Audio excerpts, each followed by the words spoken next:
Ghostly stories, yet mirrors of human life.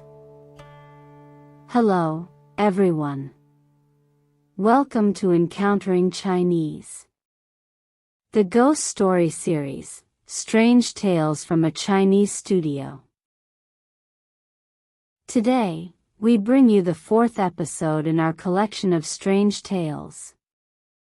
The screen will turn black in 5 minutes to help you relax. And now, our story begins.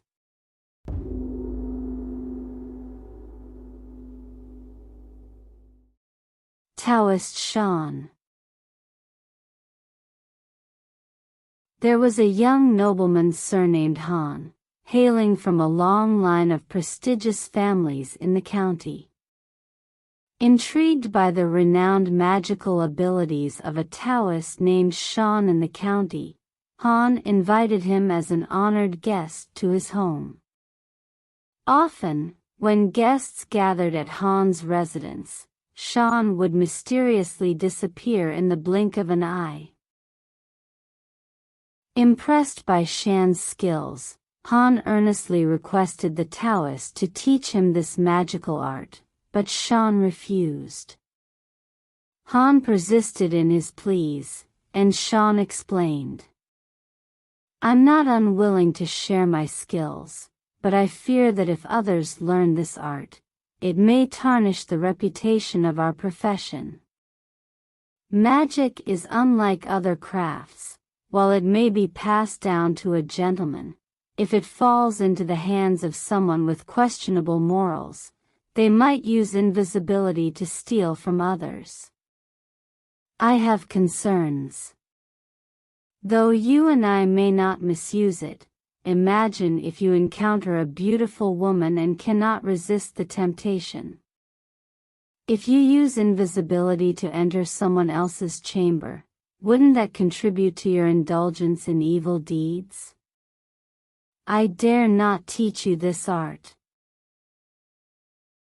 Recognizing the futility of forcing the Taoist, Han harbored resentment and secretly plotted with his servants to find an opportunity to disgrace Shan by beating him. Fearful that Shan might escape using invisibility, Han spread fine ash on the path Shan was expected to take. This way, even if Shan made himself invisible, his footprints would be left on the ash. They could then follow these footprints, strike suddenly, and surely succeed in their plan. With his plan in place, Han deceived Shan into coming. He instructed his servants to fiercely whip the Taoist with cattle-driving whips. Suddenly, Shan disappeared, leaving footprints on the ash in the wheat field. Han's servants followed the footprints and began thrashing blindly. In no time, the footprints were lost, and the group lost sight of their target. Upon Han returning home, Shan also arrived. Shan addressed Han's servants, saying, "I can no longer stay here. I appreciate your care during these days. As we part ways, I should express my gratitude." With that, he reached into his sleeve and pulled out a jug of wine. Another reach revealed a large plate of dishes. He placed the wine and dishes on the table.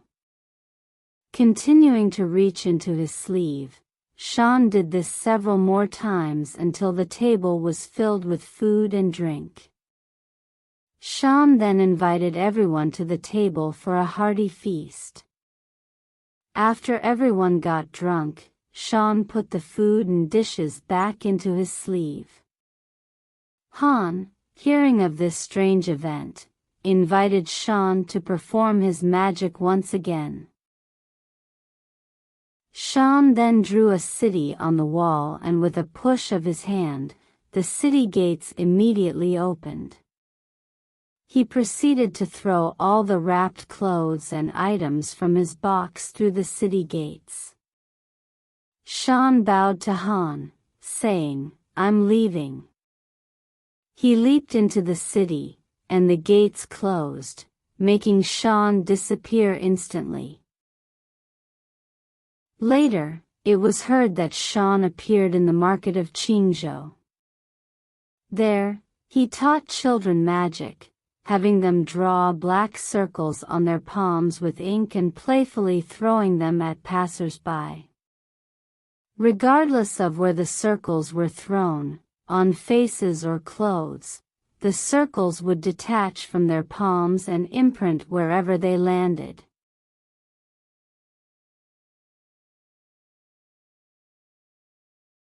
Ghosts in the river. Wang Xingyu once traveled to the southern regions. He anchored his boat in the middle of the river. One night, after Wang Xingyu went to bed, he found the moonlight outside the window exceptionally bright. Tossing and turning, unable to sleep, he asked his servants to give him a massage. Suddenly, he heard what seemed like a child walking on the roof of the boat, trampling on the reed mats covering the boat's canopy, creating a rustling sound. The noise gradually approached from the stern to the cabin door. Fearing it might be thieves, Wang Xingyu hastily got up and called for his servants. The servants confirmed hearing the sounds outside the door. During their discussion, they saw what appeared to be a person lying on the boat's roof, peering into the cabin with their head hanging down. Wang Xingyu, shocked, grabbed his sword and called for other servants, waking up everyone on the boat. Wang Xingyu recounted the incident, and some doubted if he had experienced an illusion. At that moment, they suddenly heard the sound on the boat's roof again. Everyone exited the cabin to inspect, but there was no trace of anyone, only a clear moonlit sky and the rolling waves in the river. As they sat back in the boat, they soon witnessed a bluish flame rising from the water, resembling a lamp, floating with the waves. As the flame approached the boat, it suddenly extinguished. Then they saw a dark figure emerging from the water, standing upright on the surface, its hands seemingly grasping the boat's gunwale as it moved forward. The group shouted, "It must be this thing causing trouble." Someone thought of shooting an arrow at it.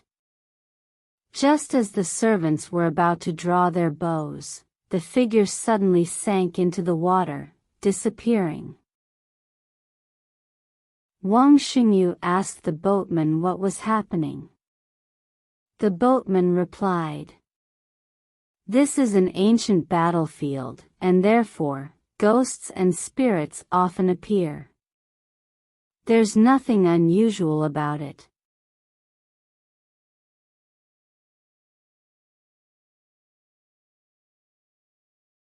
Huang Jiulang. There was a scholar named Heshitsun. Heshitsun's study room was on the east bank of Tiaoxi, surrounded by vast wilderness rarely traversed by people. One evening, as Heshitsun happened to go outside, he encountered a woman riding a donkey. A young man followed behind the woman. The woman, around 50 years old, exuded an air of elegance and grace. Observing the young man, who was approximately 15 or 16, Heshitsun found him exceptionally handsome, even more beautiful than a woman. Heshitsun, who had a penchant for admiring the same sex, felt as if his soul had left his body upon seeing the young man. Heshitsun stood on tiptoe, gazing after them until they disappeared. Only then did he return. The next day, Heshitsun eagerly waited there again. It wasn't until the sun set and the evening hues deepened that he saw the young man pass by once more. Heshitsun immediately went forward, greeting him with a smiling face, employing every means to please. Heshitsun asked the young man where he came from, and the young man replied, "I come from my grandfather's house." Heshitsun invited the young man to rest in his study for a while, but the young man declined, claiming not to have time. Heshitsun persisted and eventually dragged the young man into his house. After a short sit, the young man wanted to leave. Despite Heshitsun's attempts to detain him, the young man left. Heshitsun then grabbed the young man's hand, escorted him to the door, and earnestly asked him to visit the study often. The young man nodded in agreement and left. From that day on, Heshitsun yearned for the young man. He stared at the door from morning to night, never resting for a moment. One day, as the sun was setting behind the western hills, the young man suddenly appeared. Heshitsun was delighted and invited the young man into the study, instructing his servant to set up some wine.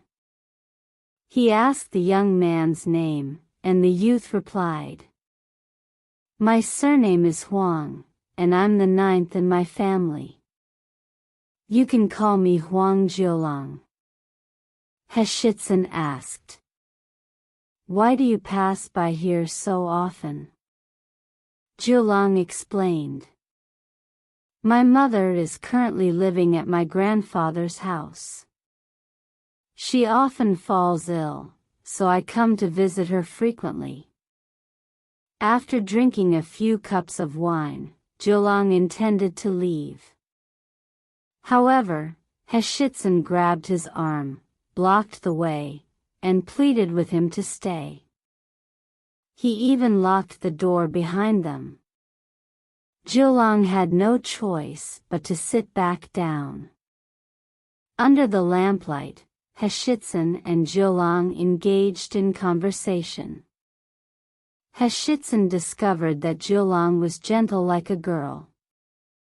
When the topic turned to flirtation, Jiulang blushed and turned his head to face the wall. After a while, Heshitsun proposed sharing the bed, but Jiulang declined, citing his poor sleeping habits. Heshitsun persisted, and Jiulang reluctantly took off his outer garment, lying on the bed with his pants on. Heshitsun blew out the candle, and after a while, he moved closer to share the pillow with Jiulang. With one arm around Jiulang's neck and the other on his thigh, Heshitsun tightly embraced him. Despite Heshitsun's persistent pleas, Jiulang angrily said, "I associated with you because you are a refined scholar. Your behavior, however, is truly beastly." After a while, as the morning star twinkled and the sky brightened, Jiulang left on his own. Fearful of Jiulang's severing ties, Heshitsun continued to wait for him daily by the door, pacing eagerly anticipating his return, his eyes penetrating the distance. After several days, Jiulang reappeared. Heshitsun welcomed him joyfully, expressing apologies for his previous recklessness. Saying this, he forcefully pulled Jiulang into the study again. They sat knee to knee, exchanging laughter and conversation. Heshitsun secretly rejoiced that Jiulang did not hold a grudge against him. However, not long after, the two undressed and climbed into bed once again. Heshitsun caressed Jiulang and begged him for intimate relations. Jiulang said, "Your deep affection for me is etched in my heart, but we are already close. Why must we engage in such acts?" Heshitsun sweet-talked and entangled Jiulang, only seeking some physical closeness. Jiulang reluctantly agreed, promising only skin contact. However, after Jiulang fell asleep, Heshitsun indecently touched him. Jiulang woke from his slumber, donned his clothes, abruptly rose, and fled overnight. From that day on, Heshitsun felt desolate, lost, and even reached the point of neglecting food and sleep. He grew weaker and more haggard each day, relying on his servant to continue monitoring and checking for Jiulang's return. One day, Jiulang passed by Heshitsun's house again. Although he intended to leave, the servant pulled at his clothes, leading him into the study. Jiulang was surprised to see Heshitsun looking extremely emaciated and approached him to offer consolation. Heshitsun revealed the truth about his condition, and tears rolled down his cheeks. Jiulang softly said to Heshitsun, "My original intention was that our love would be not only unbeneficial to me but also harmful to you, so I didn't want to be with you. However, since you like me so much, what's the harm?" Heshitsun was overjoyed upon hearing this.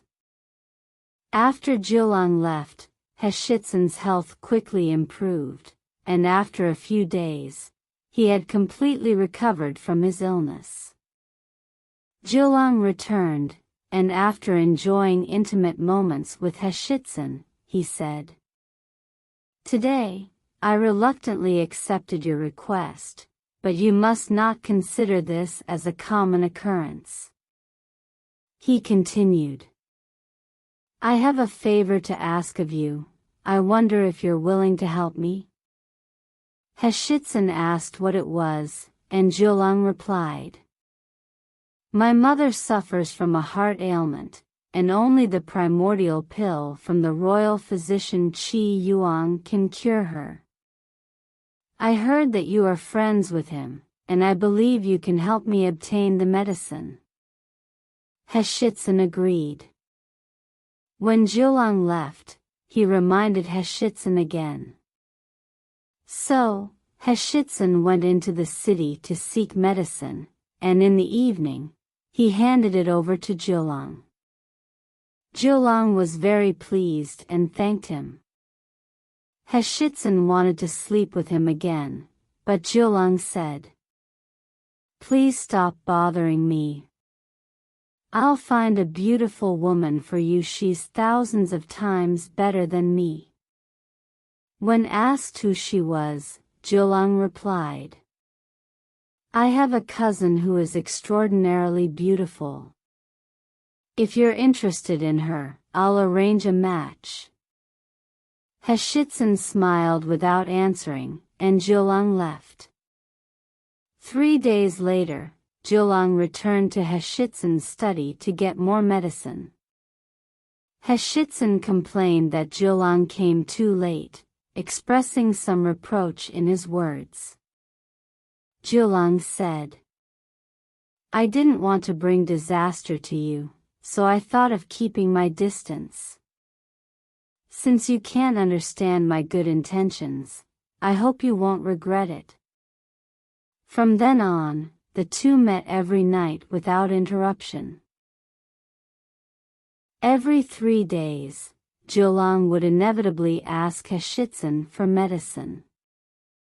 The royal physician Qi, however, found it strange that Heshitsun came so frequently for medicine. The physician asked Heshitsun, This medicine is never ineffective after being taken 3 times. Why is it that the patient you mentioned has not recovered yet? So, the royal physician Qi prepared 3 doses of medicine and handed them to Heshitsun. After packaging the medicine, the royal physician Qi looked closely at Heshitsun and said, "I see that you look dim, are you unwell?" Heshitsun replied, "I am not sick at all." The royal physician Qi then examined Heshitsun's pulse and was shocked. He told Heshitsun, "You have a ghost pulse. Your illness is in the Shaoyin pulse, and if you are not careful, it could be dangerous." When Heshitsun returned home, he told Jiulang about this. Jiulang sighed. The royal physician Qi is indeed a good physician. In reality, I am a fox, and being together with you for too long might be harmful to you. Heshitsun suspected Jiulang was lying, so he hid some of the medicine, not giving him the full dosage each time, afraid Jiulang might stop coming in the future. Not long after, Heshitsun fell ill, so he invited the royal physician Qi to treat him. The royal physician Qi said, "Since you didn't tell the truth before, now your soul has flown out of your body. Even a great physician like Qin Huan can't cure you now." Jiulang still came every day to visit and attend to Heshitsun. He said to Heshitsun, "Back then, you didn't listen to my advice, and now it has come to this." Not long after, Heshitsun died of illness, and Jiulang wept bitterly before leaving. Earlier, there was a Hanlon in the county. He and Heshitsun were childhood friends, and he became a Hanlon at the age of 17.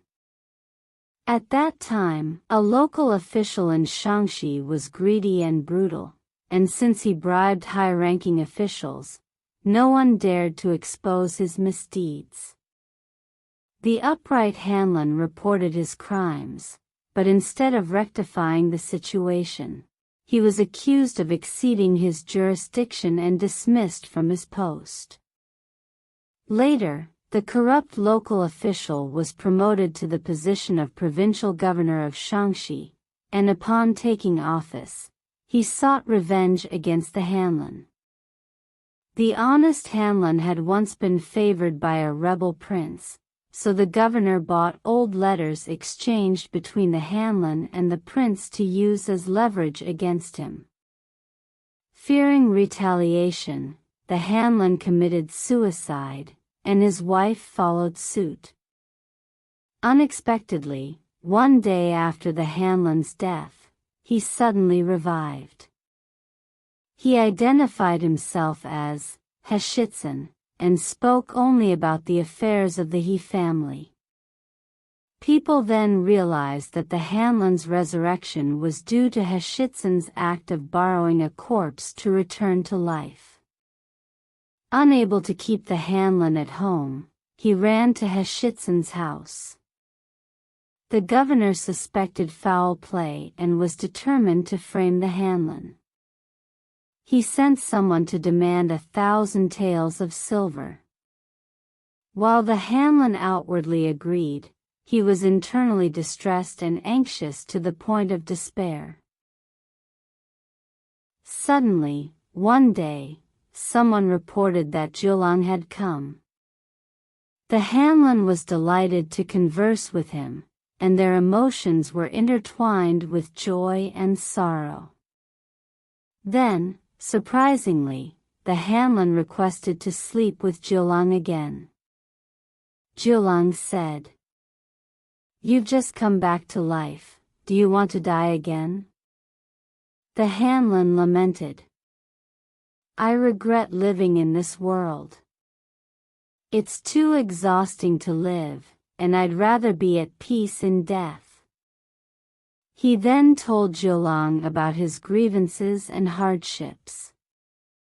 Jiulang, upon hearing this, was deeply concerned. After pondering for a while, he said, "Fortunately, we can meet again in the mortal realm. I know you still don't have a wife. Earlier, I mentioned my cousin to you. She is intelligent, beautiful, and quite resourceful. I believe she can help you share your burdens." The Hanlon wanted to meet Jiulang's cousin, and Jiulang said, "That's not difficult. Tomorrow, I'll go to fetch her to accompany my mother, and we'll definitely pass by here. Pretend to be my blood brother, and I'll pretend to be thirsty, asking you for water. If you say, 'The donkey has run away,' it means you agree to be with my cousin." With their plan in place, Jiulang left. The next day at noon, Jiulang indeed passed by the Hanlon's house with a young woman. The Hanlon greeted Jiulang with enthusiasm, chatting incessantly. He sneakily glanced at the young woman and saw that she was beautiful and graceful, resembling a fairy. Jiulang pretended to want tea, and the Hanlon invited them inside. Jiulang said to his cousin, "Third sister, don't take offense. This is my blood brother. Let's rest inside for a while." Jiulang assisted her off the donkey, tied it at the door, and entered the house together. The Hanlon got up to make tea, taking the opportunity to glance at Jiulang and say, "You didn't fully describe her beauty before. If she can really marry me, I would die without regrets." Third sister seemed to sense they were talking about her, so she stood up and sweetly said to Jiulang, "Let's go." The Hanlon glanced outside and said, "The donkey has run away." Jiulang, upon hearing this, hastily ran out. The Hanlon, holding third sister, tried to get close to her. Her face turned red, and she was very embarrassed, shouting for Jiulang, but there was no response. She said to the Hanlon, "You already have a wife. Why do you want to ruin someone else's reputation like this?" The Hanlon claimed he didn't have a wife. Third sister said, "If you can swear to the mountains and rivers, guaranteeing that you will never abandon me in the future, I will live with you." The Hanlon then swore to the sky, and third sister no longer resisted. After their love affair, Jiulang returned. Third sister scolded him angrily, and Jiulang said, "This is the person I mentioned to you before, Heshitsun. He used to be a well-known scholar and is now a Hanlon after borrowing a body. He is a good friend we can rely on. Even if your mother knows about this, she won't blame me." In the evening, the Hanlon invited third sister to stay, not allowing her to leave. Afraid that her aunt would blame her, Jiulang took the initiative and left alone on the donkey. After a few days, a woman with a maid passed by the house. She was about 40 years old, resembling third sister in both appearance and demeanor. The Hanlon called third sister to see, and it was indeed her mother. The woman saw her daughter and asked strangely, "How did you end up here?" Third sister, feeling ashamed, couldn't respond. The Hanlon invited the woman into the house, greeted her, and explained the situation. The woman laughed and said, "Jiulang is too childish. Why didn't he discuss this matter with me beforehand?" Third sister went to the kitchen, prepared a meal, and after her mother finished eating, she left. From then on, the Hanlon gained a beautiful wife, which brought great joy to his heart. However, his previous malicious thoughts still lingered in his mind, causing him to frequently show a worried expression. Third sister asked him what was wrong, and the Hanlon explained the whole story in detail. Third sister laughed and said, "My cousin alone can handle this matter. What is there for you, my husband, to worry about?" The Hanlon asked her what she meant, and third sister replied, "I heard that the provincial governor indulges in beauty, especially fond of handsome men. These happen to be my cousin's specialties. You can cater to his preferences, offer Jiulang to him, and his resentment will be alleviated. That way, you can also avenge your grievances." The Hanlon was concerned that Jiulang might not agree. Third sister said, "Just go and ask him." The next day, when Jiulang arrived, the Hanlon prostrated himself on the ground and crawled to greet him. Jiulang, surprised, asked, "We have a friendship spanning 2 lifetimes. As long as my assistance is needed, I will gladly serve, even if it means facing danger or hardship. Why are you suddenly treating me in such a manner?" The Hanlon then explained third sister's plan, and Jiulang looked troubled. Third sister said, "I lost my innocence to the Hanlon, and who facilitated that? If he falls victim to the governor's scheme and unfortunately dies in middle age, what will become of me?" Jiulang had no choice but to reluctantly agree. The Hanlon and Jiulang discussed their plan to write a letter to Wang, the chief historian, emphasizing the intention to offer Jiulang to the provincial governor. Wang understood their scheme and promptly organized a grand banquet, inviting the governor to attend. During the feast, Wang instructed Jiulang to disguise himself as a woman and perform a seductive dance, captivating the governor as if he were a genuine beauty. The governor was entranced by Jiulang and eagerly sought to purchase him at a high price, fearing he might lose the opportunity. Wang deliberately remained silent, heightening the governor's anticipation. After a prolonged hesitation, Wang finally revealed the Hanlon's intention to offer Jiulang. Delighted, the governor swiftly forgave their previous enmity. Since acquiring Jiulang, the governor remained inseparable from him, treating his previous concubines with disdain. Jiulang enjoyed luxuries comparable to a noble, and the governor even gifted him tens of thousands of taels of silver. After half a year, the governor fell ill. Sensing that the governor's end was near, Jiulang prepared a carriage filled with gold, silver, and silk, and took leave to return to the Hanlon's residence. Shortly after Jiulang's departure, the governor indeed passed away.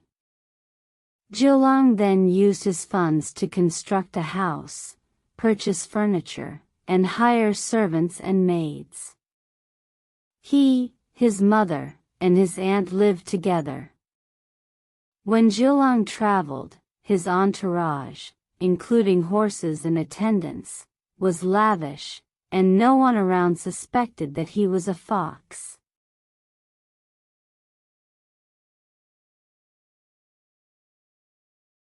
The Taoist. A young man from a wealthy family, surnamed Han, whom we shall call Hansheng, was known for his hospitality. He had a close friend in the village named Su, who frequently visited him for drinks. One day, while Hansheng was hosting guests at his home, a Taoist priest arrived at his doorstep seeking alms. Hansheng's family then tossed some money and grains into the alms bowl held by the Taoist, but he refused to accept them and insisted on staying. In a fit of anger, Hansheng's family turned away and busied themselves, paying no further attention to him. Hearing the continuous sound of the begging bowl outside, Hansheng inquired about the situation. His family members explained what had transpired. Before they could finish, the Taoist, on his own, walked into the house. Hansheng invited the Taoist to take a seat, and the Taoist, in turn, nodded to Hansheng and the other guests as a gesture of acknowledgement before sitting down. After a brief conversation, Hansheng learned that the Taoist had recently taken residence in a dilapidated temple to the east of the village. Hansheng apologized. "Elder Taoist, when did you arrive at the temple to the east of the village? I hadn't heard about it, and I regret not showing the proper hospitality as the host." The Taoist replied, "I am just a wandering Taoist who has recently arrived in this precious place, lacking friends. I heard you are known for your generosity and hospitality, so I thought of coming here to share a cup of wine with you." Hansheng invited the Taoist to join him for a drink. The Taoist seemed to have a strong tolerance for alcohol and drank heartily with Hansheng. However, Hansheng's friend Su, noticing the Taoist's dirty and torn Taoist robe, treated him rudely. Hansheng also regarded the Taoist as just another wanderer. The banquet continued, and the Taoist consumed more than 20 cups of wine before bidding farewell. From that day on, every time the Han family hosted a banquet, the Taoist would inevitably show up. He would eat the food and drink the wine at the Han family's gatherings. Over time, Hansheng started feeling a bit annoyed by his constant presence. One day, while Hansheng, the Taoist, and Su were drinking together, Su sarcastically remarked to the Taoist, "Elder Taoist, you play the role of a guest every day. Don't you ever want to be the host for once?" The Taoist chuckled and replied, "You and I are the same, and we're both carrying a mouth on our shoulders." Su, feeling embarrassed, remained silent. The Taoist continued, "Although I say that, I've been meaning to express my gratitude to all of you for a long time. I'll make sure to prepare some food and wine to thank you for your kindness."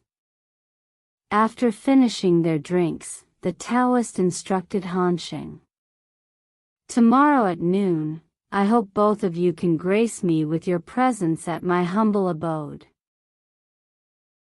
The next day at noon, Hansheng and Su were skeptical if the Taoist would indeed set up a feast.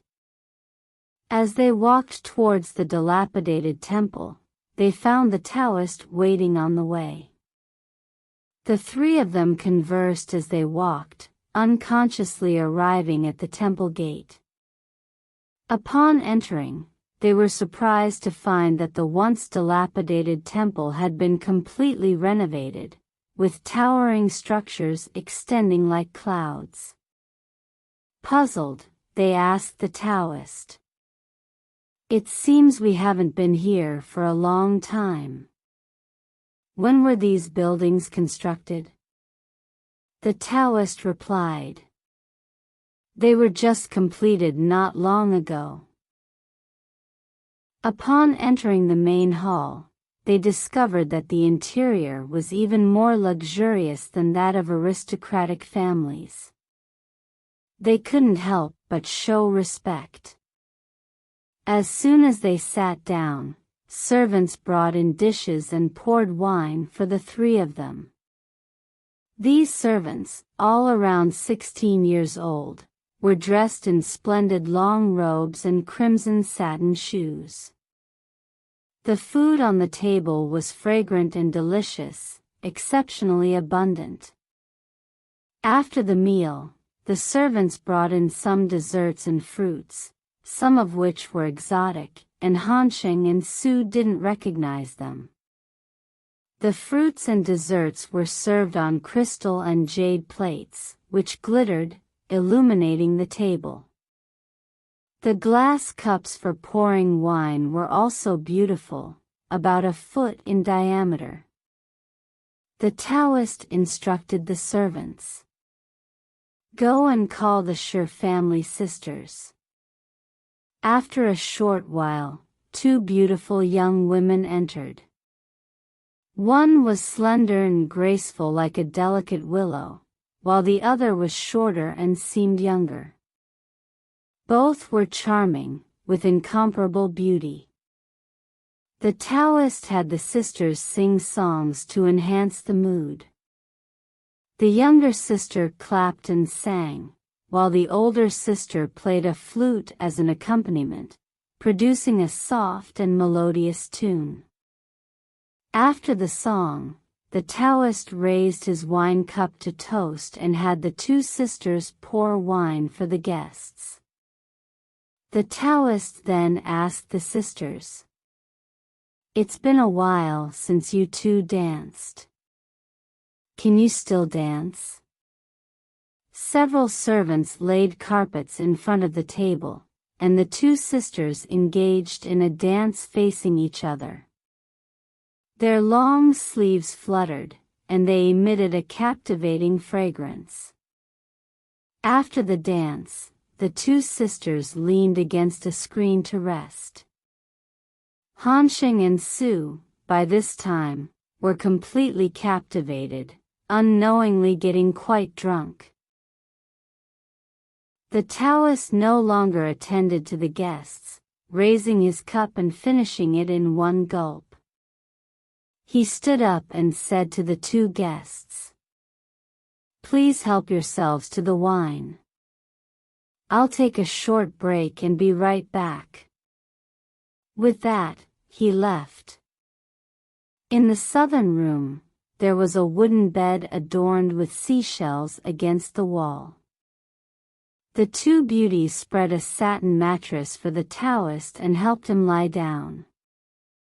The Taoist pulled the older girl to bed with him and had the younger girl stand by the bedside to scratch him. Seeing this, Han Sheng and Su were furious. Su shouted at the Taoist, "How can you, a Taoist, be so disrespectful?" He tried to approach the Taoist, but the Taoist quickly got up and fled. At this moment, Su noticed that the younger girl was still standing by the bed. Taking advantage of the alcohol, he pulled her to the bed on the north side and lay down with her openly. He then looked at the girl on the south bed and found that she seemed to still be lying on the embroidered couch. He loudly said to Han Sheng, "Why be so conservative?" Hearing Su's words, Han Sheng climbed onto the large bed on the south side, wanting to get close to the beauty. However, he found that the woman was already asleep, and no matter how he tried to move her, she wouldn't budge. Helpless, Hansheng embraced the sleeping beauty from behind and fell asleep. When dawn broke, Hansheng sobered up from the wine and the dream. He felt something cold in his arms, and looking down, he discovered that he was holding a long piece of stone lying under the steps. He hurriedly checked on Su, finding Su still asleep with his head resting on a stone from the pit. It was only then that Hansheng realized that they had slept in an abandoned and filthy toilet the previous night. Hansheng kicked Su awake, and both were extremely startled, not knowing what had happened. They looked around again and found that the pavilions and towers had all disappeared. All that remained was a yard of wild grass and 2 dilapidated temples.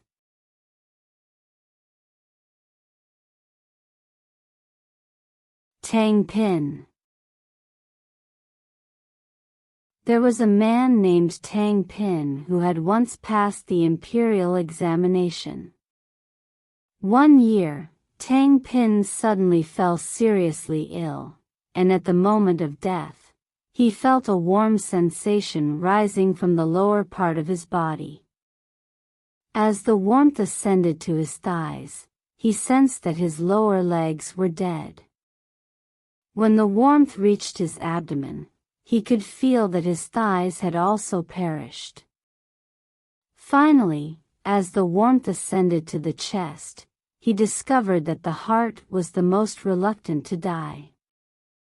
Childhood memories and countless forgotten experiences flooded back like a tide along with the rising warmth, and with each recollection of a virtuous deed, he felt a sense of purity and tranquility. However, every recollection of a misdeed filled his heart with remorse and agitation, akin to the sensation of being fried in hot oil, an indescribable torment. Reflecting on the time when he was 7 or 8 years old and had once explored a bird's nest, delighting in killing the chicks, this single act made the blood in his heart surge like a tide, lasting until about the duration of a meal before slowly calming down. In the end, he recounted all his life's actions, and only when he felt the warmth passing through his throat did he realize that it had permeated his brain, then emerged from the top of his head like a wisp of smoke rising. After about another 2 hours, Tang Pin felt his soul leaving his body. Tang Pin's spirit floated aimlessly in the air, homeless and adrift, unconsciously drifting outside the city. At this moment, he saw a giant approaching. This giant was about 12 meters tall, and he picked up Tang Pin's spirit, placing it in his sleeve. Once inside the sleeve, Tang Pin's spirit discovered many others present. These people were cramped shoulder to shoulder, and the air inside the sleeve was extremely stale, making it unbearably stuffy, an experience Tang Pin could not endure. Suddenly, Tang Pin remembered that invoking the Buddha could bring relief in times of peril, so he began reciting Amitabha Buddha. After uttering only 3 or 4 chants, his spirit floated out of the giant's sleeve, falling to the ground. The giant immediately picked up his soul again. This process repeated 3 times, with Tang Pin's soul falling 3 times due to his recitation of Buddhist scriptures. In the end, the giant seemed somewhat annoyed, stopped picking up his soul, and left. Tang Pin's spirit remained alone there, not knowing where to go. Thinking that the Buddha was in the west, he drifted in that direction. Before long, Tang Pin saw a monk meditating by the roadside. He approached, bowed, and asked for guidance. The monk said to him, "The life and death records of scholars are overseen by the Emperor of Literary Merit and the sage Confucius, who govern education. You must first go to them to have your name removed before leaving the underworld for elsewhere." Tang Pin then inquired about the abodes of Emperor Wenchang and Confucius. The monk provided detailed directions, and Tang Pin headed in the direction indicated by the monk. Not long after, Tang Pin arrived at the temple of Confucius. He saw Confucius sitting facing south, and just as he did when alive, Tang Pin knelt and paid his respects to Confucius. Confucius said to him, "The changes in the life and death registry still fall under the jurisdiction of Emperor Wenchang. Go find him." Following this advice, Tang Pin hurriedly proceeded to find Emperor Wenchang. As he floated along, a grand palace appeared before him, resembling an emperor's palace. Lowering his head respectfully, he entered the magnificent building, where indeed a celestial being was seated. The appearance of this celestial being was identical to the Emperor of Literary Merit he had seen in the mortal world. Tang Pin prostrated himself on the ground and devoutly prayed to the celestial being. Emperor Wenchang, aware of Tang Pin's purpose, examined the registry and said, "You are an honest and virtuous person, deserving to return to the mortal world. However, your body has already decayed. Besides Guanyin Bodhisattva, no one can help you." Emperor Wenchang then pointed Tang Pin in the direction to urgently seek Guanyin Bodhisattva. Tang Pin followed the instructions. While on his way, he suddenly encountered a lush forest of trees and bamboo, concealing a splendid palace within.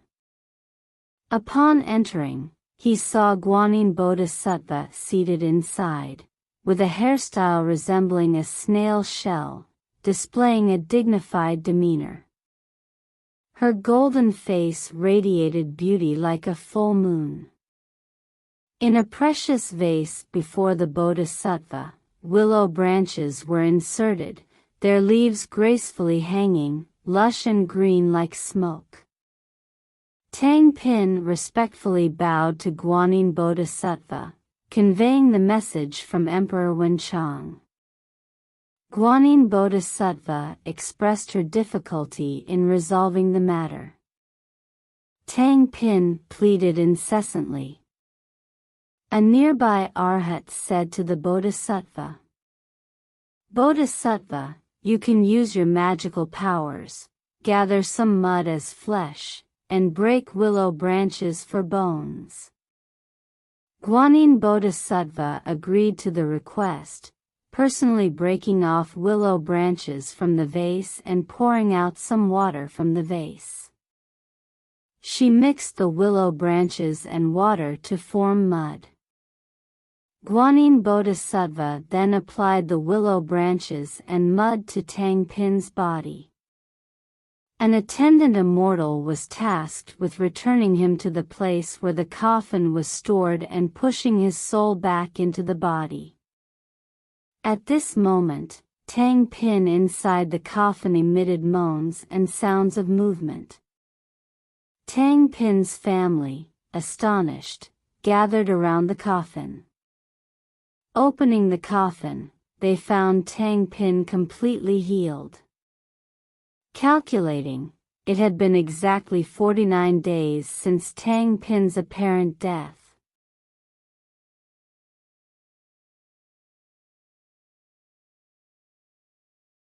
Begging monk.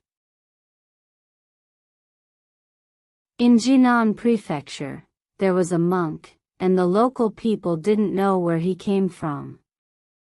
The monk walked barefoot every day, wearing tattered robes, reciting scriptures and seeking alms at venues like the Hibiscus Pavilion and Ming Lake.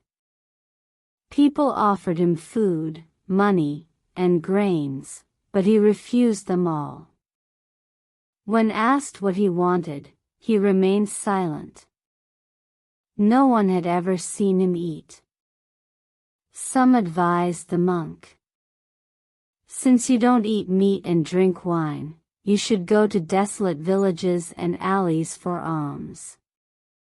Why bother coming to these noisy places every day?" But upon hearing this, the monk would close his eyes and recite scriptures, with eyelashes over an inch long, as if he hadn't heard the advice. After a while, someone brought up the matter again. The monk suddenly opened his eyes and sternly said, "I want to beg for alms here." Then he resumed reciting scriptures without responding to further inquiries. After a long period of recitation, the monk left on his own.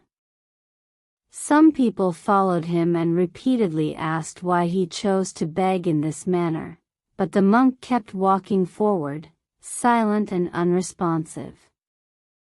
Despite repeated questioning, he sternly said, "This is not something you should know. I, the old monk, choose to beg in this way." A few days later, the monk suddenly left through the south city gate. He lay stiff by the roadside, not eating, drinking, or moving for 3 days and nights.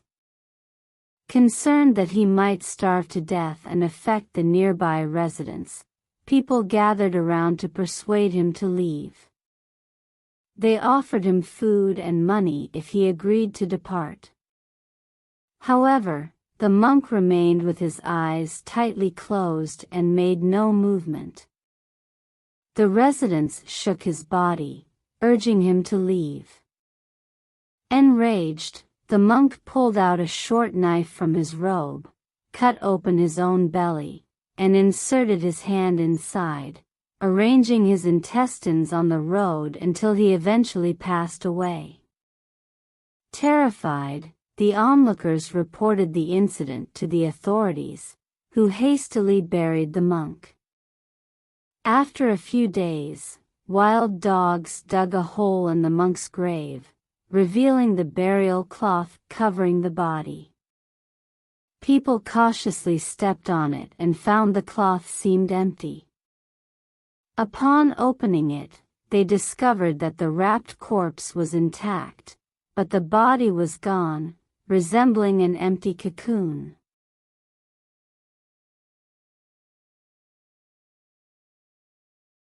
Mr. Who.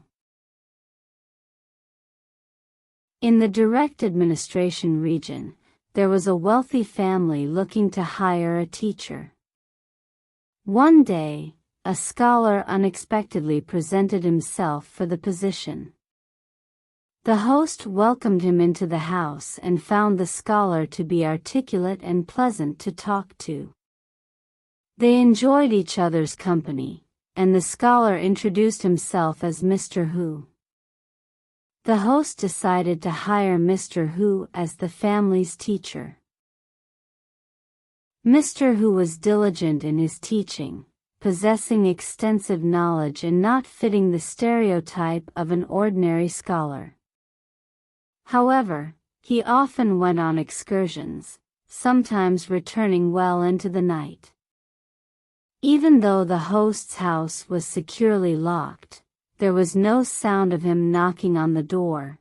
He would simply appear inside. The host was astonished, suspecting that Mr. Who might be a fox. Despite his peculiar behavior, the host observed that Mr. Who harbored no ill intentions. Consequently, Mr. Hu continued to receive generous treatment without any breach of etiquette. Mr. Hu learned that the host had a daughter and proposed marriage to the host. He hinted at his intentions multiple times, but the host pretended not to understand. One day, Mr. Hu asked for permission to leave. The next day, a stranger came to visit.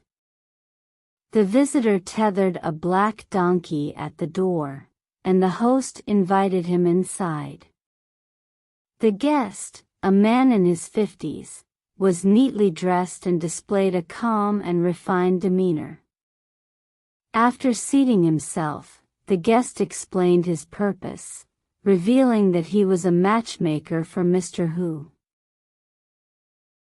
Upon learning this, the host remained silent for a while before finally saying to the guest, "Mr. Hu and I are already close friends. Why insist on a marriage alliance? Moreover, my daughter has already promised to someone else. Please convey my apologies to Mr. Hu on my behalf." The guest replied, "I am aware that your daughter is still awaiting her betrothal. Why persist in rejecting this proposal?" Despite the guest's repeated pleas, the host refused.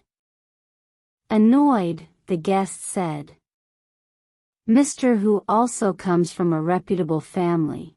Is he not good enough for you?" The host, feeling helpless, confessed, "I don't have any other objections. I just dislike that he is not a human." The guest, upon hearing this, became furious, and the host also grew very angry. The two of them began to insult each other, and the situation escalated. The guest attempted to grab the host, but the host ordered his servants to drive him away with wooden sticks. The guest fled, leaving the donkey behind.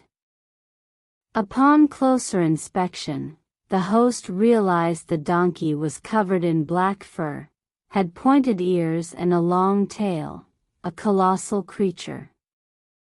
However, the servants couldn't lead it, and when someone tried to push it, the donkey collapsed, transforming into a chirping grasshopper.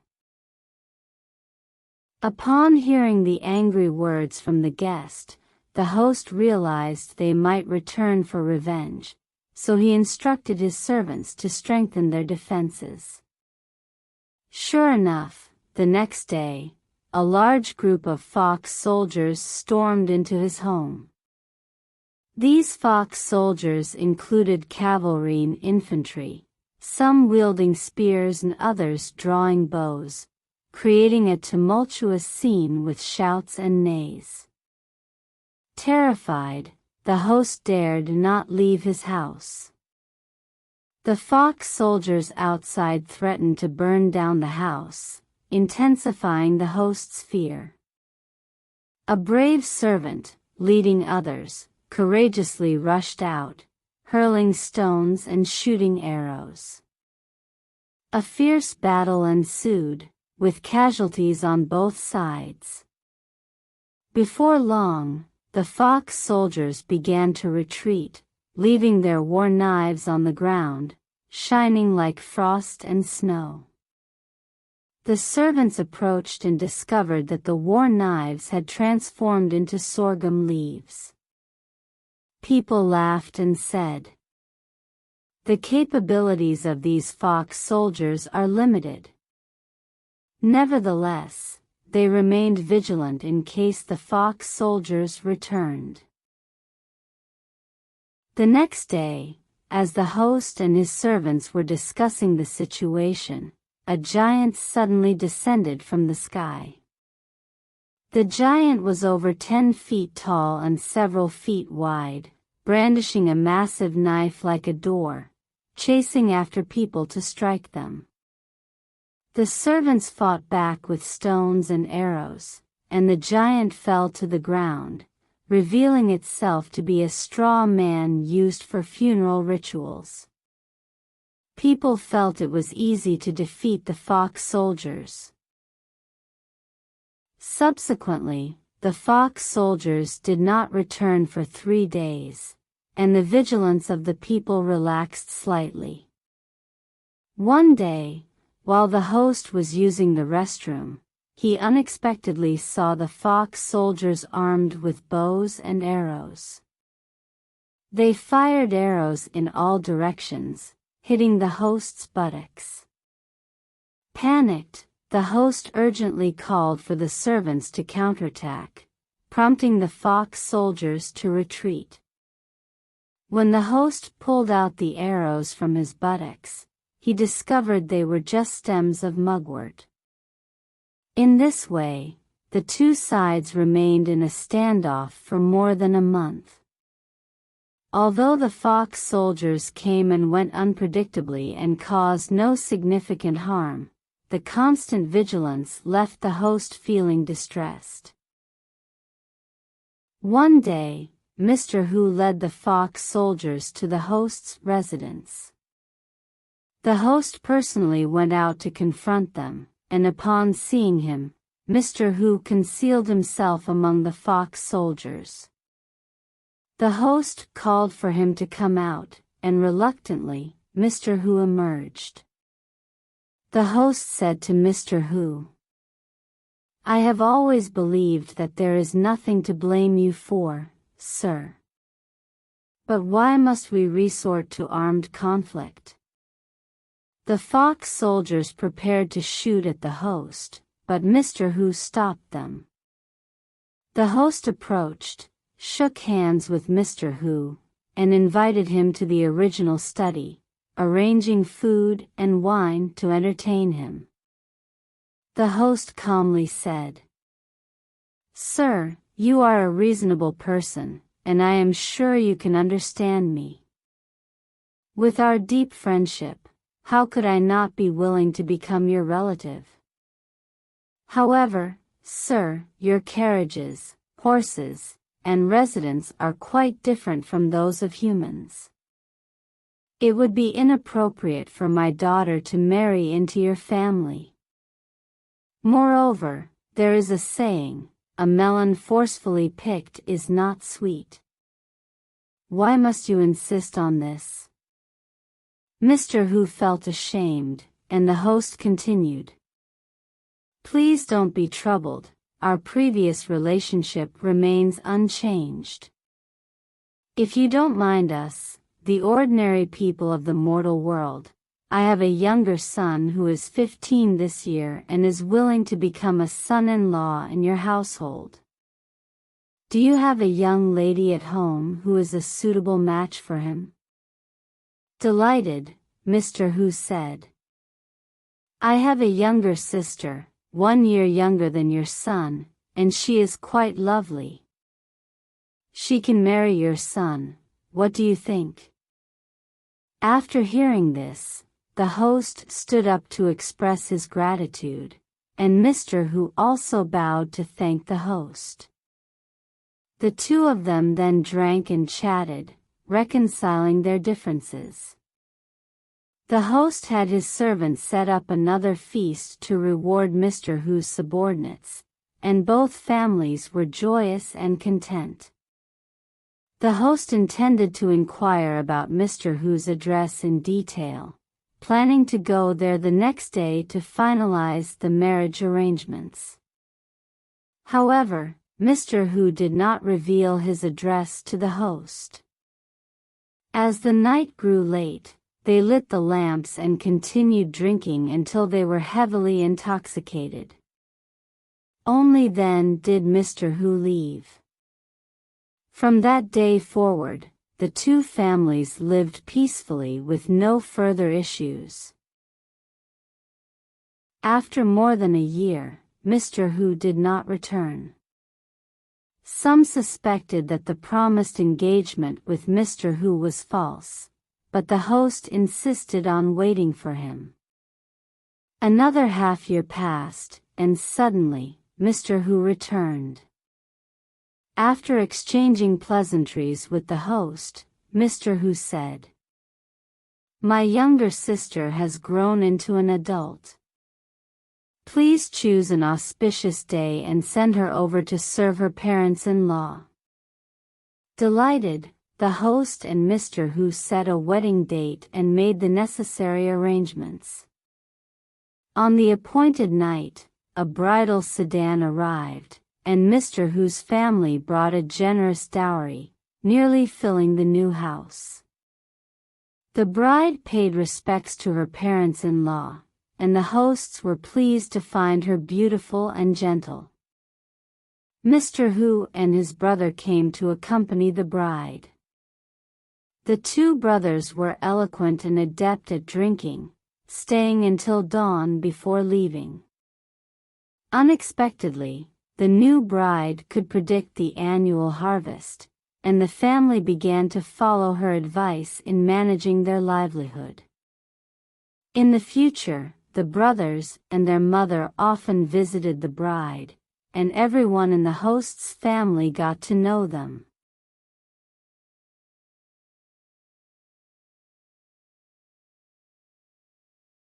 Li Boyan. In Ishui County, there was a man named Li Boyan. He was straightforward, with a courageous and righteous heart. One day, he suddenly fell seriously ill, and his family brought him medicine. However, he declined, saying, "My illness cannot be cured with medicine. Currently, the underworld is in need of a temporary substitute for Yama. They want me to act in that role for a while. After I pass away, please don't bury me, wait for my return." After a few more days, Li Boyan indeed passed away. After his death, attendants guided his soul into a palace. They changed him into official attire, adorned him with the hat of a king, and servants stood by respectfully.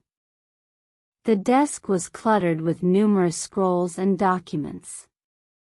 Li Boyan picked up one of the scrolls and found it recorded the life of a man from Jiangnan province who, after investigation, was discovered to have committed immoral acts against virtuous married women, totaling 82 victims. Li Boyan brought this individual in for interrogation, and with undeniable evidence, the man admitted to his crimes. According to the laws of the underworld, he was to be subjected to the punishment of being burned on a bronze pillar. In the hall, there stood a bronze pillar about 8 or 9 feet high, with a circumference of about 1 arm's length. The pillar was hollow, filled with burning charcoal, both inside and out, glowing red. A group of little demons used iron scourges to drive and beat the man as he climbed the pillar, moving his hands and feet to ascend. Just as he reached the top, a burst of explosive sound echoed, and the man fell to the ground. He writhed in pain for a while before regaining consciousness. The demons whipped him to climb the pillar again, and as he reached the top, another explosion sent him plummeting once more. This cruel process repeated 3 times, and on the final fall, he lay on the ground, dissipating into smoke, never to assume human form again. There is another case related to Li Boyan's fellow townsman Wang in Ishui County. Wang had a maidservant whose father accused Wang of seizing his daughter. Wang was originally a relative of Li Boyan. Earlier, someone came to Wang's house to sell the maidservant, and although Wang knew that she was not acquired through legitimate means, he, tempted by the cheap price, still bought her. Later, Wang fell seriously ill and died. 2 days after Wang's death, his friend Zhou Xing encountered him on the road. Knowing that he had encountered a ghost, Zhou Xing hurriedly ran back home to avoid him. Surprisingly, Wang also followed Zhou Sheng and arrived at his house. Zhou Sheng was very frightened and prayed to Wang, asking him what he wanted. Wang said, "Please go to the underworld as a witness for me." Zhou Sheng, astonished, asked, "For what matter?" Wang replied, "I purchased that maidservant at a fair price, but today I am falsely accused of seizing her. You witnessed this incident with your own eyes, and now I just hope to borrow your honest testimony, and there is nothing else." Zhou Xing firmly refused Wang's request. As Wang was leaving, he said to Zhou Sheng, "This matter may be beyond your control." Shortly after, Zhou Sheng indeed died. His soul and Wang's appeared together at the Yama's court for a confrontation. When Li Boyan saw Wang, he secretly felt inclined to protect him. Suddenly, he saw a fire erupting on the Yama's court. The fire was intense, rapidly burning the beams of the hall. Li Boyan was greatly alarmed and immediately stood aside. A small official hurriedly said, "The underworld and the mortal world are different, and Yama must not have any personal thoughts or biases. Please quickly eliminate any distracting thoughts, and the fire will naturally go out." Li Boyan, upon hearing this, immediately suppressed any distracting thoughts, calming his mind, and the fire promptly extinguished. After a while, Li Boyan began the trial. Wang and the maidservant's father repeatedly pleaded their cases and accused each other. Li Boyan asked Zhou Sheng, who truthfully recounted the events. Consequently, Wang was sentenced to flogging for knowingly committing a crime.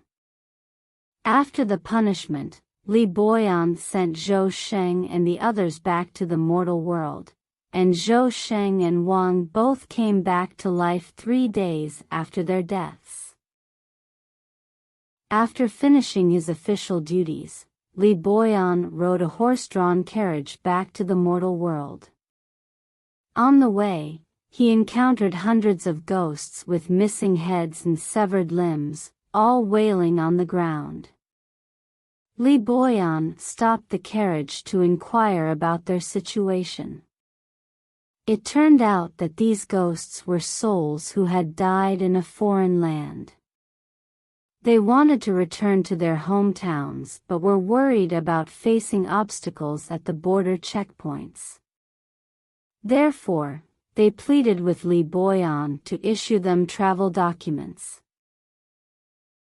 Li Boyan said to the ghosts, "I only held my position in the underworld for 3 days, and I have already resigned. What power do I have now?" The ghosts replied, "There is a scholar named Hu in the southern village. He is about to establish a Taoist temple and recite scriptures to help redeem lost souls. Please convey our situation to him, he will assist us." Li Boyan agreed to their request. Li Boyan returned home, and his attendants and horses had also departed. Suddenly, he woke up. Hu from the southern village, who had a friendship with Li Boyan, heard about Li Boyan's miraculous resurrection and came to visit. When Li Boyan saw him, he hastily asked, "When will the Taoist temple be established?" Hu was surprised and said, "After the turmoil, my wife and children were fortunate to survive. Some time ago, my wife and I mentioned our desire to establish a Taoist temple, but we never mentioned it to anyone else. How did you know? Li Boyan then explained the situation to him. Hu sighed, saying, "Even the private conversations my wife and I had inside our home can spread to the underworld. This is truly astonishing." He agreed to Li Boyan's request and then left. The next day, Li Boyan visited Wang's house again and found Wang still lying on the bed, looking exhausted. When he saw Li Boyan, he quickly got up, expressing his gratitude and thanking Li Boyan for his previous protection. However, Li Boyan said, "The laws of the underworld tolerate no forgiveness. Is your health improving now?" Wang replied, "There's nothing serious now. It's just that the wounds from the beating have festered and become ulcerated."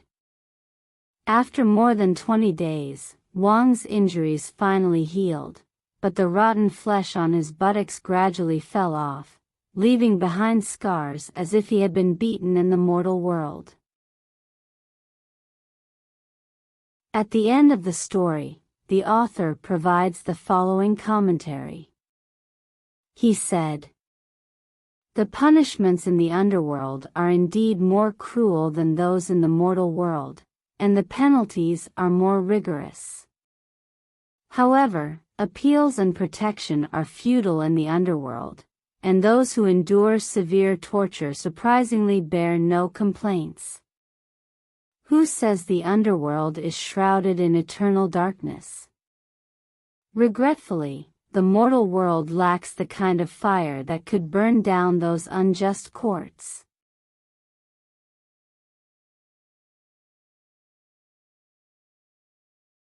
Dormant Dragon.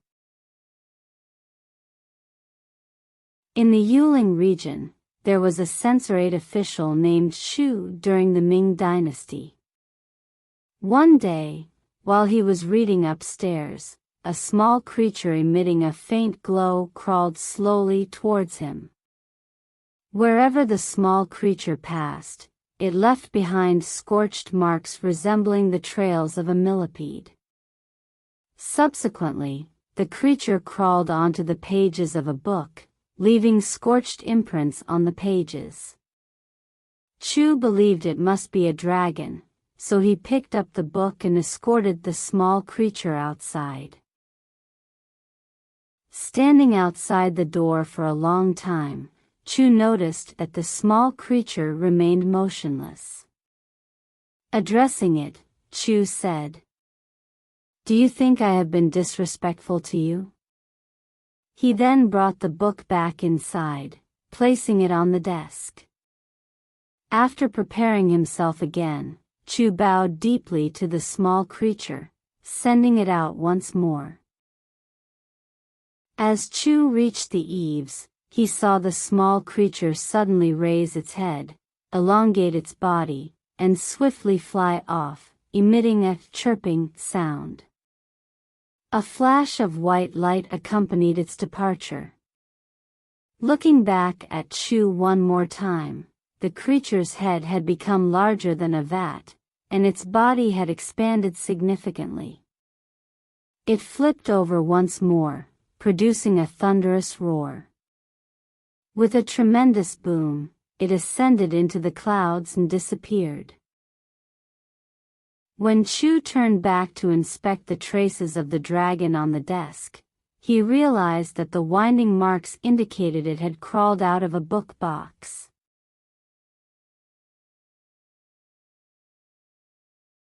Yiksha Country. In Jiaozhou, there was a merchant named Shu. Let's call him Mr. Shu for now. Once, Mr. Shu sailed across the sea to do business overseas. During the voyage, the merchant ship encountered a sudden storm, and due to the intense storm, the ship lost control, drifting off course. After the weather cleared, Mr. Shu found the ship had drifted to a shore surrounded by vast and deep mountains and forests. Hoping to encounter local residents, he anchored the ship on the shore. Carrying dry provisions and cured meat, he disembarked. As Mr. Shu entered the deep mountains, he saw many caves of various sizes lining the cliffs on both sides. These caves were densely packed, resembling beehives, and faint voices of people talking could be heard from within. Approaching one of the cave entrances, Mr. Shu stopped and looked inside, only to find two yikshaws. The teeth of these yikshaws were arranged irregularly like a row of javelins, their bulging eyes flickering like lanterns. The two yikshaws were using their claws to split open a live deer, and then they proceeded to devour it alive. Witnessing this, Mr. Shu was terrified, and he quickly ran downhill. Unfortunately, the yikshaws had already noticed him. They immediately abandoned the deer meat and swiftly captured Mr. Shu, pulling him into the cave. The two yikshaws began to speak, their voices sounding like bird cries and beast roars. They competed to tear apart Mr. Shu's clothes, as if they were about to swallow him whole. Frightened to death, Mr. Shu hurriedly took out the dry provisions and beef jerky from his pocket and offered them to the yikshaws. Consequently, the two yikshaws began to eat separately. They ate with great relish and, after finishing, started rummaging through Mr. Shu's pockets. He shook his hands to indicate he had nothing left. The yikshaws, infuriated, attempted to grab Mr. Shu again. He pleaded, "Please let me go. There's a pot on my ship, and I can cook meat and vegetables for you." The two yikshaws did not understand what Mr. Shu was saying and remained furious. Mr. Shu had to gesture and mime for a while before the yikshaws seemed to grasp some of his meaning. Subsequently, the two yikshaws followed Mr. Shu back to the ship, where he provided them with cooking utensils. They returned to their cave after the meal. Later, Mr. Shu gathered some firewood, lit a fire, and cooked the remaining deer meat for them. The two yikshaws were exceptionally pleased. At night, the yikshaws blocked the cave entrance with large stones, seemingly afraid that Mr. Shu would escape. He curled up at a distance, very afraid, believing that he would inevitably meet his demise. After daybreak, the two yikshaws walked out of the cave, sealing the entrance as they left. After a while, the yikshaws returned, carrying a deer which they handed over to Mr. Shu. Mr. Shu peeled the deer skin and fetched clear stream water from deep within the cave. He used several pots to cook the deer meat separately. Shortly after, more yikshaws arrived, gathering together to enjoy the cooked deer meat. After finishing the meal, the yikshaws pointed at the pots as if expressing dissatisfaction with their size. 3 or 4 days later, a yikshaw carried a large pot on his back, similar to the ones commonly used by humans. From then on, this group of yikshaws would hunt wolves or deer from various places and hand them over to Mr. Shu for cooking. After the meat was cooked, the yikshaws would invite Mr. Shu to eat with them. As days passed, the yikshaws gradually became familiar with Mr. Shu. They no longer blocked the entrance when they went out, treating Mr. Shu like a family member. With time, Mr. Shu learned to understand the meaning of their words through the tone of the Yiksha's voices. He even imitated the way they spoke in the Yiksha language. The Yikshas were delighted, bringing a female Yiksha to be Mr. Shu's wife. Initially, Mr. Shu was afraid and kept his distance, but the female Yiksha took the initiative to express affection, and Mr. Shu eventually shared a bed with her. The female Yiksha was extremely happy, often leaving some meat for Mr. Shu to eat. Their relationship resembled that of a harmonious couple.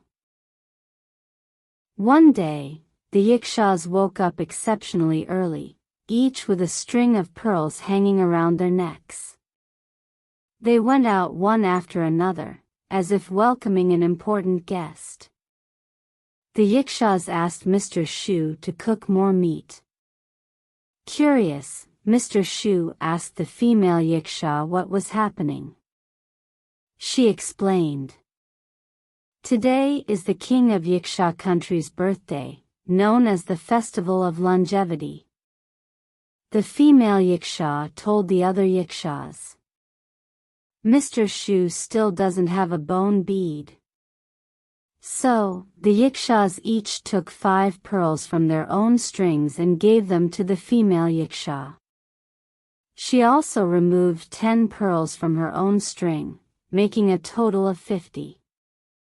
The female Yiksha twisted wild hemp into a rope, threaded the pearls onto it, and then hung the pearl string around Mr. Shu's neck.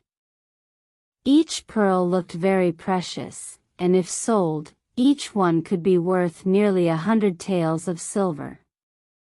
After a while, all the Yikshas left the cave. Mr. Shu had just finished cooking the meat when the female Yiksha came to invite him. She said, "Hurry and come with me to meet the king." Following the female Yiksha, Mr. Shu entered a large cave. The cave was vast, about several acres in size. There was a large flat stone resembling a table, surrounded by stone benches. On the upper seat, a leopard skin was spread, and the remaining stone benches were covered with deer hides. 20 to 30 Yikshas sat in a circle. After a short while, a sudden strong wind blew, raising dust, and the Yikshas hurriedly ran out in panic. A giant monster arrived in response, resembling a Yiksha, and directly entered the cave. Sitting on a stool covered with leopard skin, he looked around with eagle-like eyes. The Yikshas followed him into the cave, lining up in 2 rows, bowing their heads and crossing their arms in front of their chests.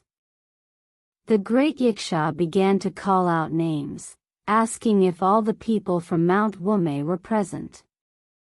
The Yikshas responded loudly in affirmation. The great Yiksha noticed Mr. Shu and asked, "Where is this person from?" The female Yiksha replied that he was her husband. Other Yikshas praised Mr. Shu's cooking skills, and during the conversation, a few Yikshas went out and brought back the cooked meat, placing it on the large stone table. The great Yiksha grabbed the meat and began to eat heartily, praising the delicious taste. He ordered Mr. Shu to provide him with food regularly. The great Yiksha then commented on Mr. Shu's short bone beads, and the other Yikshas explained that he had just arrived and hadn't obtained one yet. The great Yiksha took 10 pearls from his own necklace, each the size of a fingernail, and gave them to Mr. Shu. The pearls were extraordinary, round like pellets. The female Yiksha quickly received the pearls and helped Mr. Shu string them onto the necklace, hanging it around his neck. Mr. Shu crossed his arms in front of his chest, expressing gratitude to the great Yiksha. After the great Yiksha left, the Yikshas rushed in, devouring the leftover cooked meat.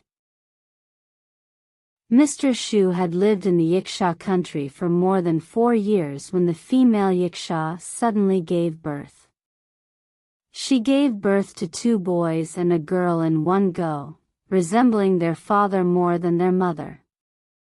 The Yikshas adored these children, often gathering to play with them. One day, while the Yikshas were out hunting, a female Yiksha from another cave came to Mr. Shu's cave, seeking an affair. Mr. Shu refused, enraging the female Yiksha, who then attacked him.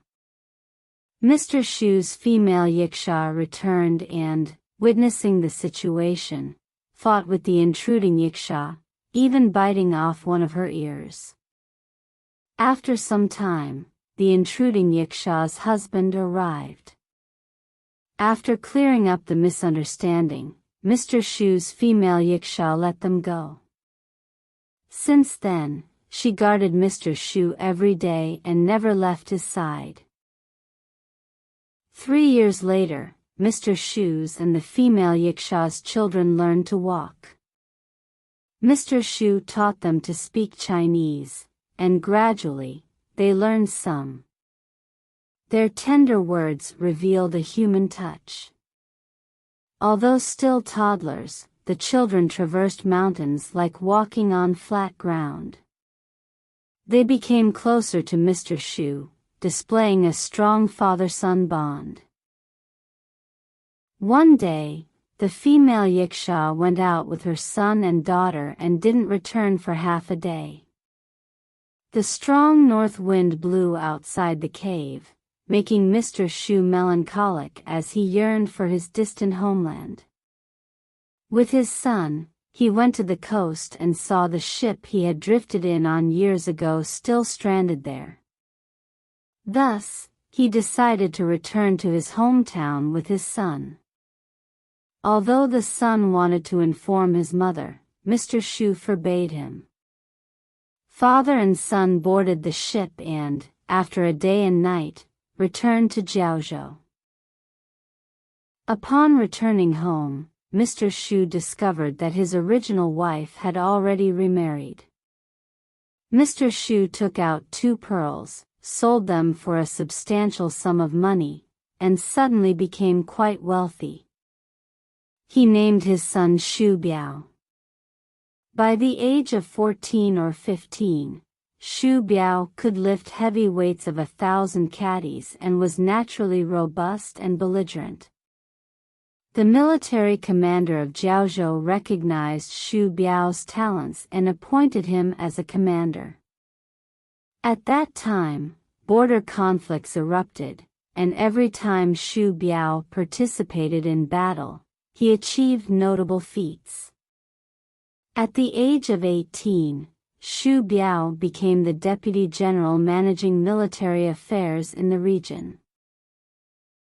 Meanwhile, another merchant went out to sea for business and also encountered a storm, drifting to the coast of Mount Wume. As soon as the merchant landed, he saw a young man. The merchant was secretly surprised when he learned that the young man knew he was from China and asked about his hometown. The merchant revealed the truth, and the young man pulled him into a small stone cave in a secluded valley, warning him not to leave the cave. After a while, the young man returned with some deer meat for the merchant to eat. He informed the merchant, "My father is also from Jiaozhou." When the merchant inquired further, he found out that the young man's father was Mr. Shu, whom he had met while doing business. The merchant told the young man, "Your father is my old friend. Now his son has become a deputy general." The young man, unfamiliar with the term deputy general, asked the merchant, "What does deputy general mean?" The merchant replied. Deputy General is an official title in China. The young man then asked, What is an official? The merchant explained. An official is someone who, when going out, rides on a horse or in a sedan chair. There are people around him playing drums and clearing the way. When he enters a place, he can sit on a high platform. Just a shout from him will prompt 100 people below to respond loudly. Anyone who sees him dares not look directly at him, let alone stand straight.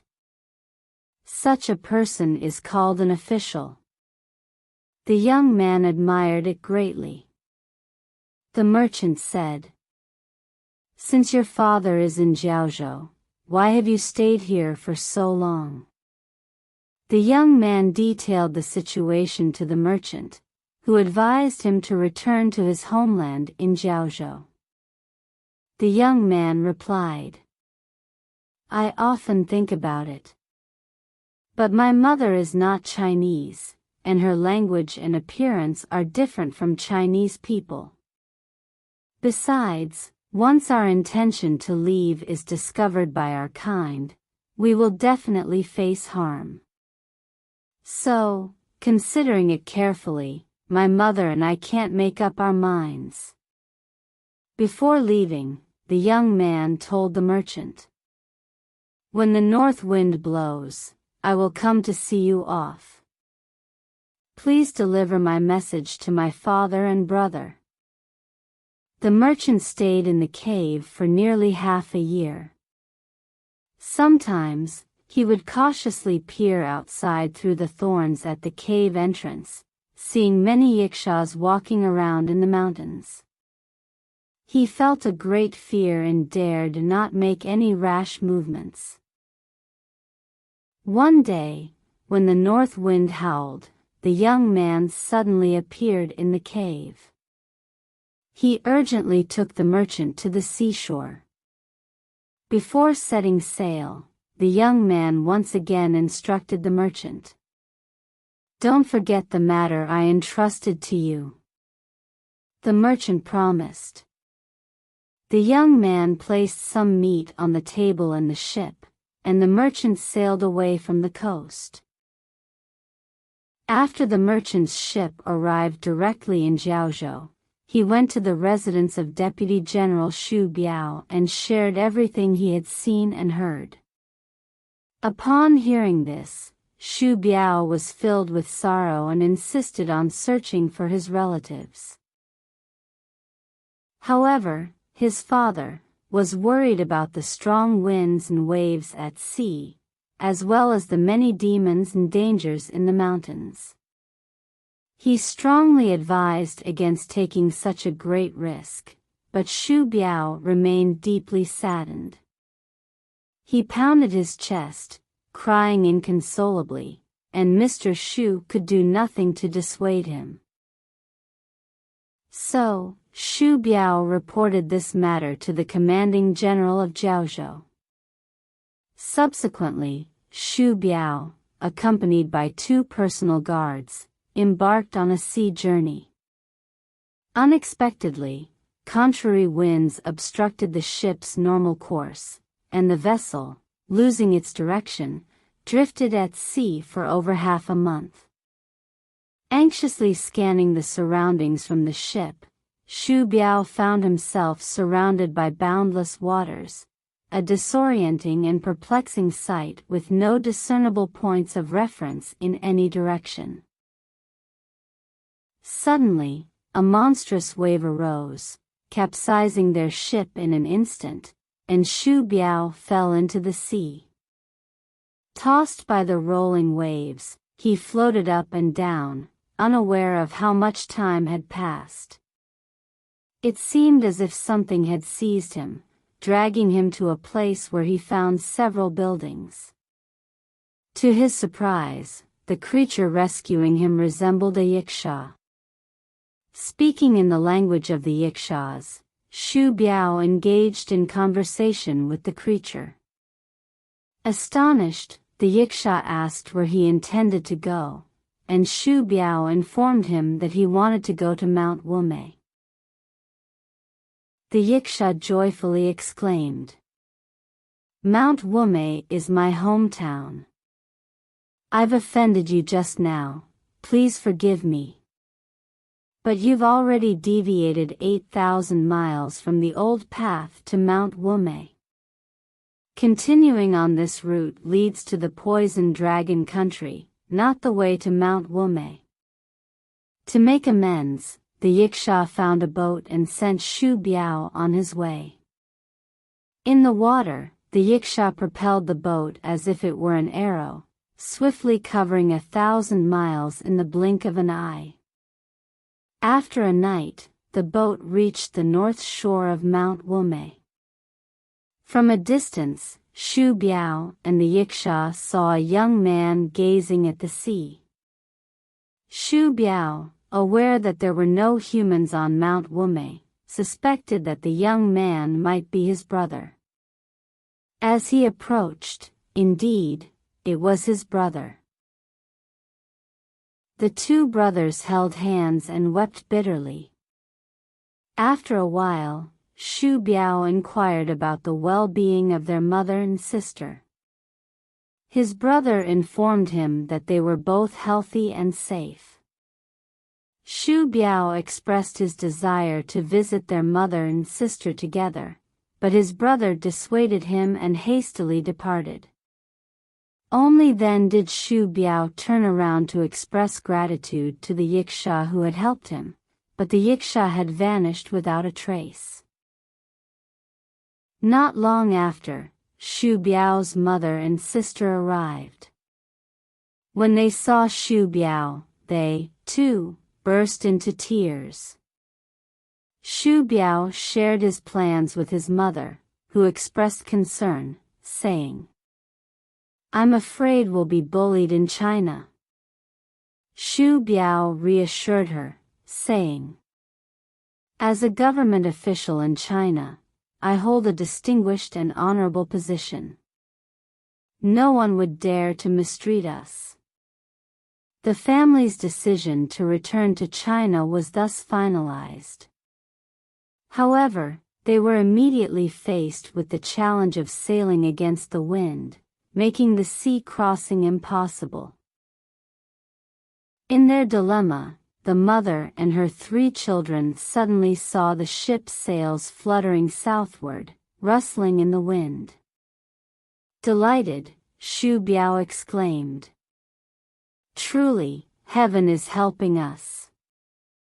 The family boarded the ship one after another. The vessel sailed through the waves, creating countless white foamy splashes, resembling an arrow in flight. 3 days later, Shu Biao and his family's ship reached the coast of Jiaozhou. People, frightened at the sight of them, scattered in all directions. Shu Biao then took off his own clothes, giving them to his mother, brother, and sister to wear. Upon arriving home, the mother Yiksha loudly scolded Mr. Shu for leaving without consulting her, expressing her resentment. Mr. Shu repeatedly apologized to her.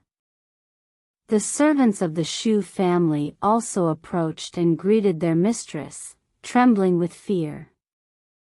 Shu Biao encouraged his mother to learn the Chinese language and adapt to wearing silk and satin clothing, as well as getting used to Chinese cuisine. Although it took some time for them to adjust, the entire family was delighted. The mother Yiksha and her daughter usually dressed in men's clothing, similar to the style of Manchu attire. Several months later, the mother Yiksha could understand some Chinese, and surprisingly, the skin of the brother and sister gradually became fairer. Shu Biao's younger brother is named Shu Bao, and his sister is called Year. Both of them possess extraordinary strength. Feeling ashamed of his lack of scholarly knowledge and etiquette, Shu Biao sent his brother to study at the school. Among the three siblings, Shu Bao was the most intelligent. He had an exceptional memory for any kind of knowledge, whether it was classics or history. However, Shu Bao did not want to be a scholar, so Shu Biao had him learn to wield a powerful crossbow and master horsemanship. As a result, Shu Bao acquired martial skills, passed the military examinations, and married the daughter of a military officer. As for Shu Yi, due to her mother being a yiksha, no one was willing to marry her. Shu Biao, seizing an opportunity, forced his subordinate Yuan Shoubei, who had lost his wife, to marry Shu Yi. Shu Yi could pull open a bow weighing thousands of kilograms, and shoot small birds from over 100 paces away, and her arrows never missed. Whenever Yuan Shoubei went on campaigns, he often took his wife, Shu Yi, with him. Over time, Yuan Shoubei rose through the ranks to become a general, and half of his achievements were attributed to Shu Yi. At the age of 34, Shu Bao, bearing the seal of a general, led troops into battle and became the commander-in-chief of the provincial garrison. The mother Yiksha also accompanied Shu Bao on his southern expeditions. Whenever facing formidable enemies, she would don armor, wield a blade, and charge into the enemy ranks to assist her son. The enemies, upon seeing this, would panic and flee. The emperor decreed to grant the mother Yiksha the title of male baron, but Shu Bao submitted a memorial to decline the honor on her behalf. Consequently, the emperor changed her title to Madam. In the story's concluding remarks, the author humorously comments, Madam Yiksha's story is truly an unheard-of strange tale. However, upon careful consideration, it's not that unusual. Every household has a Yiksha mother lurking by the bedside.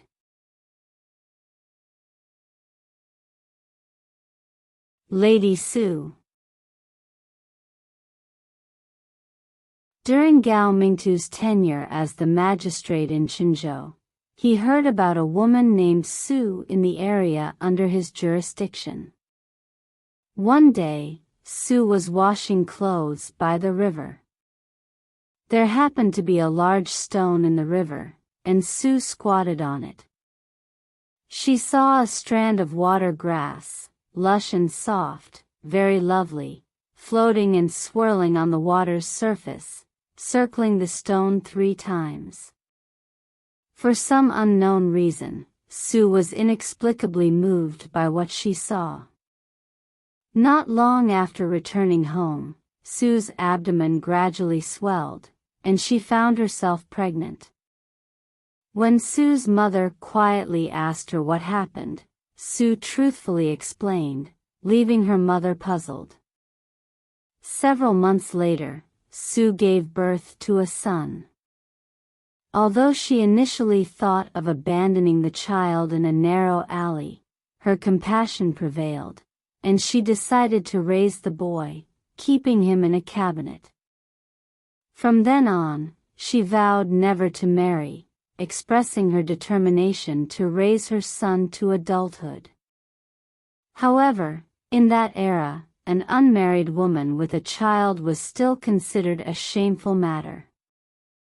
Therefore, when the child reached the age of 7, Su had yet to take him outside to meet anyone. One day, the son suddenly said to Su, "Mother, I have grown up gradually. How can I stay locked at home for a long time? You should let me go, I can't be a burden to you anymore."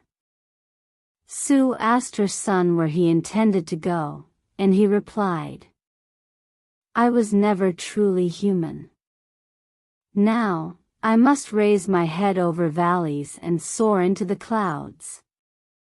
Tearfully, Sue asked when he would return, and her son replied, "I will only come back when you are on your deathbed. After I leave, if you need anything, please open the cabinet where I used to hide. You will surely find what you desire." With that, he bid farewell to his mother and left. Sue ran after him, but by the time she reached the door, her son had disappeared without a trace. Sue shared this incident with her mother, who was equally astonished.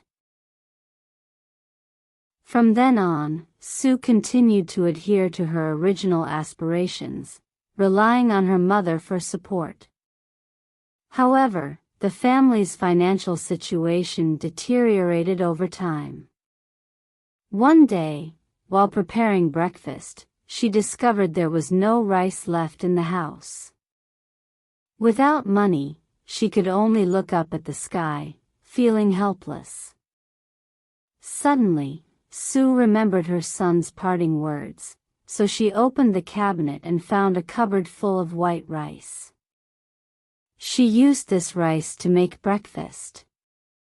Since that day, whenever she had a need, she would open the cabinet and find her wishes fulfilled. After 3 years, Sue's mother passed away, and all funeral expenses were covered from the contents of the cabinet. After burying her mother, Sue lived alone for another 30 years, never venturing beyond her front door. One day, a neighbor woman came to Sue's house to borrow fire. Seeing her sitting alone in the spacious room, they chatted for a while, and then the neighbor woman left. Not long after, the neighbor woman suddenly saw colorful clouds swirling above Sue's house, resembling a large umbrella, and standing within the colorful clouds was a person dressed in magnificent clothing. Upon closer inspection, the woman realized it was Sue. The colorful clouds lingered in the sky for a while, flying higher and higher, and then disappeared. The neighbors were puzzled and went to Sue's house to investigate. They found Sue dressed in splendid attire, seated there, having passed away. The crowd discussed and, considering that Sue had no living relatives, decided to contribute money to give her a proper burial. Suddenly, a young man walked in from outside. He was handsome and tall, expressing gratitude to everyone. The neighbors knew that Sue had a son in the past, so they didn't question further. The young man paid for his mother's burial, planted 2 peach trees at the grave, and then bid farewell to everyone. As he took a few steps, colorful clouds formed under his feet, and he vanished. Later, the 2 peach trees bloomed and bore fruit. The fruits were fragrant and delicious, so the locals called them Lady Sue peach trees. The peach trees thrived, blooming and bearing fruit every year, remaining eternal and undying. Officials in the area often brought some peaches as gifts for friends and relatives.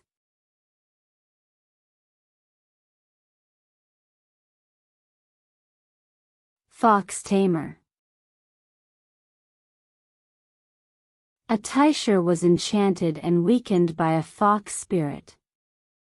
Despite trying various methods, including drawing symbols and chanting spells, to drive away the fox spirit, he was unsuccessful. Frustrated, he took a leave and returned to his hometown, hoping to escape the fox spirit's torment. However, no matter where he went, the fox spirit followed him, causing him great fear and confusion. Upon settling in Zhuozhou, one day, a doctor with a bell outside his door claimed to have the ability to subdue the fox spirit. The Taisher invited the doctor into his home, where the doctor prescribed medicine, unexpectedly a potent aphrodisiac for both men and women. The doctor instructed the Taisher to take the medicine, enter the room, and engage with the fox spirit, now transformed into a woman. The Taisher, extremely bold and unstoppable, proceeded with determination. The fox spirit initially resisted, pleading for the Taisher to stop. Ignoring her pleas, the Taisher became more forceful.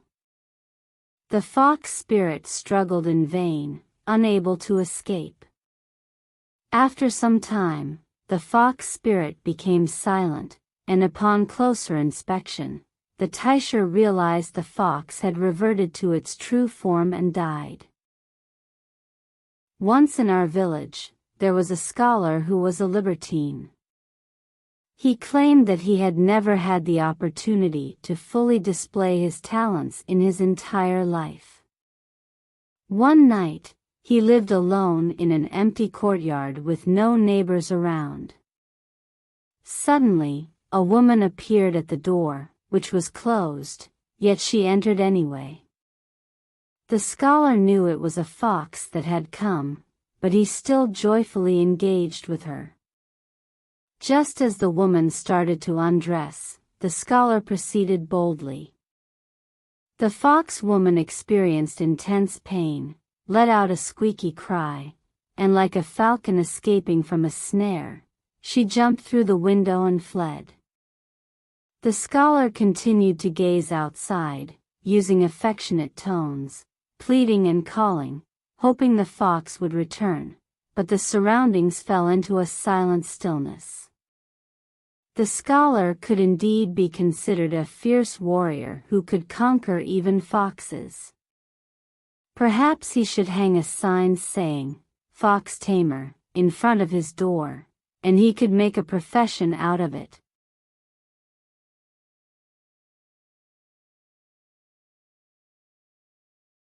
Taotai. In Zhezhou, there was a man named Xingde, a renowned outlaw in the Greenwood. He possessed great strength, could wield a powerful bow, and was skilled in rapid-fire archery, showcasing his unparalleled martial arts. Despite his exceptional abilities, Xingde led a destitute life, lacking business acumen and often losing all his capital and trade ventures. Large merchants from Nanjing and Beijing were willing to accompany Xingde on his journeys, seeking the assurance of safety during travels.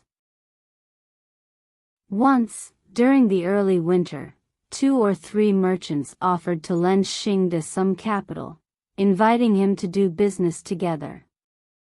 Xingde pooled together all his savings, borrowed additional money, and prepared to purchase a large quantity of goods.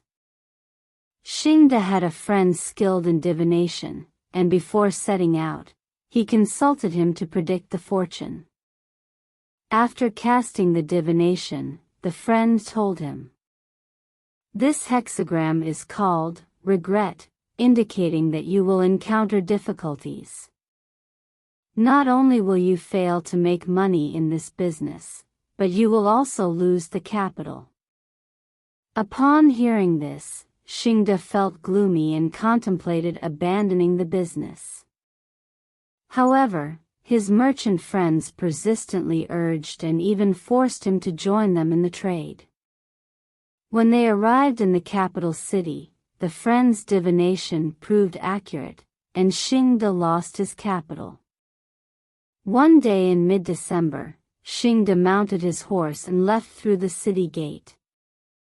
The thought of not having capital for business in the coming year weighed heavily on his mind, deepening his sense of gloom.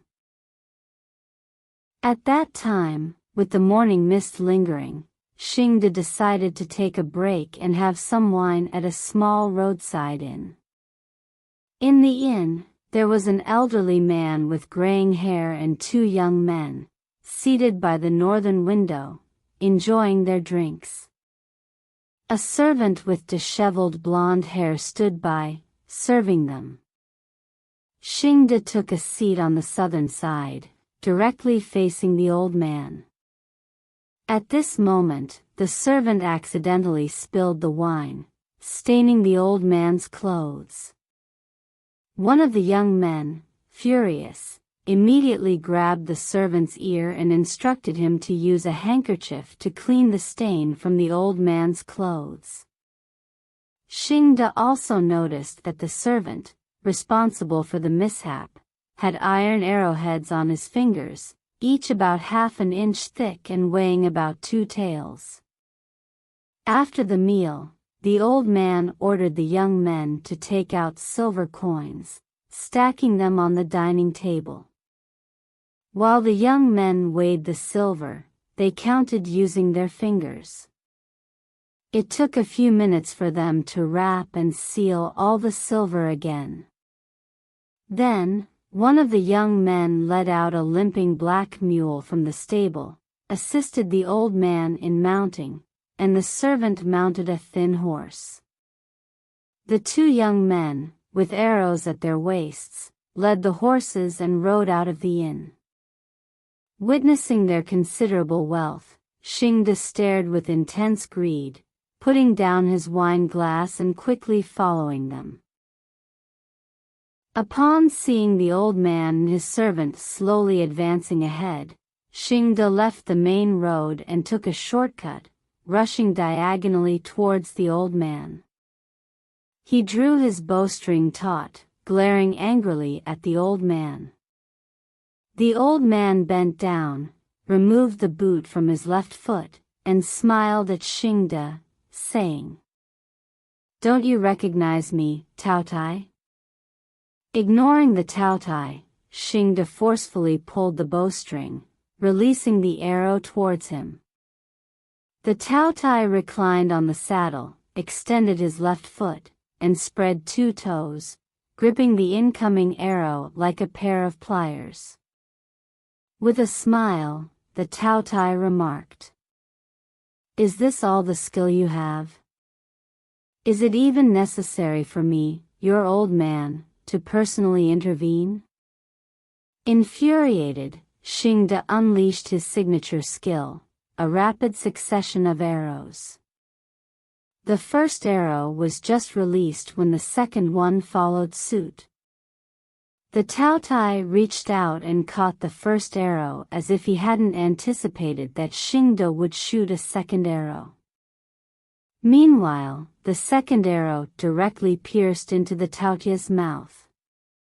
He abruptly fell, tumbled off the horse, and lay motionless on the ground with the arrowhead clenched in his mouth. The servant dismounted as well. Xingde, thinking the Taotai had been fatally shot, approached him slowly. Suddenly, the seemingly lifeless Taotai sprang to his feet, spat out the arrow, and clapped his hands, saying, "Nice to meet you for the first time. Why play such a big joke on me?" Astonished, Xingde was taken aback, and his steed galloped away in fright. Only then did Xingde realize that the Taotai was no ordinary person, and he dared not attempt to rob him of his belongings again. Xingde rode on for another 30 or 40 miles and encountered a steward of a local official who was leading a large amount of property to Beijing. Xingde intercepted him, seized the property, which he estimated to be worth about 1,000 taels of silver, and felt somewhat relieved. Just as he was about to set off again, he suddenly heard the sound of hoofbeats in the distance. Turning around, he saw the servant who had been following the Taotai approaching. The servant, riding the lame mule, berated Xingde, saying, "Stop right there. You should share some of the goods you looted just now with us." Xingda said. Do you know who I am, Xingda with the rapid-fire arrows? The servant replied. We've just witnessed your martial skills. Xingda, seeing that the servant didn't look particularly formidable and wasn't carrying a bow and arrows, thought he could easily deal with him. So, he raised his bow and shot 3 arrows in quick succession, like a group of eagles in flight. The servant, unruffled, caught each arrow in both hands and even held one in his mouth, smiling as he said to Xingda. You have such a meager skill, it's really laughable. I was in a hurry today and didn't have time to find a bow. These arrows are useless to me, so I'll return them to you. With that, he took off the iron arrowheads from his fingers, strung them together, and then threw them with force. Xingda only heard a whistling sound near his ears. He hastily used the bow to deflect the flying arrows, but the bowstring struck the iron arrowheads with a clang sound, and the bowstring snapped, the bow cracking into pieces. Stunned by the servant's incredible skill, Xingda hadn't even had time to dodge when the arrows pierced his ears, and he was suddenly knocked off his horse. The servant dismounted and was about to search for money and valuables on Xingda when he, lying on the ground, fiercely fought back with the broken bow. The servant snatched the bow from Xingda, snapped it in half, then into quarters, and finally threw it on the ground. Next, the servant seized Xingda's arms, pinned his legs with his feet, and Xingda felt as if his arms were bound by ropes and his legs were crushed by a heavy weight, rendering him unable to move. Xingda had a double-layered leather belt around his waist, 3 fingers wide. The servant pinched it lightly, and the belt broke apart like ashes. The servant took out the valuables from Xingda's body, then leaped onto the horse, raised his hand in acknowledgement, and said, I've offended you, before disappearing into the distance. Having gone through this experience, Xingda returned to his hometown. After returning home, he underwent a complete change in character and finally became a person of good conduct, adhering to the law and propriety. He often openly shared this past experience with others. His story was similar to the one Lu Dongshan told me.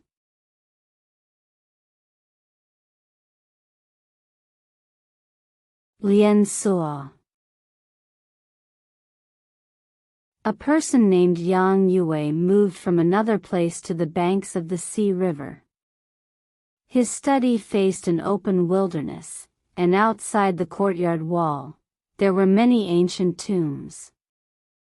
Every night, Yang Yue could hear the white poplar trees rustling, the sound resembling the rushing waves, incessant in his ears.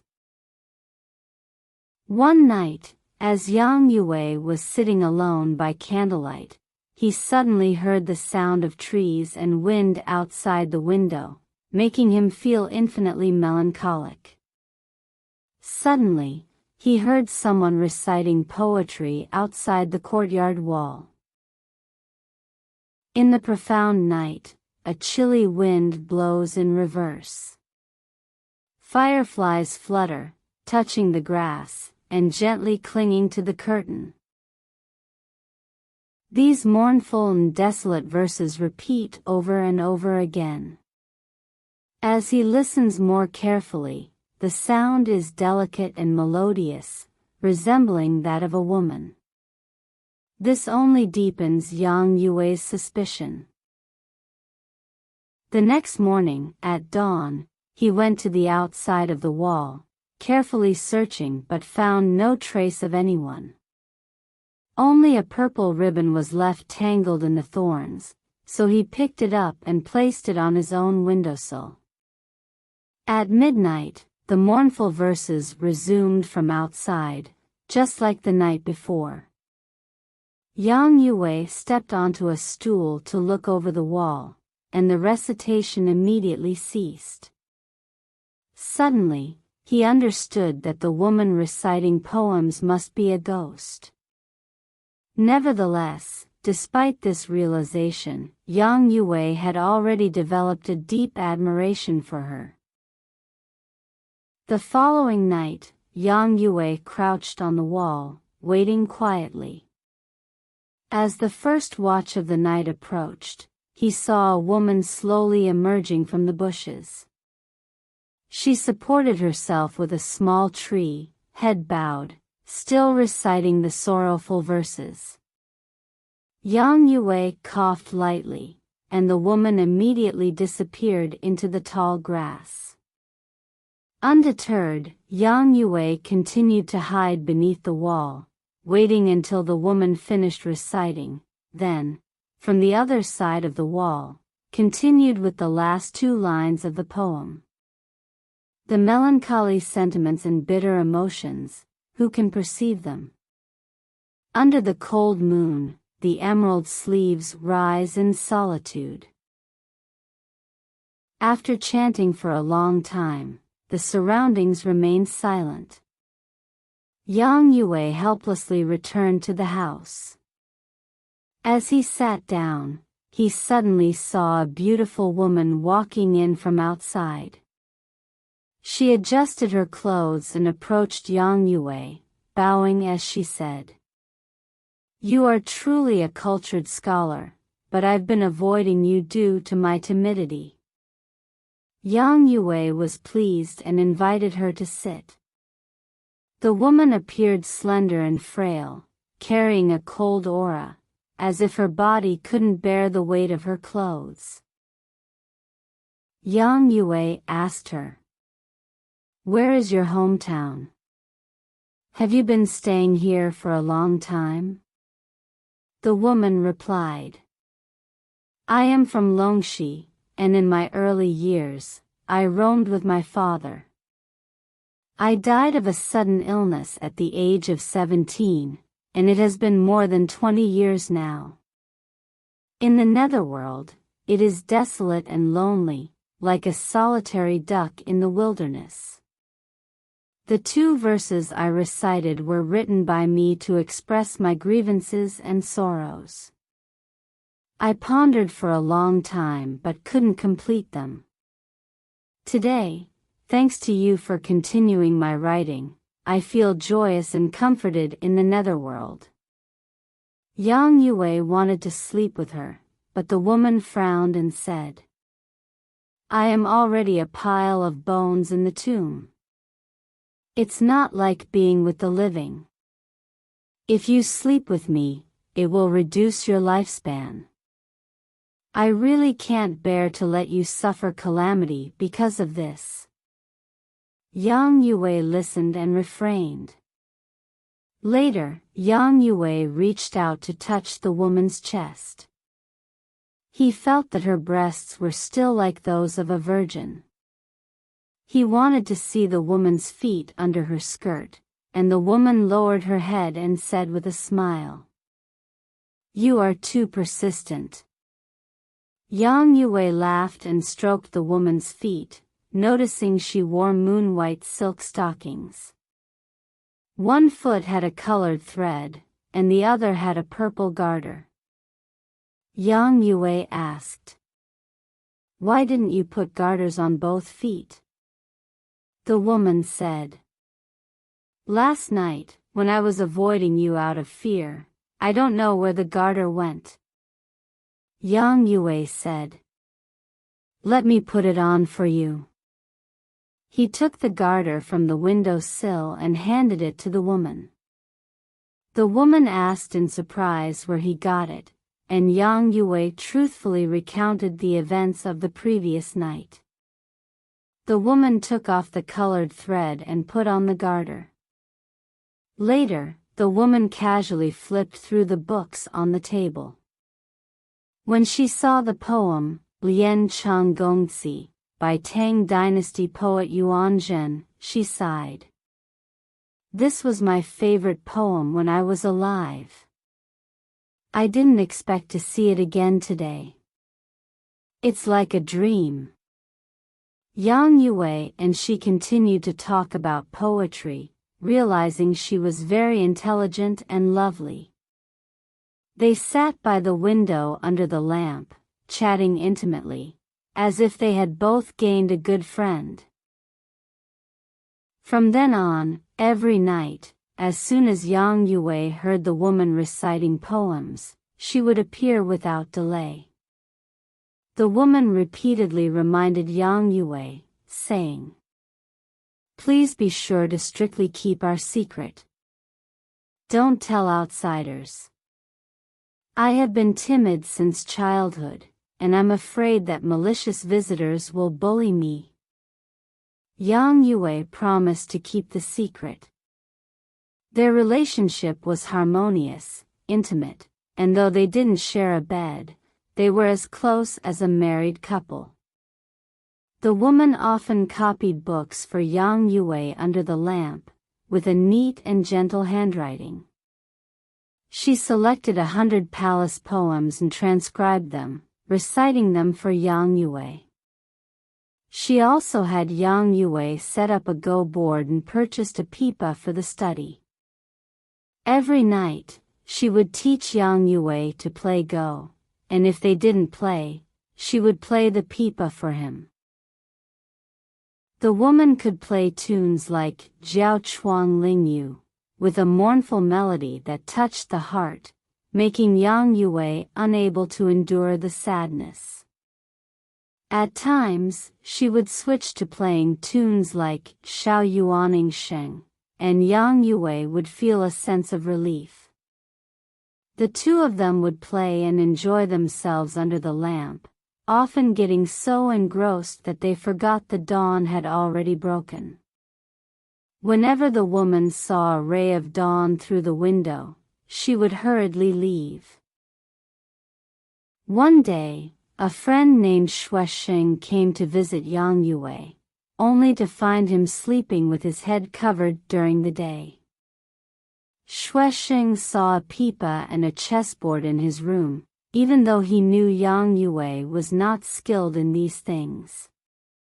While flipping through a book, Shuesheng also noticed handwritten palace poems with neat and graceful handwriting, raising further suspicions. When Yang Yue woke up, Shuesheng asked him, "Why do you have a pipa and a chessboard at home?" Yang Yue made up an excuse, saying, "I wanted to learn these skills." Shuesheng then inquired about the handwritten poems and songs, and Yang Yue falsely claimed they were written by another friend. Shuesheng carefully examined the handwriting and saw a small line on the last page that read, "On a certain month and day, copied by Lian Suo." Seeing this, Shuesheng laughed and said, "This is clearly the lady's nickname. How can you deceive me like this?" Yang Yue felt extremely embarrassed and didn't know what to say. Shuesheng continued to question him persistently, and Yang Yue remained silent. Shuesheng picked up the copy of poems and songs, ready to leave. Feeling uneasy, Yang Yue had no choice but to reveal the truth. Shuesheng insisted on meeting Lian Suo, and despite Yang Yue conveying the woman's plea for confidentiality, Shuesheng's admiration for Lian Suo overpowered his sense of discretion. Reluctantly, Yang Yue agreed to introduce them. That night, Lian Suo arrived, and Yang Yue informed her of Shuesheng's intentions. Lian Suo, upon hearing this, became particularly angry and scolded him, saying, "Didn't I warn you? I never expected you to blabber everywhere.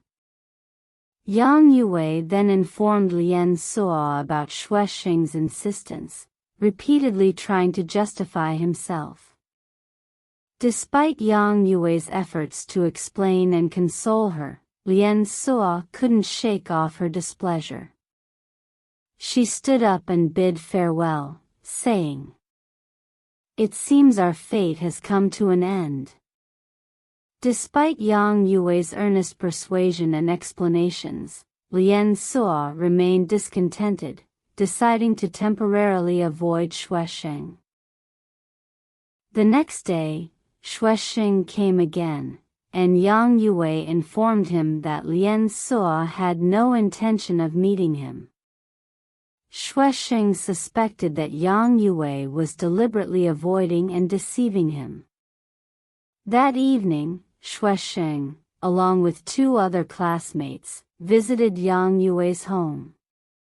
Despite the late hour, they made excuses to prolong their stay. These individuals intentionally caused disturbance, creating a night of loud commotion. Yang Yue felt extremely angry but was helpless against them. For several consecutive nights, the group caused disturbances, yet there was no sign of Lian Suo. Feeling bored and considering departure, the noisy atmosphere gradually subsided. Suddenly, a recitation echoed from outside, and everyone present listened attentively to the haunting and poignant voice. Shuisheng was completely engrossed, and among his friends was Wang, who had a fondness for martial arts. Astonishingly, Wang picked up a large stone and threw it towards the wall, shouting, "You ghost, hiding and refusing to meet guests. What kind of sentimental poetry are you reciting, crying like that? It's truly annoying." The recitation abruptly stopped. Everyone criticized Wang, and Yang Yue, infuriated, scolded him loudly. The following day, these individuals finally left Yang Yue's home. That night, Yang Yue stayed alone in the empty room, hoping that Lian Suo would come again, but there was no sign of her. After 2 more days, Lian Suo suddenly appeared, crying as she said to Yang Yue, "The wicked guests you attracted almost scared me to death." Yang Yue hurriedly apologized to her. Lian Suo left in a hurry, and before parting, she said to Yang Yue, "I already said our fate has come to an end. Let's not meet again from now on." Yang Yue tried to persuade her, but Lian Suo had already disappeared. From that day on, Yang Yue waited anxiously for over a month, but Lian Suo never came back. Yang Yue, consumed by regret, neglected food and sleep, wasted away in daily remorse. One evening, while Yang Yue was drinking alone, Lian Suo suddenly lifted the door curtain and walked in. Overjoyed, Yang Yue asked her, "Have you forgiven me?" Lian Suo, tears streaming down her face, soaked in her clothes, remained silent. Anxious, Yang Yue inquired about what had happened, but Lian Suo hesitated to speak. Finally, she said, "That day, I left in anger, but urgent matters brought me back to seek your help. I couldn't help feeling a bit ashamed." Pressed further by Yang Yue, Lian Suo continued, "A dirty and vile constable appeared, forcing me to be his concubine. But being from an honorable family, how could I bow my head to this despicable wretch? Unfortunately, being a fragile woman, I couldn't resist him. If you are still willing to treat me as your wife, You must not tolerate his actions." Enraged, Yang Yue wanted to confront the constable, but he hesitated, considering the difference between the realms of the living and the dead. Lien Suo then told him, "Tomorrow night, go to sleep early, and we will meet in our dreams." They spent the night reminiscing like before. Before leaving, Lien Suo instructed Yang Yue not to sleep during the day and to wait for their dream meeting at night. Yang Yue eagerly agreed. The next day, after Yang Yue had consumed some alcohol in the afternoon, feeling a bit intoxicated, he lay down on the bed and unknowingly fell asleep. In a daze, he suddenly saw Lien Suo arriving. Lien Suo handed him a dagger, took his hand, and led him to a courtyard. After closing the courtyard door, Yang Yue was about to ask what was happening when they heard someone smashing the door with a large stone. Terrified, Lien Suo said, "My enemies have come." Yang Yue, enraged, rushed out by opening the courtyard door, only to find that the intruder was a constable wearing a red hat, clad in black, with a thorny beard on his mouth resembling a hedgehog's fur. Yang Yue angrily confronted the constable, who reciprocated with hostility. The constable spewed venomous words, infuriating Yang Yue, who charged at him ready for a fight. The constable, in turn, picked up stones and hurled them at Yang Yue, with one hitting his wrist, making him drop the dagger. In the midst of the peril, Yang Yue spotted someone from a distance. The person had a bow slung over their waist and was engaged in hunting. On closer inspection, it was Wang, the martial arts enthusiast. Yang Yue loudly called for help, and Wang, hearing the plea, rushed to the scene. He shot an arrow that struck the constable's thigh, and with another arrow, the constable screamed and fell dead. Yang Yue expressed immense gratitude to Wang, explaining the situation. Wang, relieved that he had killed the constable, accompanied Yang Yue to Lien Suo's house. Lien Suo, trembling with fear and shyness, stood at a distance, cowering. Wang noticed a small dagger on the table, about a foot long, with a gold and jade inlaid hilt. He drew the dagger from its sheath, marveling at its gleaming blade that could cast shadows. Wang praised the dagger repeatedly and couldn't bear to part with it. After some casual conversation with Yang Yue, they bid farewell, noticing Lien Suo's shy and pitiful demeanor. After a while, Yang Yue returned home on his own. It was only when he stumbled and fell while climbing the wall that he abruptly woke up. By then, it was dawn, with village roosters crowing. Yang Yue realized his wrist was particularly painful, and upon inspection, he found the skin swollen and red. At noon, Wang came and told Yang Yue about a strange dream he had the night before. Yang Yue asked Wang, "Didn't you dream about archery?" Wang was surprised that Yang Yue knew about his dream. Yang Yue extended his hand to show Wang and explained the whole story to him. Wang, recalling the appearance of Lien Suo in the dream, regretted that he couldn't meet her in person. He was grateful for his assistance to Lien Suo and asked Yang Yue to convey a message to her, hoping that she would agree to meet him officially. At night, Lien Suo came to express her gratitude to Yang Yue. Yang Yue attributed everything to Wang and conveyed Wang's sincere desire to meet her. Lian Suo said, "I dare not forget Wang's kindness in saving me. However, he is a strong martial artist, and I am truly afraid of him." She continued, "I can see that Wang loves my dagger. This dagger was purchased by my father for 100 taels of silver when he was on a mission to Nanyue.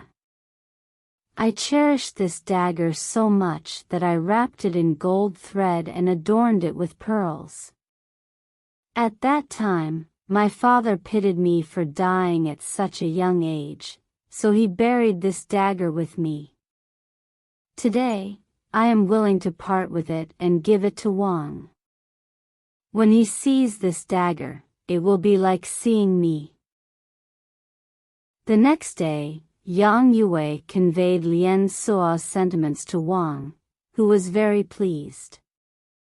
In the evening, Lian Suo indeed brought the dagger and said to Yang Yue, "Please instruct Wang to cherish this dagger.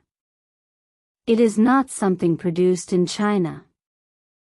From then on, Lian Suo resumed her intimate interactions with Yang Yue, just like before. After a few months, one evening, under the lamplight, Lian Suo looked up at Yang Yue as if she wanted to say something. Her face blushed with embarrassment, but she hesitated several times. Yang Yue embraced her and asked what she wanted to say. Lian Suo said, "I have been grateful for your affection for such a long time. I have experienced the vitality of the living, tasted some worldly food and drink, and suddenly felt that my dry bones have gained a bit of vitality. But now, I still need some fresh human blood to fully revive me." Yang Yue smiled and said, "If you hadn't agreed, would I be willing to cherish my own meager blood?" Lian Suo added, "After being with you, you will likely fall seriously ill for more than 20 days, but taking some medicine can cure you." So, the two undressed, got into bed, and shared moments of pleasure. Afterward, Lian Suo got up, dressed, and said to Yang Yue, "I still need a bit of fresh human blood. Can you endure the pain and give me some?" Yang Yue took a sharp blade and cut his own arm to let the blood flow. Lian Suo lay on the bed, allowing the fresh blood to drip into her navel. Then, she stood up and said, "I won't come again. Please remember that after 100 days, if you see green birds singing in the tree near my grave, immediately dig up the grave and save me." Yang Yue earnestly accepted Lian Suo's instructions.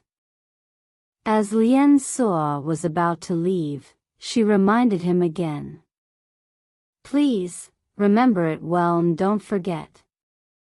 It must be done on time."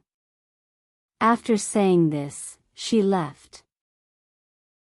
About a dozen days later, Yang Yue did indeed fall seriously ill, with his belly swelling severely. The doctor administered medicine, resulting in excrement resembling muddy sludge. After another dozen days, he recovered from the illness. Some time later, as Yang Yue calculated that the 100 days had passed, he instructed his family members to gather with shovels in front of Lian Suo's grave. By the time the sun had set, he indeed saw 2 green birds chirping in the tree. He joyfully exclaimed, "All right, everyone, let's begin." They cleared away the thorns and excavated the grave.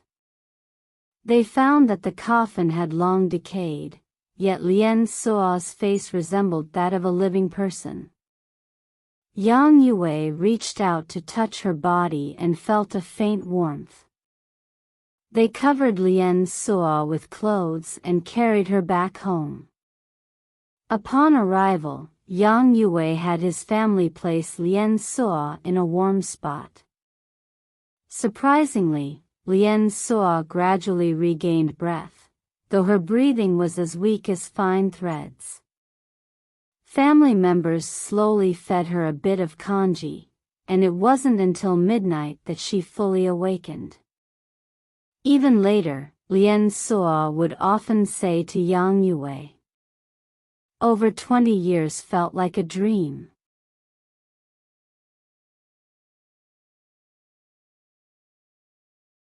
By Yu Yu. Wu Yun, also known by the courtesy name Qing'an, gained early renown for his extensive knowledge. An imperial historiographer named Gu was highly impressed upon reading Wu Yun's writings. Admiring Wu Yun's literary talent, Gu sought the help of someone acquainted with Wu Yun to observe his speech and demeanor. Gu remarked, "How could someone as talented as Wu Yun continue to live in poverty?" At the same time, Gu conveyed a message to Wu Yun through his friend, stating, "If Wu Yun can strive for success, pass the imperial examinations, I will give my daughter's hand in marriage to him." Gu had a daughter renowned for her beauty, a fact known to many. Upon hearing his friend's message, Wu Yun was naturally delighted and felt confident in himself. However, not long after, he failed in the autumn examinations. Undeterred, Wu Yun instructed his friend to convey a message to Gu, saying, "Prosperity and nobility are predetermined by fate, it's just a matter of whether it happens early or late. Please ask Gu to wait for me for 3 years. If I still haven't succeeded by then, he can marry his daughter to someone else." With renewed determination, Wu Yun redoubled his efforts in his studies. One night, under the bright moonlight, a scholar came to visit Wu Yun. This scholar had fair complexion, short beard, slender waist, and long fingernails. When Wu Yun asked where he came from, he replied, "My surname is Bai, and my given name is Yu Yu." After a brief conversation, Wu Yun found him to be open-minded and cheerful, developing a fondness for him. Wu Yun invited him to stay overnight. The next morning, as Bai Yu Yu prepared to leave, Wu Yun requested him to visit regularly. Grateful for the hospitality, Bai Yu Yu decided to move in with Wu Yun. They agreed on a date for Bai Yu Yu to make the transition. On the appointed day, a servant brought Bai Yu Yu's cooking utensils. Shortly after, Bai Yu Yu arrived riding a magnificent dragon-like horse. Wu Yun arranged another room for him, and Bai Yu Yu had his servant take care of the horse. From that day forward, they spent much time together, and their relationship became very close. Wu Yun noticed that the books Bai Yu Yu read were not the typical scholarly works or the 8-legged essays required for the imperial examinations. Intrigued, Wu Yun asked about his choice of literature. Bai Yu Yu laughed and said, "Everyone has their own aspirations. I am not one who seeks to obtain official positions and fame." In the evenings, Bai Yu Yu often invited Wu Yun to drink, occasionally presenting him with a scroll of books. As Wu Yun perused these books, he discovered they contained techniques related to qi cultivation, challenging to comprehend. Considering them less important, Wu Yun set them aside without delving further. After a few days, Bai Yu said to Wu Yun, "The books I gave you earlier contain methods for cultivating inner elixirs and seeking immortality. These techniques are essential for achieving enlightenment and becoming an immortal." Wu Yun smiled and replied, "What I urgently desire now is not these. Besides, those who seek immortality must sever emotional ties and eliminate all desires, which is something I find challenging to do." Bai Yu asked, "Why is that?" Wu Yun explained that he needed to consider continuing his family line. Bai Yu then inquired, "Why have you delayed getting married for so long?" Wu Yun chuckled and said, "Just as mentioned in Mencius, I've got a condition, and that's a penchant for beautiful women." Bai Yu also laughed and remarked, "In Mencius, it also says, 'The king requests that you not be fond of trivial beauty, advising people not to be enamored with ordinary women.' So, what kind of woman do you fancy?" Wu Yun then recounted the entire story of how the daughter of the Gu family was promised to him by her father. After hearing this, Bai Yu doubted whether the girl from the Gu family was truly as beautiful as rumored. Wu Yun responded, "That young lady is universally recognized for her beauty, not just my subjective judgment." Bai Yu smiled faintly and didn't press the matter further. The next day, Bai Yu suddenly packed his belongings to bid farewell. Wu Yun, filled with sorrow, expressed reluctant parting words, talking endlessly, and there was still much left unsaid. Bai Yu had his servant carry the luggage ahead, and he lingered with Wu Yun, finding it hard to part. Suddenly, they noticed a green cicada landing on the desk. Bai Yu took his leave, saying, "My carriage is ready, let's part ways here. If you miss me, you can tidy up the bed where I slept and rest there." Wu Yun wanted to ask more questions, but in an instant, Bai Yu had become as small as a finger. With a swift leap onto the back of the green cicada, accompanied by chirping sounds, Bai Yu disappeared into the blue sky and white clouds. Only then did Wu Yun realize that Bai Yu was no ordinary person. He stood there in astonishment, feeling a sense of loss. After a few days, the sky suddenly started drizzling rain. Wu Yun's longing for Bai Yu became even more urgent. He went to the bed where Bai Yu had slept and found many rat droppings. Sighing, he began cleaning and then laid down on the bed after arranging the bedding. After a while, to Wu Yun's surprise, Bai Yu's servant came to invite him. Joyfully, he followed the servant. As Wu Yun walked, he saw a flock of multicolored birds called Tunghua Feng flying towards him. The servant caught one and said to Wu Yun, "It's getting dark, and the road is not safe. We can ride this little bird for transportation." Concerned that the bird might be too small to carry him, Wu Yun hesitated. However, the servant reassured him. "Just give it a try." Wu Yun followed his advice, tried riding the bird, and to his amazement, it was spacious and more than sufficient.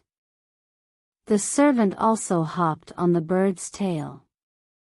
With a sudden sound, the Tunghua Fong bird spread its wings and soared into the sky. Not long after, a red lacquered gate appeared before the two. The servant dismounted from the bird first and assisted Wu Yun. Wu Yun asked, "Where is this?" The servant replied, "This is Heavenly Gate." They noticed a giant tiger crouching beside Heavenly Gate. Wu Yun was terrified, but the servant shielded him from the tiger.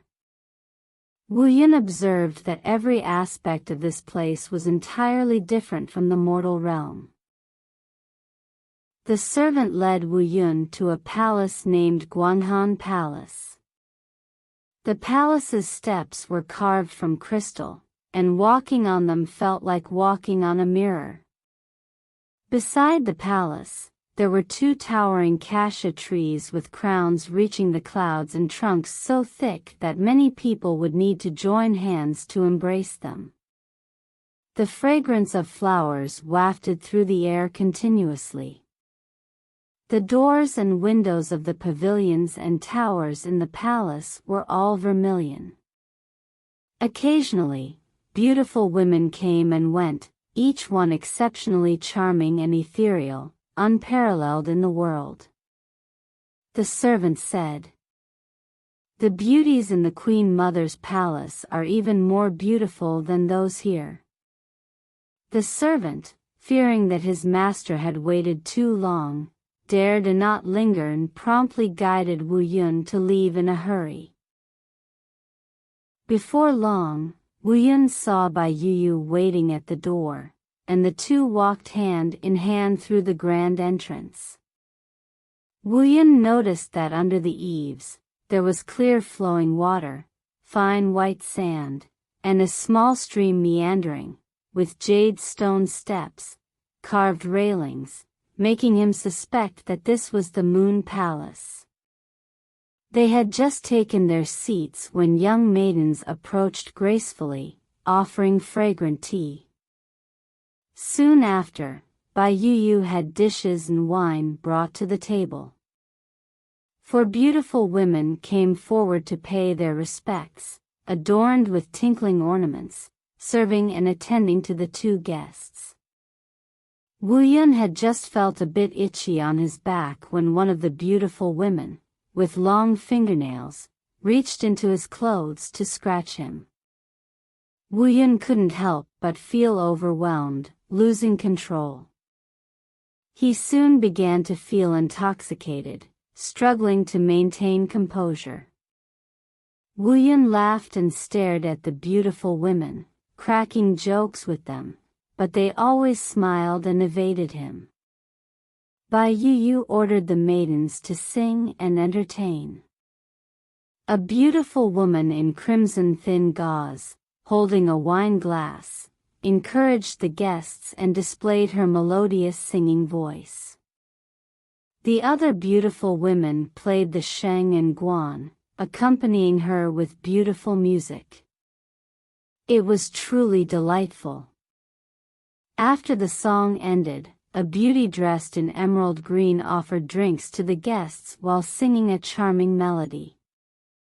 Meanwhile, a woman in purple attire and another in pale white chiffon stood on the side, giggling and playfully refusing to step forward to offer drinks.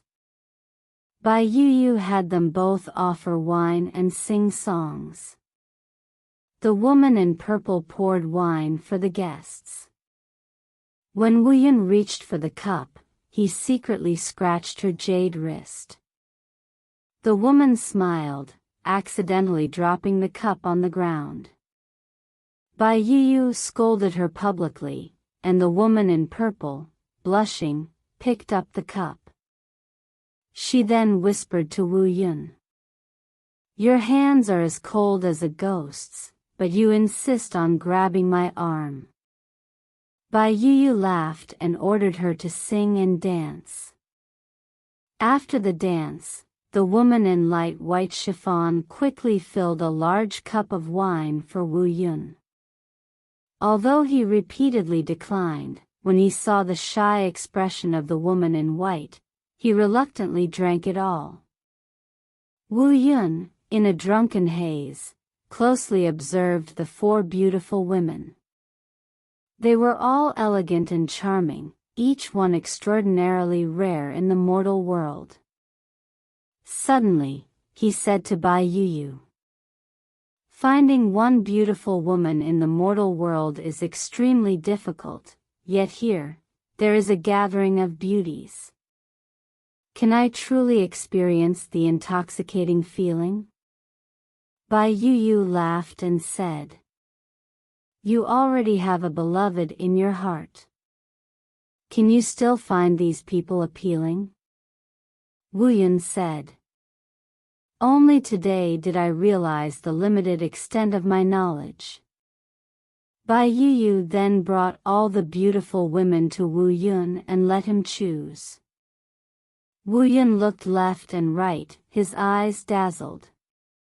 Bai Yu thought Wu Yun had a connection with the woman in purple, so he arranged for her to set up the beddings and serve the guest. The two quickly got into bed, indulging in the pleasures of the bed, enjoying the lingering passion. Wu Yun asked the beauty for a keepsake, and the woman in purple took off her gold bracelet from her wrist and gave it to him. At that moment, Wu Yun suddenly saw Bai Yu's servant entering. The servant said, "The immortal realm and the mortal realm are vastly different. Please leave immediately." Upon hearing this, the woman in purple hastily dressed and left in a hurry. Wu Yun asked the servant about Bai Yu's whereabouts, and the servant replied, "He rose early to attend the morning court and instructed me to see off the guest before leaving." Feeling disappointed, Wu Yun followed the servant back the way he came. As Wu Yun approached the heavenly gate, he looked back to find the servant had mysteriously disappeared. The tiger next to the heavenly gate roared and leaped. Panicking, Wu Yun fled, only to find himself falling into an abyss with no end in sight. In his desperate moment, he suddenly woke up, realizing it was just a dream. Opening his eyes, he saw the morning sun painting the sky red. As he was about to get up and put on his clothes, he noticed something gently sliding onto his bedding. Picking it up, he found it to be the golden bracelet the woman in purple had given him in the dream. Wu Yun couldn't help but feel even more perplexed. From that day on, his pursuit of fame and his enthusiasm for the daughter of the Gu family gradually cooled. He often thought about leaving home to seek immortality, but worried about leaving the family without an heir. More than 10 months later, one day, Wu Yun was taking a nap when he suddenly dreamt that the woman in purple from the heavens walked in carrying a baby in her arms. She said to Wu Yun, "This child is your flesh and blood. I cannot raise him in the heavens, so I brought him to you." She then placed the infant on Wu Yun's bed, covered him with a piece of clothing, and hastily prepared to leave. Wu Yun insisted on keeping her, but the woman in purple said, "Our last encounter was a union, and this time is a farewell forever. Our earthly marriage has come to an end. If you still harbor feelings for me, perhaps we will meet again in the future." Wu Yun woke up and saw a baby sleeping beside him in the clothes. Hurriedly, he picked up the infant and went to see his mother. Delighted, his mother hired a wet nurse to care for him and named him Wu Mengxian. Later, Wu Yun sent someone to deliver a message to imperial historiographer Gu, expressing his intention to become a monk and retire from worldly affairs. he requested Gu to find another suitable husband for his daughter. Gu disagreed with this decision, but Wu Yun insisted on canceling the engagement. Unable to change his mind, Gu conveyed Wu Yun's decision to his daughter. However, she replied, "People near and far already know that you have promised me to Wu Yun for a lifetime. If he leaves, I would rather serve his parents alone. I will not marry anyone else." Gu communicated his daughter's words to Wu Yun, who explained, "The reason I am declining the marriage is that I no longer wish to pursue fame and fortune, and I have lost interest in marital affairs. I have not immediately entered seclusion in the mountains only because my elderly mother is still alive." So, Gu went again to discuss with his daughter. The daughter said, "Although Wu Yun's family is poor, I am willing to endure hardship with him. If Wu Yun decides to leave home, I would rather serve his parents alone. I will not marry anyone else." After several rounds of communication, no consensus was reached. Therefore, Gu chose an auspicious day, prepared the wedding convoy and dowry, and personally escorted his daughter to Wu Yun's home to complete their marriage. Touched by the virtuous qualities of Ms. Gu, Wu Yun loved and respected her deeply. She served Wu Yun's mother with great filial piety, surpassing many women from less humble backgrounds. 2 years later, Wu Yun's mother passed away. Ms. Gu pawned her dowry to purchase a coffin, demonstrating impeccable etiquette in every aspect. Wu Yun, appreciative of his excellent wife, said to her, "With a wife like you, what more could I ask for? I worry that someday, when one attains enlightenment, the entire family can ascend to become immortals. Therefore, I must leave home for a distant journey, leaving everything in the family to you." Ms. Gu calmly listened to his words without any attempt to dissuade him. Wu Yun then departed from home. After Wu Yun's departure, Ms. Gu managed the household affairs and livelihood with great efficiency. Internally, she nurtured an educated orphan child. The entire household was well organized and orderly. Wu Mengxian, gradually growing up, displayed exceptional intelligence and was regarded as a prodigy. At the age of 14, he passed the provincial examination, and at 15, he succeeded in the imperial examination, entering the Hanlin Academy.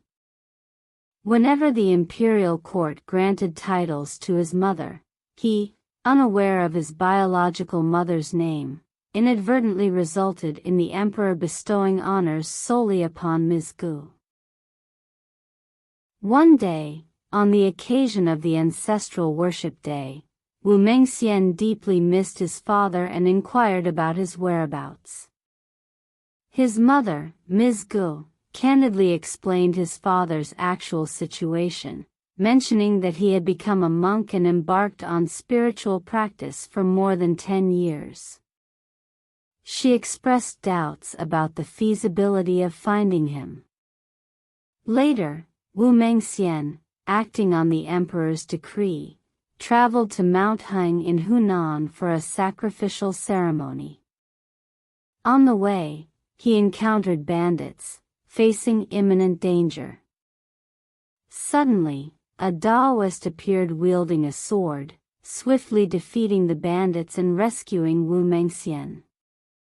Grateful for the Taoist's assistance, Wu Mengxian offered gold and silver as thanks, but the Taoist declined and handed him a letter. The Taoist said, "I have an old friend from the same hometown as you. Please deliver this letter to him on my behalf." When asked for the friend's name, the Taoist replied, Wang Lin.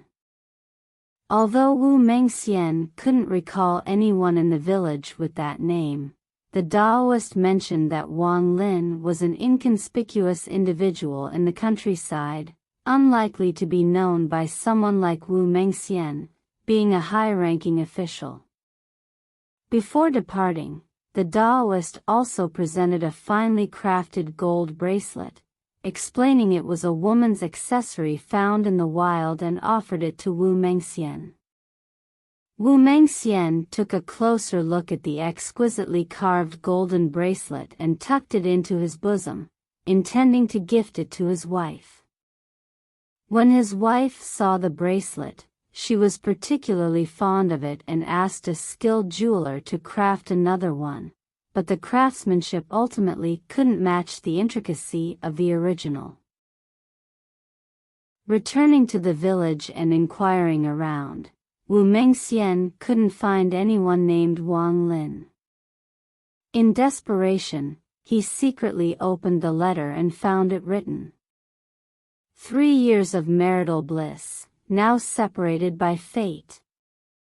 Thanks to your virtues, you have taken care of burying my mother and raising our child. I have no way to repay your kindness. I now present to you a pill. Cut it open and consume it to become an immortal. The letter concluded with, Please deliver it to Lady Lin's dressing table. Confused, Wu Mengxian took the letter to inquire of his mother, Ms. Gu. When his mother saw the letter, she burst into tears, choking with sobs. She explained, This is a letter from your father. Lin is my nickname. It dawned on Wu Mengxian that Wang Lin was a pseudonym. Regret filled his heart as he realized he had missed the chance to reunite with his father. He then showed the golden bracelet to his mother, who remarked, This should be a keepsake from your birth mother. Your father showed it to me when he was still alive. Looking at the pill mentioned in the letter, about the size of a soybean, Wu Mengxian joyfully exclaimed, Since my father is an immortal, consuming this pill will surely grant you eternal life. However, his mother, Ms. Gu, didn't immediately take the pill but carefully preserved it. One day, imperial historiographer Gut came to visit his grandson Wu Mengxian. Ms. Gu read Wu Yun's letter to him and presented the longevity pill, hoping that he could enjoy a long life. Gu accepted the pill, divided it in half, and shared it with his daughter. As soon as they swallowed the pill, both father and daughter immediately felt invigorated. Gu, in his 70s and previously showing signs of aging, suddenly sensed a renewed vitality coursing through his bones and flesh after taking the elixir. Consequently, he abandoned the sedan chair and began walking. Surprisingly, he moved with agile steps, forcing the servants to run breathlessly to keep up with him. The second year, a sudden fire broke out in the city, and the flames raged all day without extinguishing. The entire Wu family dared not sleep at night, gathering in the courtyard. The fire grew more intense, dangerously approaching the neighboring houses. The Wu family was in a panic, unsure of what to do. Suddenly, the golden bracelet on Wu Mengxian's wife's arm, accompanied by a clinking sound, detached from her wrist and flew out. The family's gaze followed the trajectory of the bracelet, witnessing it expand to cover the entire Wu residence, resembling a halo, with the opening of the bracelet facing southeast. Everyone was astonished. Shortly thereafter, the fire approached from the west, but when it reached the circled area created by the bracelet, it inexplicably veered to the east. As the fire burned far away, people believed the bracelet would not return. However, suddenly, a red light flashed, and the bracelet, clang, dropped at Wu Mingxian's wife's feet. In this fire, tens of thousands of houses in the city were burned to ashes, and all the neighboring houses surrounding the Wu residence were reduced to rubble. However, miraculously, the Wu family's home remained unscathed, except for a small attic to the southeast of the residence, which vanished into thin air. The small attic was precisely the area not covered by the opening of the bracelet. When Ms. Gu reached her 50s, some people claimed to have seen her looking as young and beautiful as someone in their 20s.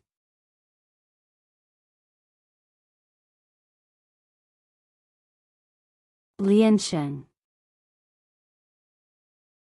In Jining County, there was a man surnamed Xiao. Let's call him Qiao Sheng. Qiao Sheng was exceptionally intelligent and gained local fame in his youth for his outstanding talent. However, as he entered his 20s, he still struggled and did not achieve success. Qiao Sheng was known for his sense of righteousness, and he maintained unwavering loyalty to his friends. He had a good friend named Gu Sheng, but unfortunately, this friend passed away prematurely. After Gu Sheng's death, Qiao Sheng, out of a sense of loyalty, often assisted Gu Sheng's widowed wife and children. The county magistrate of Jining was impressed by Qiao Sheng's literary talent. When they met, they found that they shared common interests and became friends. Later, the magistrate passed away while in office, leaving his family in poverty and unable to return to their hometown. In a selfless act, Qiao Sheng sold all of his own property to escort the magistrate's coffin and family back to their hometown, a round trip of over 2,000 miles. This noble gesture further earned respect for Qiao Sheng among the literati, but it also led to the decline of his own family wealth. There was a man named Shi Xiaoyan, and his daughter's name was Liansheng. Liansheng excelled in embroidery and was also well educated. Shi Xiaoyan doted on his precious daughter and decided to showcase Liansheng's embroidered work, the tired embroidery, to solicit poems from young talents. His intention was to select a talented husband for his daughter. Qiao Sheng also volunteered to contribute a poem, and his verse went like this. With a lazy bun and a high hairdo, dancing in the green and graceful posture. Early at the orchid window, embroidering the azure lotus. Piercing through the mandarin ducks, the soul almost breaks. Pausing the needle in secret, frowning with both eyes.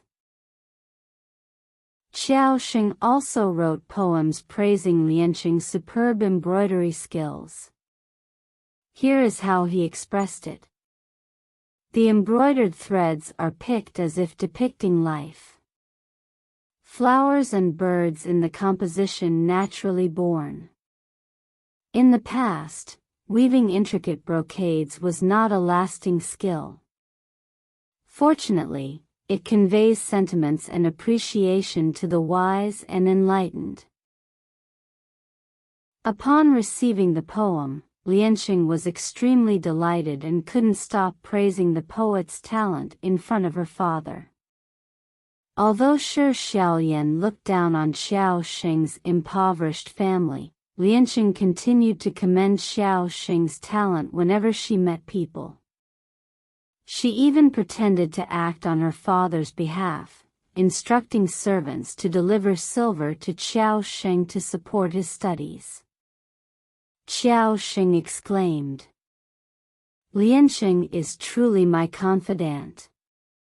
From then on, Xiao Sheng poured his heart into loving Liansheng, yearning for her like one thirsting for water. Shortly after, Liansheng was betrothed to Wang Huaqing, the son of a local salt merchant. Xiao Sheng felt a deep sense of despair, yet Liansheng continued to linger in his dreams, making it difficult for him to forget. Soon after, Liansheng fell ill with tuberculosis, and her life hung in the balance. A monk from the western regions claimed to have the cure for Liansheng's illness but required a piece of flesh weighing 5 grams from a young man's chest. The monk explained that the flesh needed to be crushed to prepare medicine. Shi Xiaolian sent someone to inform Wang Huaqing about this, and upon hearing the news, Wang Huaqing laughed and said, "Old man Shi Xiaolian actually wants to cut a piece of my heart flesh." The servant returned and conveyed Wang Huaqing's response to Shi Xiaolian. Helpless, Shi Xiaolian could only announce publicly, "Whoever can cut flesh for Liansheng will marry her." When Xiao Sheng heard this, he went to the Shi family, personally took a knife, and cut a piece of flesh from his own chest for the monk. His blood quickly stained his clothes, but the monk applied thick herbs to barely stop the bleeding. The monk immediately made 3 pills from Xiao Sheng's flesh, instructing Liansheng to take one each day. After 3 days of taking the pills, Liansheng's illness was cured. Upon Liansheng's recovery, Shi Xiaolian prepared to fulfill his promise to marry her to Xiao Sheng. He had informed Wang Huaqing in advance, but to his surprise, Wang Huaqing was furious upon hearing the news. He immediately reported Shi Xiaolian to the authorities. Helpless, Shi Xiaolian hosted a feast for Xiao Sheng and presented 1,000 taels of silver on the table. He said to Xiao Sheng, "I deeply regret betraying your kindness. Please allow me to repay you with this." He then explained in detail the reasons for breaking the promise. Angry, Xiao Sheng said to Shi Xiaolian, "The reason I didn't cherish the flesh on my chest was to repay the respect of a confidant. Was it for selling flesh for silver?" After saying this, Xiao Sheng left in a huff. Upon hearing about this matter, Liansheng felt deeply distressed. She sent a servant to comfort Xiao Sheng and conveyed a message, saying, "With your talent, I believe you won't remain down and out for long. In this vast world, is there a shortage of good women? I had an ominous dream yesterday, estimating that within 3 years, I will likely depart from this world. You don't need to vie with Wang Huaqing for someone who is on the verge of death like me." Xiao Sheng asked the servant to convey to Liansheng. Ancient wisdom says, a scholar is willing to die for a true friend, and it's not for the beauty of a woman's exterior. I still worry that Liansheng may not truly understand me. But for anyone who truly understands me, even if Liansheng and I cannot be husband and wife, what does it matter? The servant expressed Liansheng's sincere feelings for Xiao Sheng. Xiao Sheng responded, "If she truly has deep feelings for me, then the next time we meet, she should give me a smile. I will have no regrets even if I die." A few days after the servant left, Xiao Sheng happened to be outside and coincidentally encountered Liansheng returning from her uncle's house. He stared at her in a daze. Liansheng, with a graceful gaze, looked at Xiao Sheng and smiled. Overjoyed, Xiao Sheng muttered to himself, "Lianqing is truly my soulmate." After some time, when Wang Huaqing sent someone to discuss the wedding date, Lianqing's old illness suddenly relapsed. Several months later, she unexpectedly passed away. Xiao Sheng, upon hearing the news, came to offer condolences. In the end, he unexpectedly wept bitterly in front of Lianqing's spirit tablet and collapsed, succumbing to death. Helplessly, Shi Xiaolian had to send someone to bring Xiao Sheng's body back to the Qiao family. Xiao Sheng's soul became aware that he had already died, but there was no sense of sorrow. He strolled out of the village, still hoping to catch a glimpse of Lianqing. Looking into the distance outside the village, he noticed a road running north and south, crowded with people like ants. Unconsciously, Xiao Sheng blended into the crowd. After a while, he found himself walking into a courthouse and coincidentally ran into an old friend, Gu Sheng. Gu Sheng looked at him in surprise and said, "How did you end up here?" He reached out to take Xiao Sheng's hand, intending to send him back. Xiao Sheng sighed and said, "I still have some unfinished business, so I don't want to leave yet." Gu Sheng replied, "I manage official documents here and enjoy the trust of my superiors. Thanks to your help for my family in the mortal world, if there's anything I can do for you, I will not hesitate." Xiao Sheng then inquired about Lianqing's whereabouts, and Gu Sheng led him around. They searched several places and finally saw Lianqing sitting with a white-robed lady in a corner under the eaves. They had sorrowful expressions, tears streaking down their faces. When Lianqing saw Xiao Sheng, she immediately stood up, asking him joyfully how he arrived.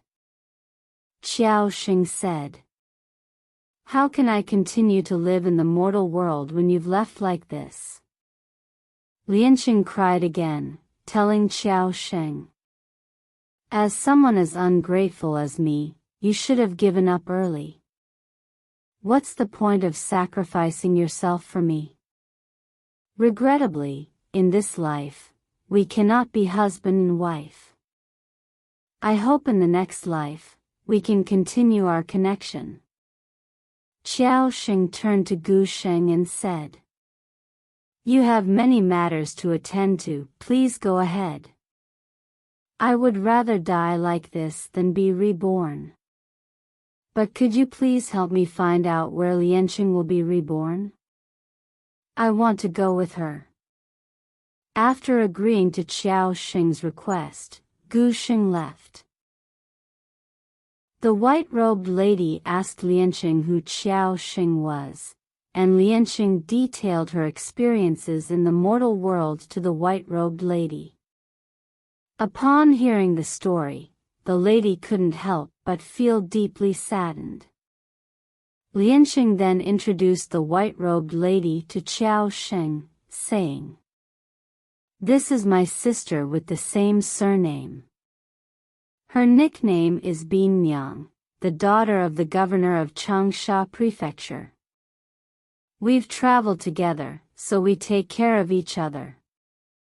Xiao Sheng looked at Binyang and found her to be equally charming and lovable. He was about to inquire more about Binyang when Gu Sheng returned. Gu Sheng congratulated Xiao Sheng, saying, "I've handled your matters properly. Soon, Miss Lianqing can follow you back to the mortal world. Isn't that great?" Xiao Sheng and Lianqing were both overjoyed. Just as they were about to bid farewell to Gu Sheng, Binyang burst into tears. Choking with sobs, she said, "If Sister Lianqing leaves, where should I go? I beg you to pity me and save me. I am willing to be Lianqing's maidservant and serve her." Lianqing felt sad after hearing this, but she couldn't think of a solution.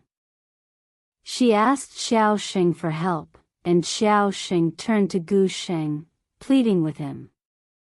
Gu Sheng was in a dilemma and firmly refused, saying there was no way to help. Xiao Sheng pressured him to help, and Gu Sheng reluctantly said, "Let me give it a try." Gu Sheng returned after about half an hour, shaking his head, and said, "What should we do? I really have no solution." Binyang burst into tears again upon hearing this. She clung to Lianqing's arm, afraid that she might leave at any moment. Everyone wore a troubled expression, helpless and unable to do anything but silently look at her sorrowful and distressed face, feeling heartbroken. Finally, Gu Sheng said with emotion, "Just take Binyang away. If there's any blame, I'll bear it alone." Binyang then became happy and left with Xiao Sheng and others. Xiao Sheng was worried that Binyang had no companions for the long journey, but Binyang said, "I'll go with you.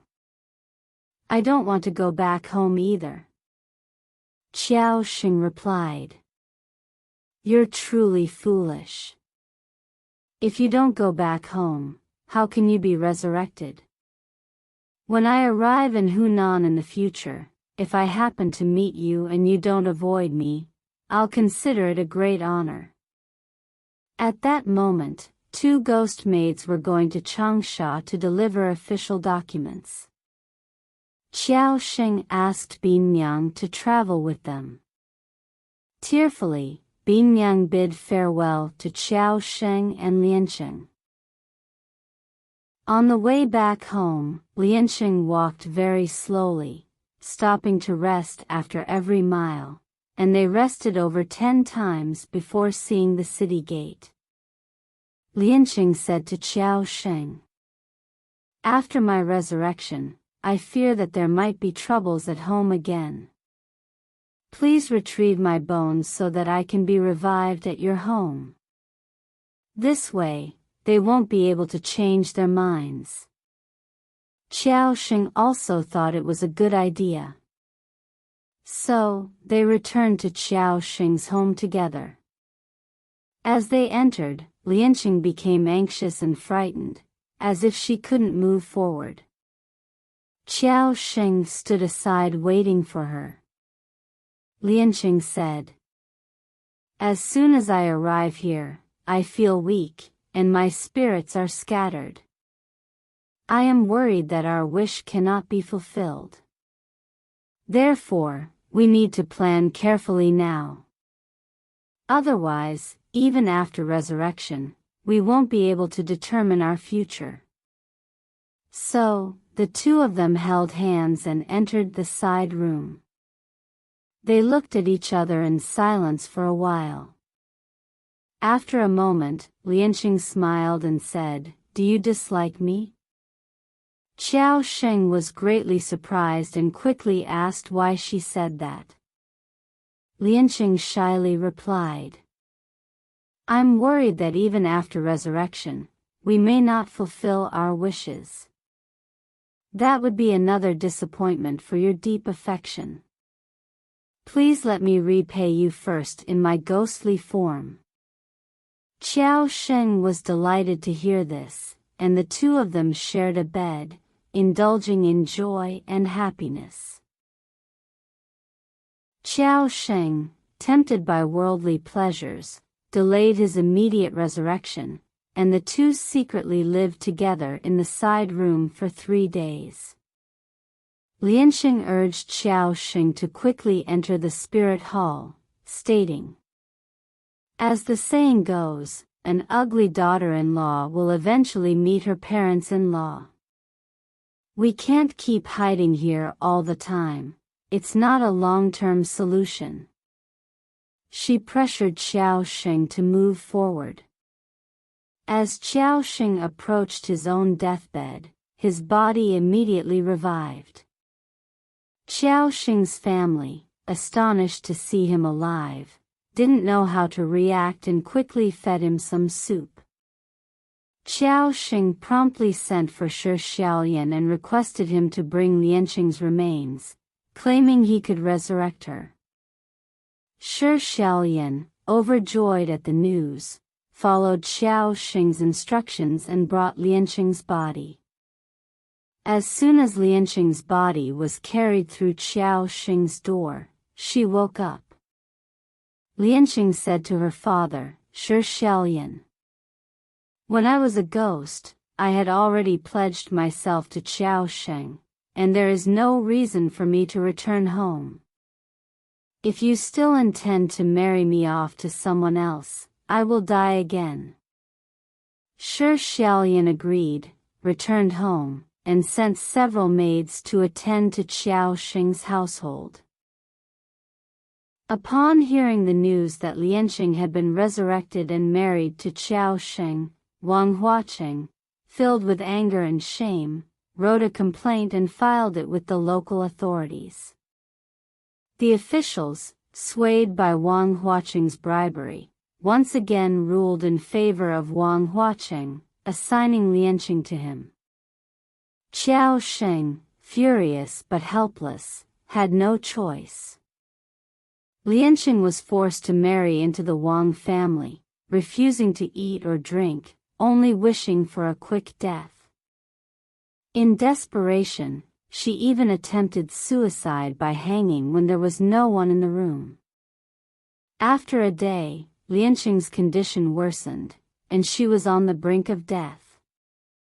Wang Huaqing, fearing the consequences, hastily sent her back to the Shi family, and Shi Xiaolian had Lianqing carried back to Xiao Xing's home.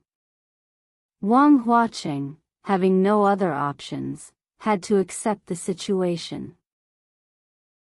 After Lianqing recovered, she often thought of Binyang and planned to send envoys to Hunan to inquire about her. However, due to the long and difficult journey, this plan was repeatedly unsuccessful. One day, a servant rushed in and reported, "There are many carriages and horses outside the gate." Xiao Xing and his wife went out to see, and Binyang had already entered the courtyard. The three reunited, experiencing a mix of joy and sorrow. It turned out that Binyang's father, the magistrate, had personally escorted his daughter. Xiao Xing quickly welcomed the magistrate into the hall. The magistrate said to Xiao Xing, "My daughter owes her resurrection to you.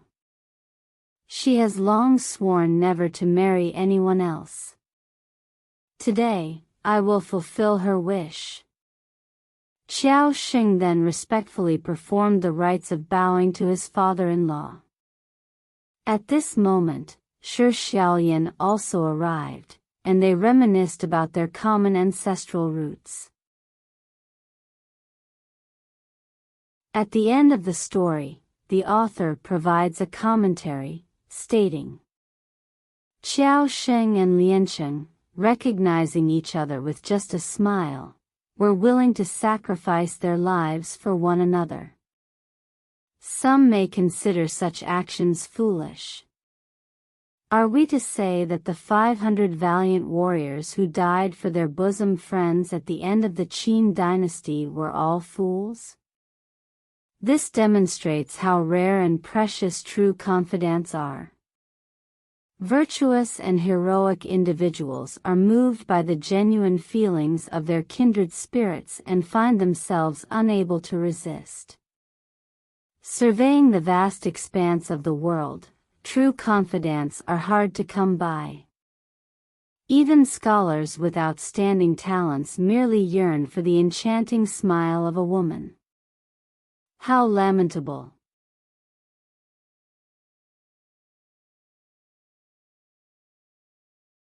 Woman from Jinling. In Ishui County, there was a man surnamed Zhao. Let's call him Mr. Zhao for now. One day, as Mr. Zhao returned from the city, he saw a woman dressed in white crying by the roadside. Her cries were particularly mournful. Mr. Zhao glanced at the woman and found her to be very beautiful, unintentionally developing feelings for her. Mr. Zhao stopped in his tracks, gazing at the woman for a long time. With tears streaming down her face, the woman said to Mr. Zhao, "Sir, why stop here and look at me?" Mr. Zhao replied, "Seeing this desolate and deserted place, and witnessing your profound sorrow, it truly saddens my heart." The woman said, "My husband has passed away, and I have nowhere else to go, which is why I am grieving." Mr. Zhao then advised her to find another good husband, but she replied, "Alone as I am, what choices do I have? If I can find someone to entrust my life to, I would be satisfied, even if I become a concubine." Mr. Zhao gladly offered himself, and the woman agreed to accompany him. Mr. Zhao suggested hiring a carriage since his home was far away. However, the woman insisted, no need. So, Zhao set off ahead. Overjoyed, he walked with a light and airy step, resembling a celestial being on a brisk stroll. Upon arriving at Mr. Zhao's home, the woman diligently managed the household chores. 2 years passed, and one day, the woman said to Mr. Zhao, "To express my gratitude for your affection, I followed you initially. Unknowingly, almost 3 years have passed, and it's time for me to leave." Surprised, Mr. Zhao asked, "You said you had no home before, but where can you go now?" The woman replied, "I was just saying things casually. My father sells medicine in the city of Jinling. If you want to meet me again, you can transport some medicine there, and we can help you earn some money." Mr. Zhao made preparations for the woman's departure, even renting a carriage for her. However, she declined and left without a trace, disappearing in the blink of an eye. After a long time, Mr. Zhao missed the woman greatly. He purchased a batch of medicinal herbs and arrived in Jinling. After storing his goods in an inn, he wandered through the marketplace in search of the woman. Suddenly, an old man in a pharmacy spotted him and exclaimed, "My son-in-law has come." Saying this, he invited Mr. Zhao into the shop. The woman was washing clothes in the courtyard and, upon seeing Mr. Zhao, remained silent and expressionless, continuing to focus on her task. Feeling angered by the woman's cold reception, Mr. Zhao turned to leave. However, the old man forcefully pulled him back, and the woman still showed no signs of emotion. The old man arranged for a meal and prepared a generous gift for Mr. Zhao. The woman intervened, saying, "He has a modest fortune, giving him too much would be beyond his capacity to bear. It's best to mildly comfort him and select a dozen or so medicinal formulas, which should be enough for him to live comfortably for a lifetime." When the old man asked about the medicines Mr. Zhao brought, the woman replied, I've already sold them for him, and the money is right here." Thus, the old man handed over the medicinal formulas and money to Mr. Zhao and saw him off. Back home, Mr. Zhao tried the medicinal formulas and discovered their remarkable effects. Even today, there are people in Ishui County who know about these medicinal formulas. For instance, one formula recorded using crushed garlic in a garlic mortar to collect rainwater dripping from the eaves of a thatched roof for washing off warts has proven to be exceptionally effective.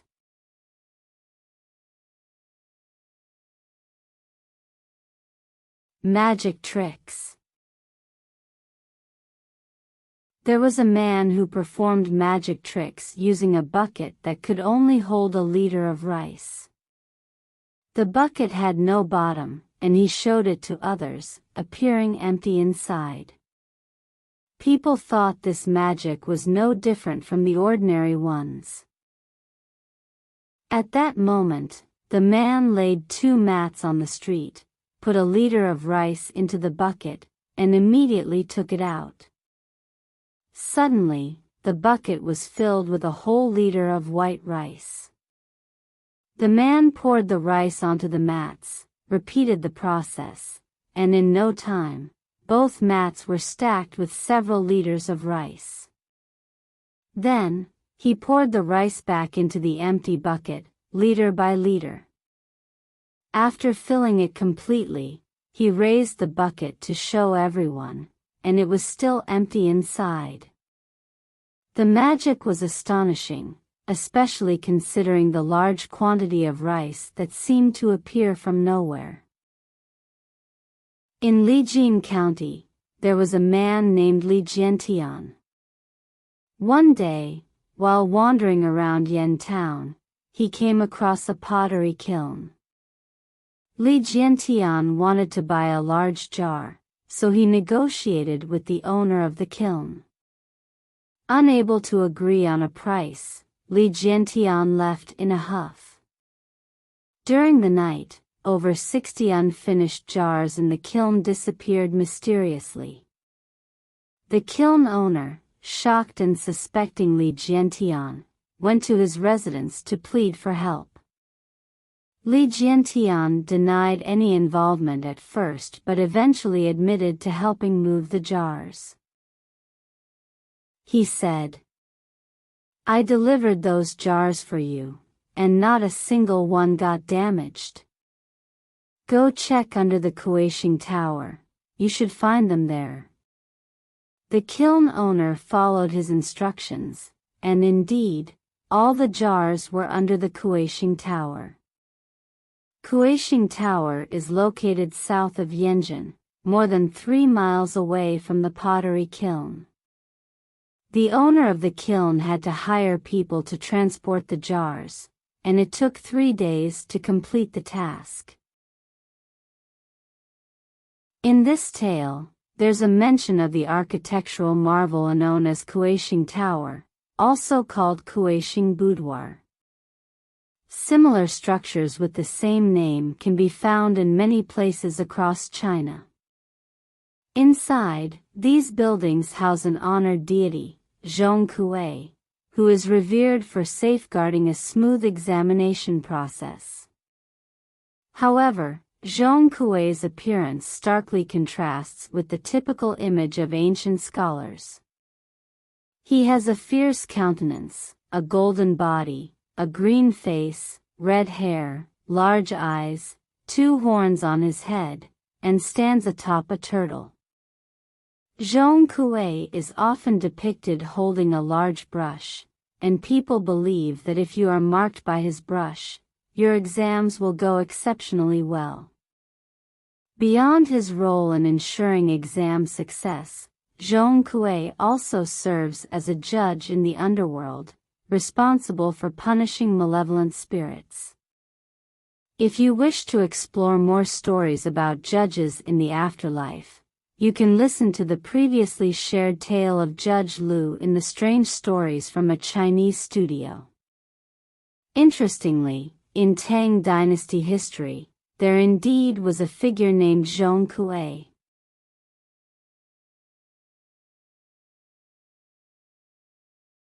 Fox Lady. There was a man named Liu Dongzhou in Liwu County who, in his early years, served as an assistant magistrate in the grain supervision office in Fenzhou. One day, Liu Dongzhou was sitting alone in his residence when suddenly he heard laughter and chatter in the courtyard, the sounds getting closer. He looked up and saw 4 women entering. One appeared to be around 40 years old, another around 30, a third around 24 or 25, and the last one, a young girl with her hair down. They all stood by Liu Dongzhou's desk, exchanging smiles. Liu Dongzhou, aware that there were many fox spirits in the government office, paid no attention to them. After a while, the young girl with her hair down took out a red silk scarf and playfully tossed it onto Liu Dongzhou's face. Liu Dongzhou picked up the scarf and casually placed it under the window, still ignoring them. The 4 women exchanged smiles again and left. One night shortly thereafter, the eldest woman once again entered Liu Dongzhou's room. She said to him, "My younger sister has a destined connection with you. Please do not reject her." Liu Dongzhou casually agreed, and the woman left. In the blink of an eye, the woman led an unbound-haired young girl into the room, accompanied by a maid. The woman asked the girl to sit beside Liu Dongzhou and said to them, "You two truly make a great couple. Why not get married tonight? Sister, take good care of Mr. Liu. I'll leave now." After the woman departed, Liu Dongzhou carefully examined the young girl and found her incredibly beautiful, so he became intimate with her. Liu Dongzhou inquired about the girl's origin, and she replied, "Though I am not human now, I was originally a human. I used to be the daughter of the former state official. Deceived by a fox, I suffered harm and died, buried in the courtyard of the government office. The fox spirits used magic to revive me, so now I resemble a drifting fox spirit more than a human." Hearing this, Liu Dongzhou reached out to touch the girl's buttocks. Sensing his actions, the girl laughed and said to Liu Dongzhou, "Do you think I have a tail?" She then turned around and jokingly added, "Feel free to touch." From that day onwards, the young girl took up residence in the government office, and every action of hers was accompanied by her little maid who followed closely alongside her. The servants of the Liu family also treated her with the courtesy befitting the young wife of Liu Dongzhou. When the maids and matrons came to pay their respects to the young girl, she would generously reward them with many gifts. One time, on Liu Dongzhou's birthday, many people came to offer their congratulations. Upon a rough calculation, he planned to prepare banquet tables for over 30. Therefore, he needed to hire many chefs. However, only 1 or 2 of the prearranged chefs showed up in the end, which made Liu Dongzhou very angry. Upon learning about this, the young girl said to Liu Dongzhou, "You don't need to worry about this. Since the chefs are not enough, why not just dismiss the 2 who did come? Although I may not be highly skilled, handling banquets for over 30 tables is not a difficult task for me." Liu Dongzhou, hearing this, turned his worries into joy and quickly sent servants to move fish, meat, vegetables, seasonings, and other items into the inner courtyard. The household servants heard the clattering sounds of knives and spatulas coming from the inner courtyard, non-stop. A table was set up at the door, and the serving servants placed trays on it. In the blink of an eye, the trays were filled with dishes. Dozens of servants were busy back and forth, but the dishes seemed endless. Finally, when the servants came to the inner courtyard for soup dumplings, they heard the young girl saying, "Your master did not ask me to prepare soup dumplings in advance. How can I produce them immediately?" Then she added, "It's all right, I'll borrow some from someone else first." In no time, the girl called for servants to fetch the soup dumplings. Everyone saw over 30 bowls of steaming soup dumplings arranged on the table. After the guests left, the young girl said to Lu Dongjio, "Take out some money. I need to go repay the person whose soup dumplings I borrowed." Lu Dongjio hastily sent someone to deliver the money to the rightful owner.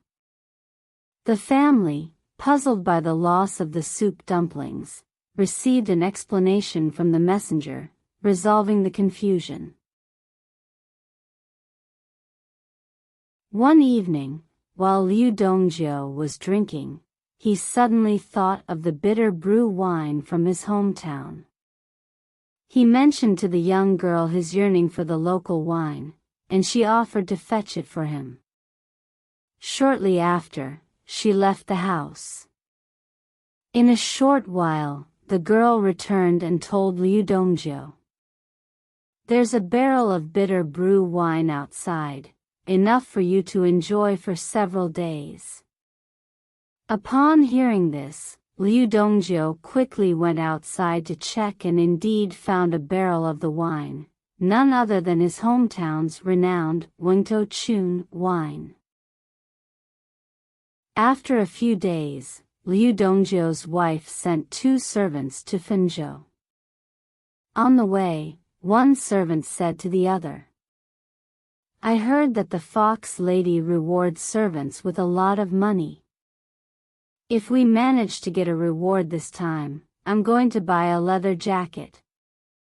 Unexpectedly, the young girl in Fenzhou government office had already heard this conversation.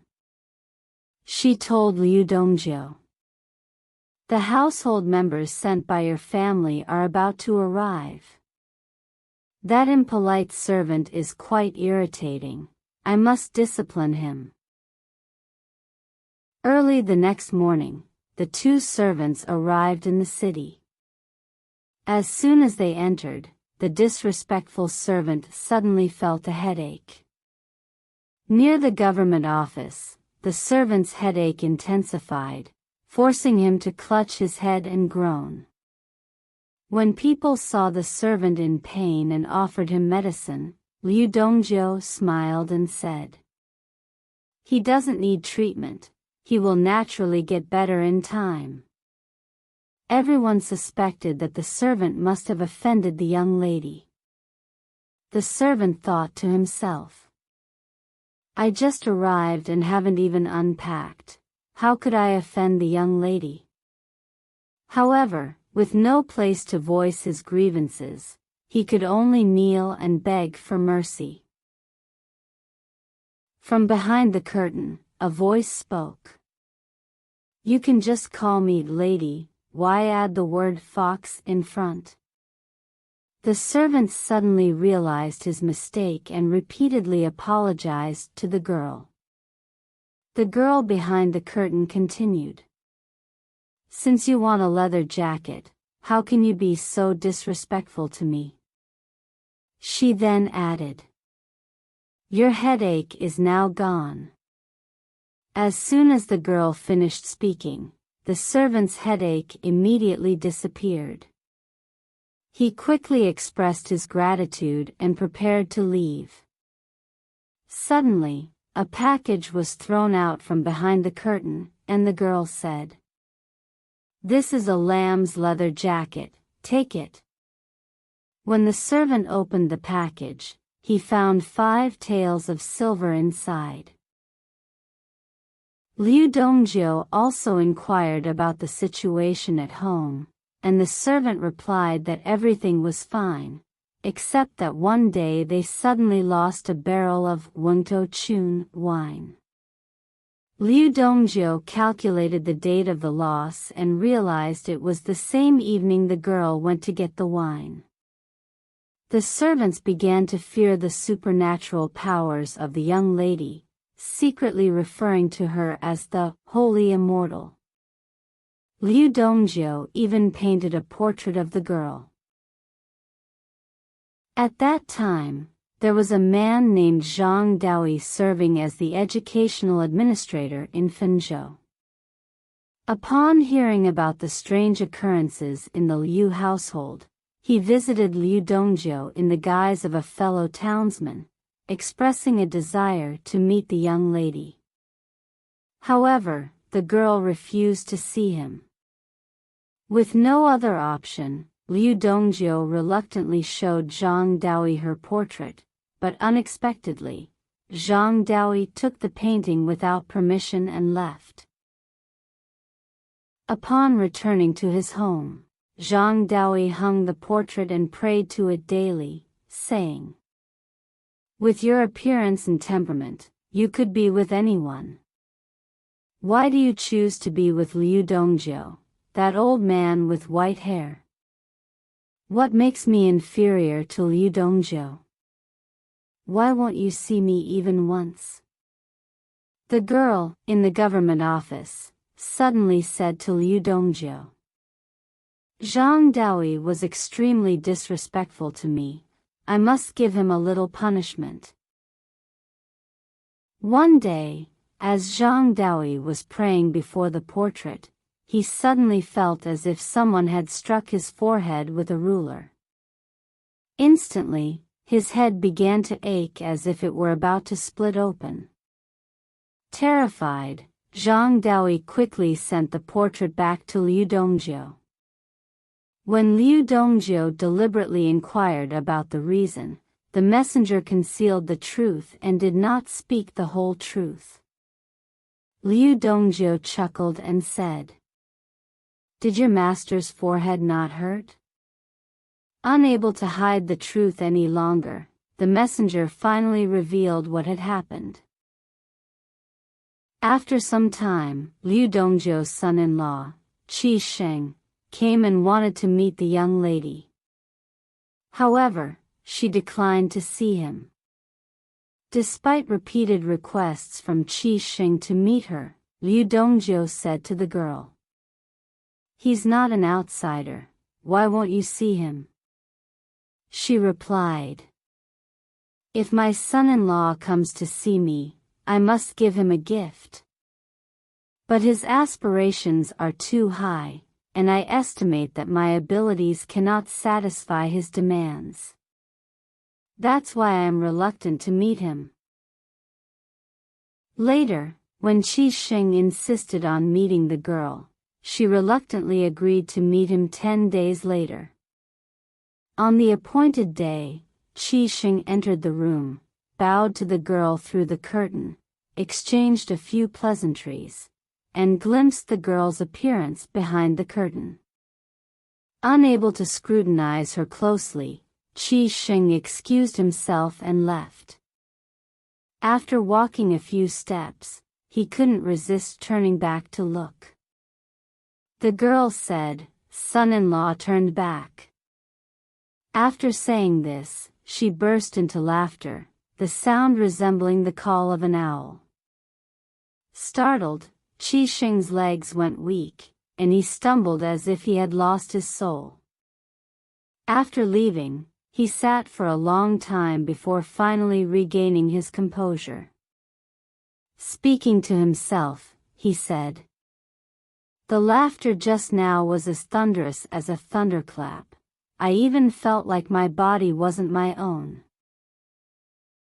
Shortly after, a maid, following the girl's orders, presented Qi Sheng with 20 taels of silver.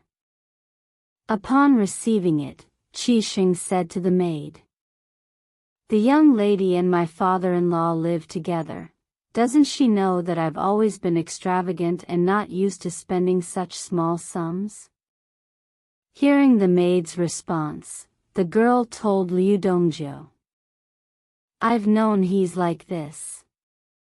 Last time, when I found the money at home was gone, I went to Kaifeng with my companions.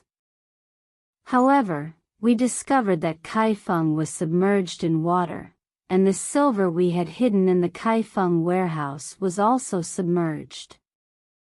We could only salvage a small amount of silver individually. But with such a small amount of silver, how can it satisfy his insatiable demands? Besides, even if I could give him more, his fortune is too meager to bear it." The woman seemed to know everything in advance, so whenever Liu Dongjie encountered difficult problems, he would consult with her, and they could always find effective solutions. One day, while sitting and chatting with Liu Dongjie, the girl suddenly looked up at the sky and exclaimed loudly, "Disaster is about to strike, what should we do?" Surprised, Liu Dongjie asked about the well-being of his family. The woman replied, "Everyone else is fine, but your second son is a cause for concern. I sense that in the near future, this place will become a battlefield. You should quickly request an assignment to go far away to avoid this calamity." Liu Dongjie heeded her advice, requested permission from his superiors, and was assigned to escort provisions to Yunnan and Guizhou. The journey was long, and when colleagues heard about it, they expressed concern, but the girl congratulated him. Shortly afterward, Fenzhou fell into rebellion, and the entire city was occupied by bandits. Liu Dongjie's second son happened to arrive from Shandong, caught up in the turmoil, and tragically lost his life. After the fall of Fenzhou, all officials in the city, big and small, perished, except for Liu Dongjie, who was spared due to his business trip. When the rebellion was quelled, Liu Dongjie returned. However, he became entangled in a major case and faced disciplinary action, causing the family to quickly fall into poverty. Facing various extortions from those in power, Liu Dongjie felt hopeless and contemplated suicide. The girl advised him, saying, "Don't worry, there's still 3,000 taels of silver under the bed. We can use it to get by." Delighted, Liu Dongjie asked, "Where did you manage to obtain so much money?" The girl replied, "Unclaimed things abound in this world. Is there a need to steal such a small amount of money?" In the end, relying on the girl's schemes, Liu Dongjie overcame the difficulties, returned to his hometown, and the girl followed him to Laiwu. Several years later, the girl suddenly departed, leaving behind a wrapped package containing a few items. When the family opened the package, they found a small mourning flag, about 2 inches long, which hung on the door during a funeral. Everyone thought it was an ominous sign, and indeed, not long after, Liu Dongjie passed away from illness.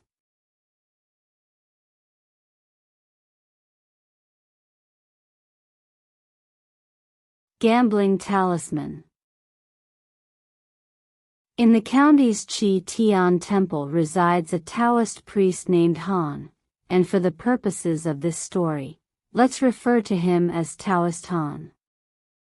Due to his expertise in illusionary arts, the locals fondly address him as the Immortal. When my late father was alive, he shared a close bond with Taoist Han, and every time he went into town for errands, he would personally visit the temple to pay his respects. I remember a particular day from my childhood, and my father and uncle were on their way to the city for some business and planned to visit Taoist Han. Coincidentally, they encountered him along the way. Taoist Han handed the key to the temple gate to my father, saying, "You go ahead, open the door, sit inside, and wait for me. I'll join you shortly." Following his instructions, my father opened the temple gate with the key. To their amazement, when they entered, they found Taoist Han already seated inside. There were many other strange occurrences and tales surrounding Taoist Han. Before this incident, there was a fellow villager in the township who had a penchant for gambling. He became acquainted with Taoist Han through my father. At that time, a monk skilled in dice throwing arrived at the Defo temple. He used the method of casting dice to determine wins and losses in gambling, and the stakes were exceptionally high. The villager, thrilled by the prospect of such high-stakes gambling, emptied his household of all its money to challenge the monk. Soon enough, the villager lost all his money. The more he lost, the more anxious he became. Astonishingly, he even pawned his own farmland and went back to gamble with the monk. In just one night, he lost everything again, leaving him penniless. From that moment on, the villager lived in perpetual sadness. The villager sought out Taoist Han. Upon seeing the despondent and incoherent state of the villager, Taoist Han inquired about the matter. The villager candidly recounted the gambling incidents to Taoist Han. Upon hearing the story, Taoist Han chuckled and said, "There is no logic in constant gambling. If you can quit gambling, I can help you recover the lost wealth." The villager, overjoyed, eagerly replied, "As long as I can regain my gambling capital, I will use an iron rod to smash those dice to pieces." So, Taoist Han wrote a talisman on paper and handed it to the villager, instructing him to wear it in his belt. Taoist Han cautioned him, saying, "Once you have retrieved your original property, you must stop. Do not be greedy." After that, Taoist Han gave the villager 1,000 copper coins, making a pact with him to return the money once he won. The villager, filled with joy, went back to gambling. The monk, upon seeing the meager 1,000 copper coins, scorned it, deeming it too little for a worthy bet. The villager insisted, forcefully dragging the monk into the gambling affair and demanding a decisive outcome with a single throw of the dice. The monk, with a smile, agreed. The villager used the 1,000 copper coins as a lone wager. After the monk's initial throw, which ended in a tie, the villager took over, successfully rolling the dice and winning big. The monk added 2,000 more coins to the bet, only to lose again. As the stakes increased to over 10,000 coins, the monk, although confident of a winning throw, inexplicably found himself losing whenever the villager shouted.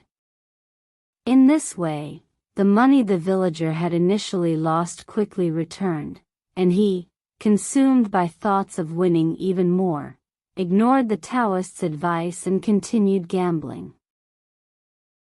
However, his subsequent throws were all unsuccessful, and his luck seemed to take a downturn.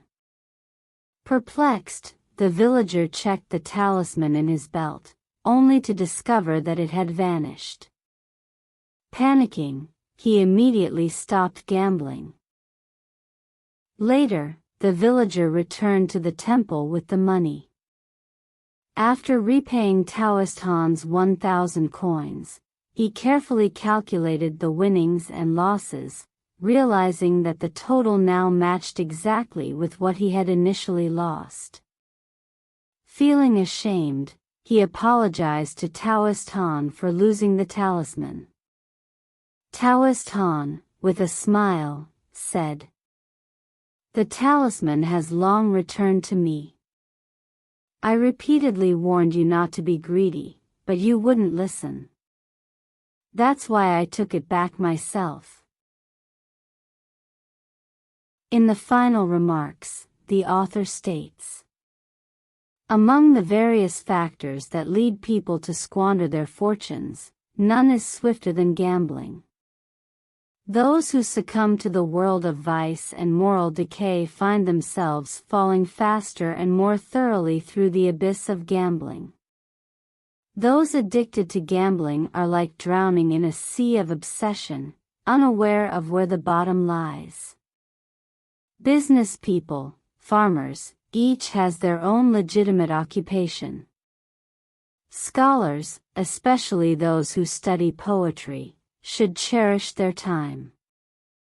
Whether toiling in the fields with a hoe or immersed in scholarly pursuits, both are honorable paths to building a family and a career. Even spending leisure time chatting with friends or having a few glasses of watered-down wine is a good way to relax. Gamblers, however, join forces with dubious companions, engaging in endless night-long gambling sessions. They rummage through their belongings, placing their money in the most perilous places. They may shout and beg for the dice to be enchanted. Some spin the dice like marbles, while others shuffle cards as if wielding a fan. Their eyes dart around, seemingly attempting to see through everything. On the surface, they may appear weak, but in secret, they play dirty, employing every ghostly trick in the book. Even if they have guests waiting or being entertained at the door, their hearts are still reluctant to part from the gambling table. Sometimes, even when their houses are on fire, they remain fixated on the dice bowl. They neglect sleep and sustenance, sinking deeper into the abyss, unable to extricate themselves. They look like living ghosts with tongues worn out and lips scorched. When they have lost everything, they can only stare with bloodshot eyes at others who continue gambling. Watching the commotion and excitement in the gambling den, they begin to itch to participate again, but it's just a heroic fantasy because, looking at their empty purses, they've become penniless, leaving the gambling arena's heroes disheartened. They then roam the gambling halls with longing, feeling empty-handed and helpless. Finally, in the late hours, these individuals return home dejected, full of worries. They then start blaming and reproaching their sleeping wives, fearful of disturbing the household's dogs. At this point, they begin to feel the long empty stomach, unbearable hunger. They pick up their rice bowls, no longer daring to complain about leftover scraps.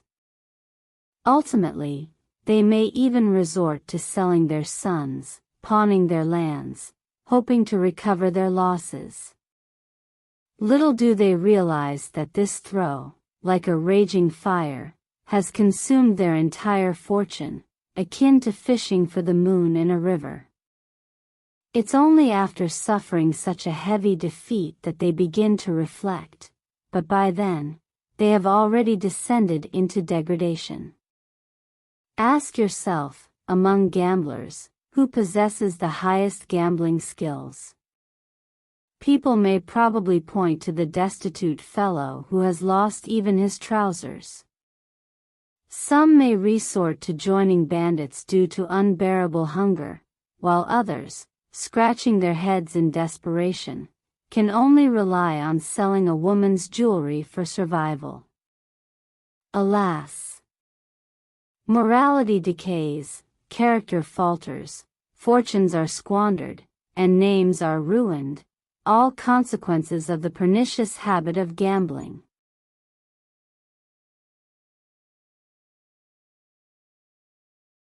Siar. In Ting County, there was a man named Zhao Wang, and he and his wife were devout Buddhists. They abstained from eating meat and were regarded by their fellow villagers as virtuous people in the county. The Zhao family was quite wealthy.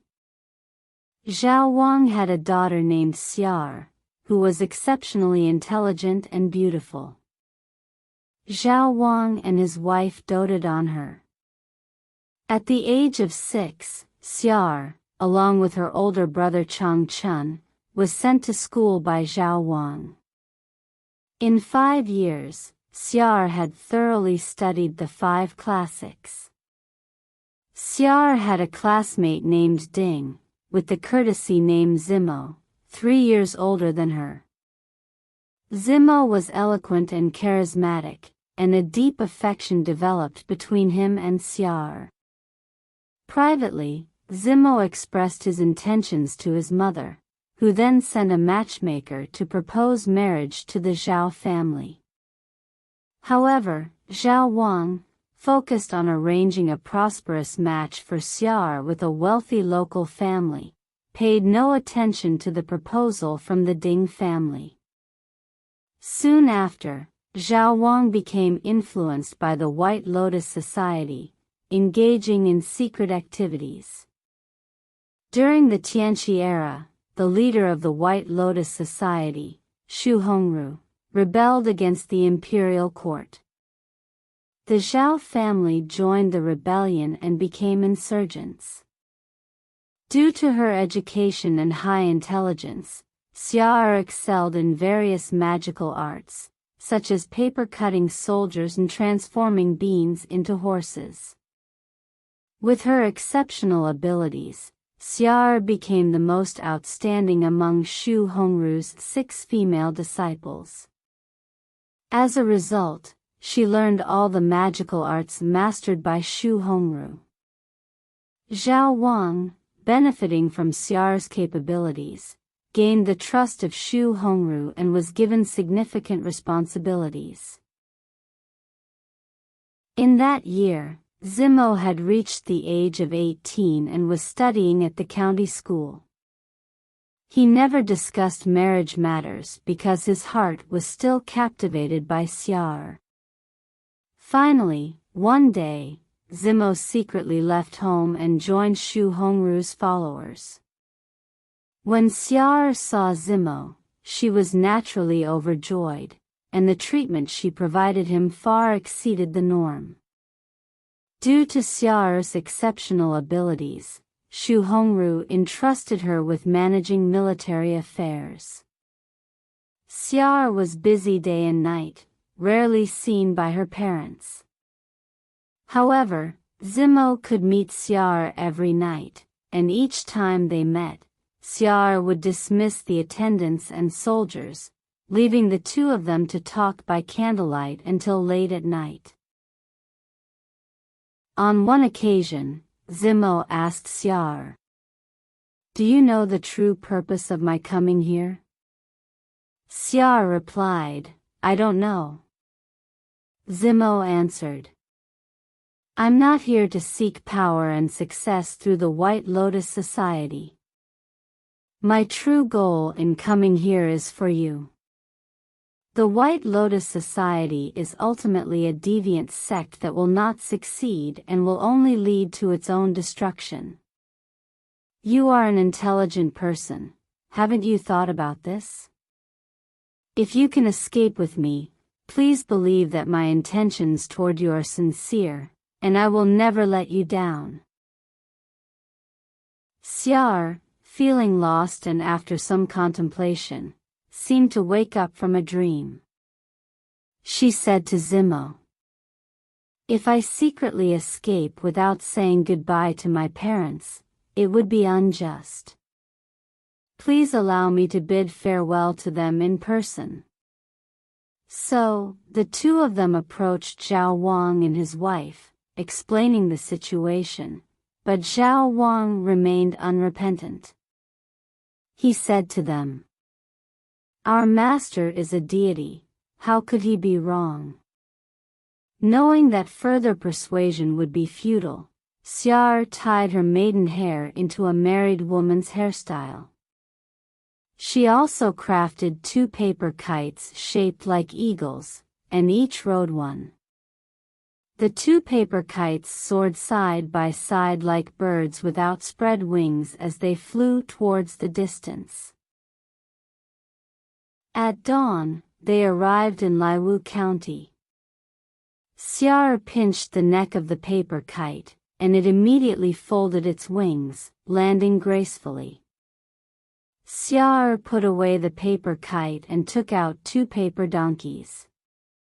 Riding the donkeys, they reached the mountain shade and informed the local villagers that they had come to escape the chaos of war. They rented a house and settled there. Due to their hasty departure, Zimo and Xiar had limited belongings, and they found themselves short of daily necessities. This worried Zimo greatly. He planned to borrow some food from the neighbors, but no one was willing to lend him anything. However, Xiar showed no sign of distress on her face. She pawned her gold hairpin and earrings to get some money for immediate needs. Then, the couple closed themselves off from the outside world, engaging in activities such as guessing lantern riddles, reminiscing about books they had read, and comparing their knowledge. Furthermore, the person who loses also has to endure the opponent knocking their wrist with 2 fingers as a form of punishment. Zimo and Xiar's neighbor, who lives to the west of their home, surnamed Wang, was a bandit who made a living by robbery. One day, right after Wang had returned from a raid, Xiar said to Zimo, "As the Book of Changes says, wealth can be obtained through neighbors. What do we have to worry about? Let's temporarily borrow 1,000 taels of silver from our neighbor. Will he refuse to lend it to me willingly?" Zimo thought it was a formidable task. However, Xiar smiled and said, "I'll make him willingly send the money over." So, Xiar cut paper into the shape of a judge, buried it in the ground, and covered it with a chicken cage. Then, she sat with Zimo on the bed, brewed a pot of old wine, and initiated a drinking game using the Zhou ritual. One person casually mentioned a specific book, page, and character from the set of books, and both would read together. If the person mentioned happened to lead to a word related to wine, he or she would be punished to drink. In no time, Xiar coincidentally turned to Zhou, the heavenly official, the wine administrator. Zimo took a large cup, filled it with wine, and urged Xiar to drink. Then, Xiar prayed, saying, "If we can borrow money, you should also be able to find a word related to wine." Now it was Zimo's turn. He casually flipped to Zhou, the heavenly official, the tortoise administrator. Xiar happily laughed and said, The matter has been arranged." She poured a cup of wine for Zimo, who objected. Xiao said, "The tortoise is an aquatic creature. You should drink the wine like a tortoise drinking water." While they were engaged in the drinking game, they suddenly heard a noise from the ground. Xiao stood up and said, "It has arrived." They opened the chicken cage and found a bag full of silver coins placed right underneath, with so much silver that it was almost overflowing from the bag. Zimo couldn't help but be both surprised and delighted. Later, the wet nurse from the Wang family brought a child to their house to play. She quietly said to Xiao, "Do you know? One day, my master had just returned home and was sitting in the room with a lit lamp. Suddenly, the ground cracked open a big hole.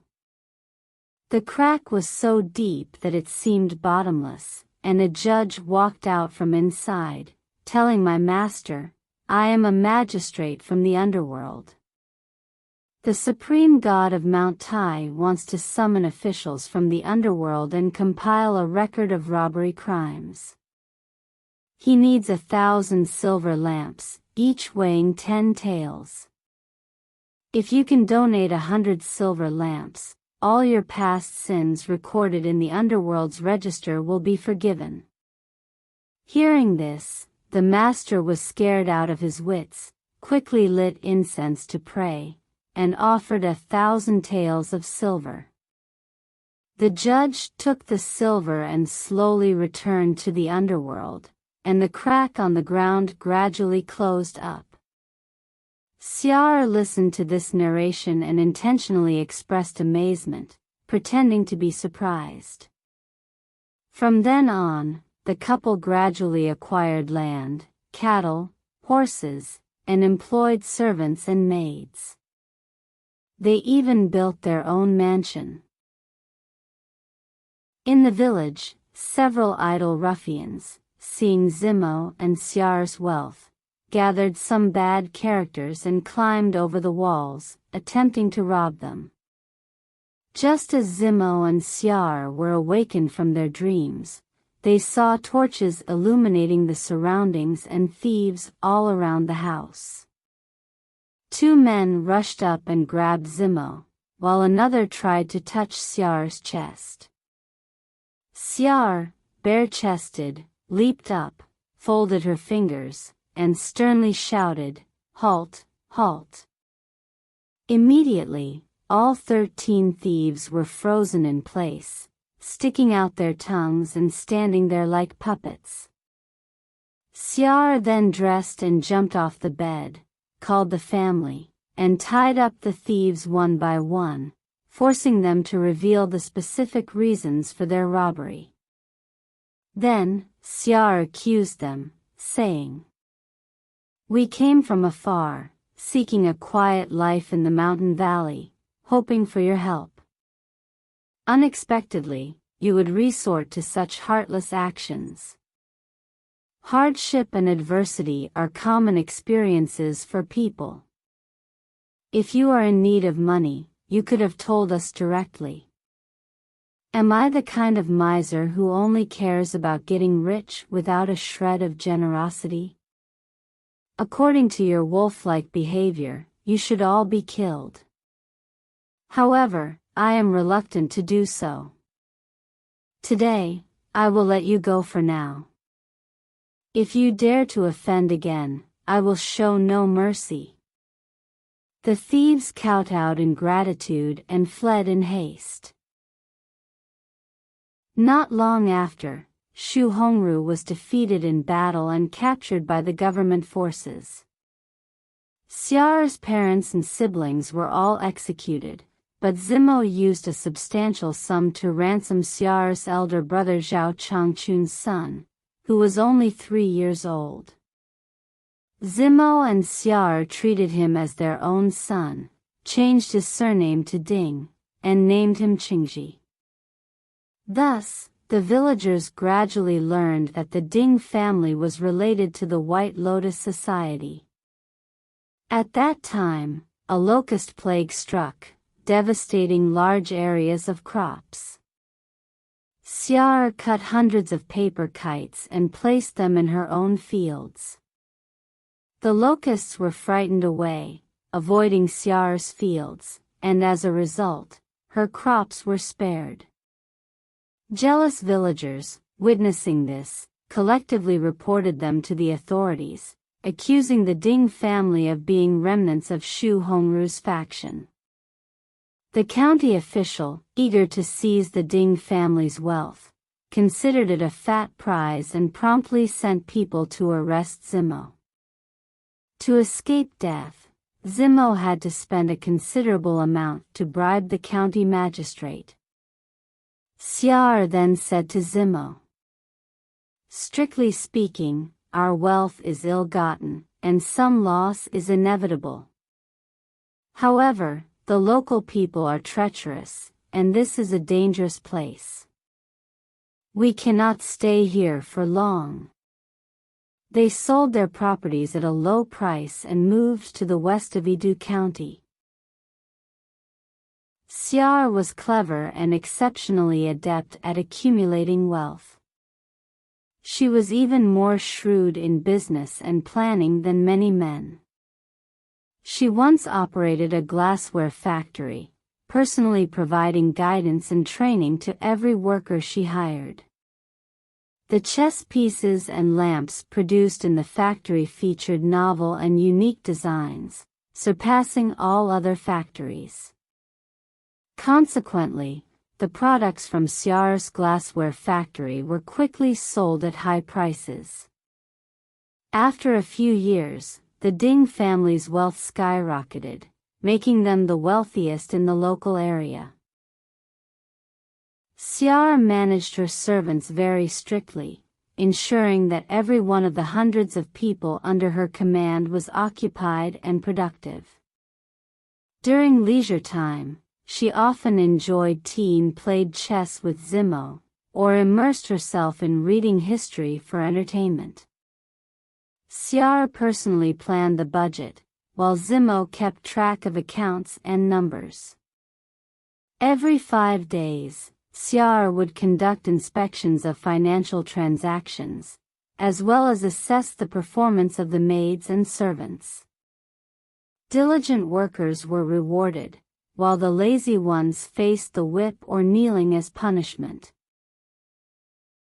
Every once in a while, they would grant the workers a night off, allowing them to skip the night shift.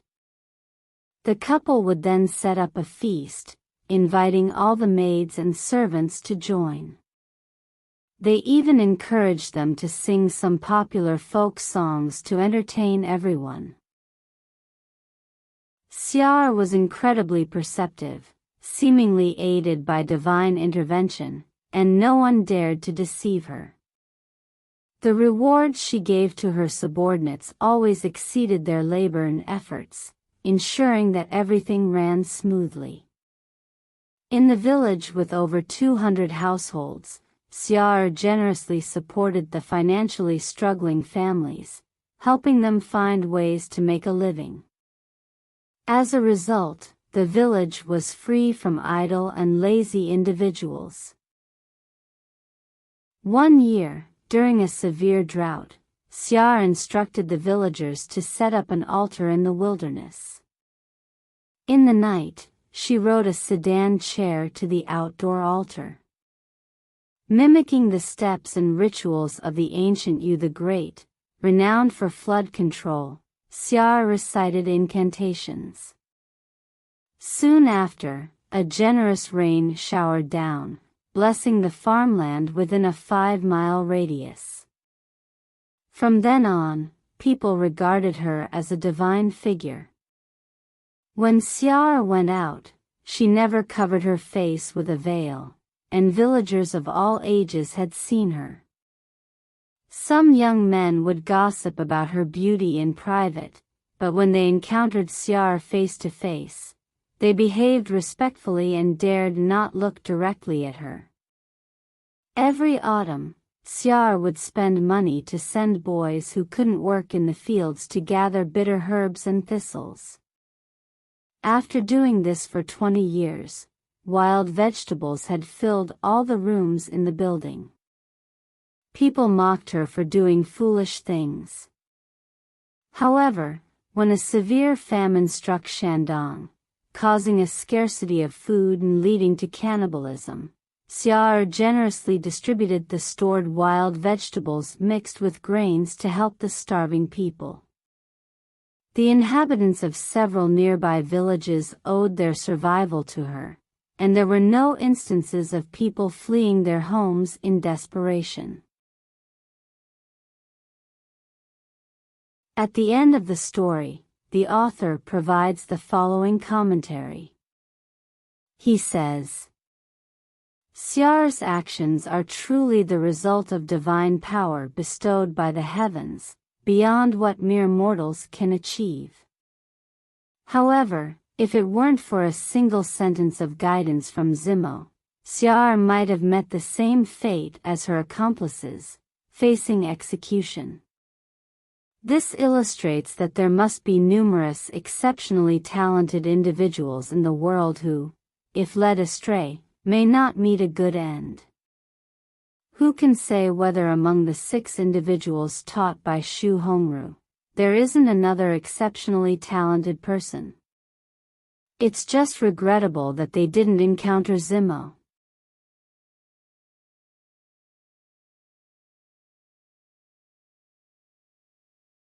Gungmyang. In Hunan province, there was a scion of a wealthy family named Jin Dayong. Due to family reasons, Jin Dayong married the daughter of the local official, Prefect Yu. The wife's nickname was Gungmyang. She was beautiful and virtuous, and their relationship was deep and harmonious. In one year, due to the chaos caused by marauding bandits in the Hunan region, Jin Dayong had to leave his hometown and escape to avoid the banditry. Jin Dayong decided to escape to the south with his family. Along the way, the Jin family encountered a young man who claimed to be fleeing with his wife to avoid disaster.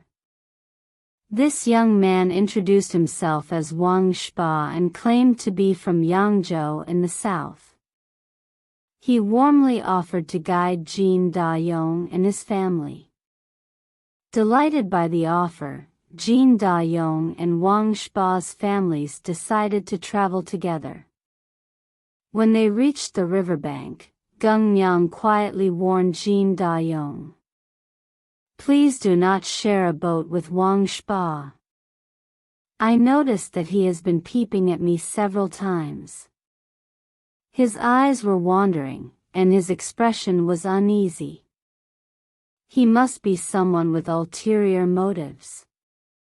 Jin Dayong promised Gungmyang's request not to share a boat with Wang Shpa. However, when they arrived at the riverbank, Wang Shpa appeared very helpful and had even arranged for a large boat. Without waiting for Jin Dayong to speak, Wang Shpa helped load all the luggage onto the boat. Seeing Wang Shpa's diligent assistance, Jin Dayong couldn't bear to refuse. Upon second thought, he considered that Wang Shpa also had a young wife with him and thought there shouldn't be any major issues. After both families boarded the boat, Wang Shpa's wife shared a cabin with Gungmyang, treating her with great kindness and friendliness, which comforted Gungmyang. Once settled, Wang Shpa sat at the bow of the boat, chatting amiably with the boatman, appearing as if they were longtime friends or relatives. After some time, the sun set, and with the long waterway ahead, Jin Dayong sat on the boat, looking around but unable to distinguish the directions in the vast surroundings. He felt the mysterious and treacherous environment, causing some unease in his heart. After a while, a bright moon gradually rose, allowing Jin Da-yong to see that the boat was surrounded by reeds. The boat then stopped, and Wang Shpa invited Jin Da-yong and his father to the deck to enjoy the scenery and relax. Taking advantage of Jin Da-yong's inattention, Wang Shpa pushed him into the water. Seeing this, Jin Da-yong's father tried to call for help but was also knocked into the water by a boatman with an oar, drowning on the spot. Jin Da-yong's mother, upon hearing the commotion, walked out to investigate. Witnessing her family's tragic fate, she also fell into the water and drowned. Wang Shpa then pretended to shout for help. In fact, when Jin Da-yong's mother came out of the cabin to investigate, Gung Myung followed behind her, observing everything that happened clearly in secret. When she saw her family drown, she did not panic. Instead, she cried and said, "My in-laws are all dead. How can I live in the future?" Wang Shpa entered the cabin to persuade Gung Myung, telling her not to worry and suggesting that she go to Jinling with him. He claimed to have a house and land in Jinling and promised a comfortable life. Gung Myung, ceasing her tears, said, "If that's true, I would be content." Upon hearing this, Wang Shpa was overjoyed and immediately attended to Gung Myung's needs, doing his best to fulfill her requirements for clothing, food, and daily necessities. At night, Wang Shpa pulled Gung Myung, wanting to sleep with her. Gung Myung declined, citing that she was in her menstrual period and it was inconvenient. Reluctantly, Wang Shpa went to sleep with his own wife. In the middle of the night, Wang Shpa and his wife began to quarrel, but the reason was unknown. All that could be heard was Wang's wife shouting loudly, "You actually did such a thing. Aren't you afraid of divine punishment smashing your head?" Hearing this, Wang Shpa raised his hand and fiercely slapped his wife. Wang's wife continued yelling, "Let me die. I don't want to be the wife of a murderer." Wang Shpa roared angrily, dragged his wife out of the cabin door, and then heard a splash. Several boatmen on the deck shouted noisily, saying Wang Shpa's wife fell into the water. Not long after, the boat arrived in Jinling, and Wang Shpa led Gung Myung back home. They paid respects to Wang Shpa's mother. When Wang's mother saw Gung Myung, she was surprised and asked why she wasn't the original daughter-in-law. Wang Shpa pretended to be sad and said, "The former wife accidentally fell into the river and drowned a few days ago. This is my newlywed wife." Back in the room, Wang Shpa wanted to share a bed with Gung Myung. Gung Myung smiled and said, "As a man in his 30s, haven't you slept with a woman before? Even common people in the market celebrate their wedding night with a cup of wine. With your affluent family, can't you even arrange a simple celebration? There's no charm in two people being sober and facing each other like this." Wang Shpa was very happy and quickly arranged food and wine for Gung Myung to toast. Gung Myung held a wine cup, earnestly and warmly urging him to drink. As Wang Shpa gradually got drunk, he declined, saying he couldn't drink anymore. However, Gung Myung picked up a large bowl of wine, cajoled him, and insisted that he drink it all. Unable to refuse, Wang Spa had to drink it again. Soon, Wang Spa became too drunk to stand up. He stumbled and took off all his clothes, urging Gung Niang to get on the bed quickly.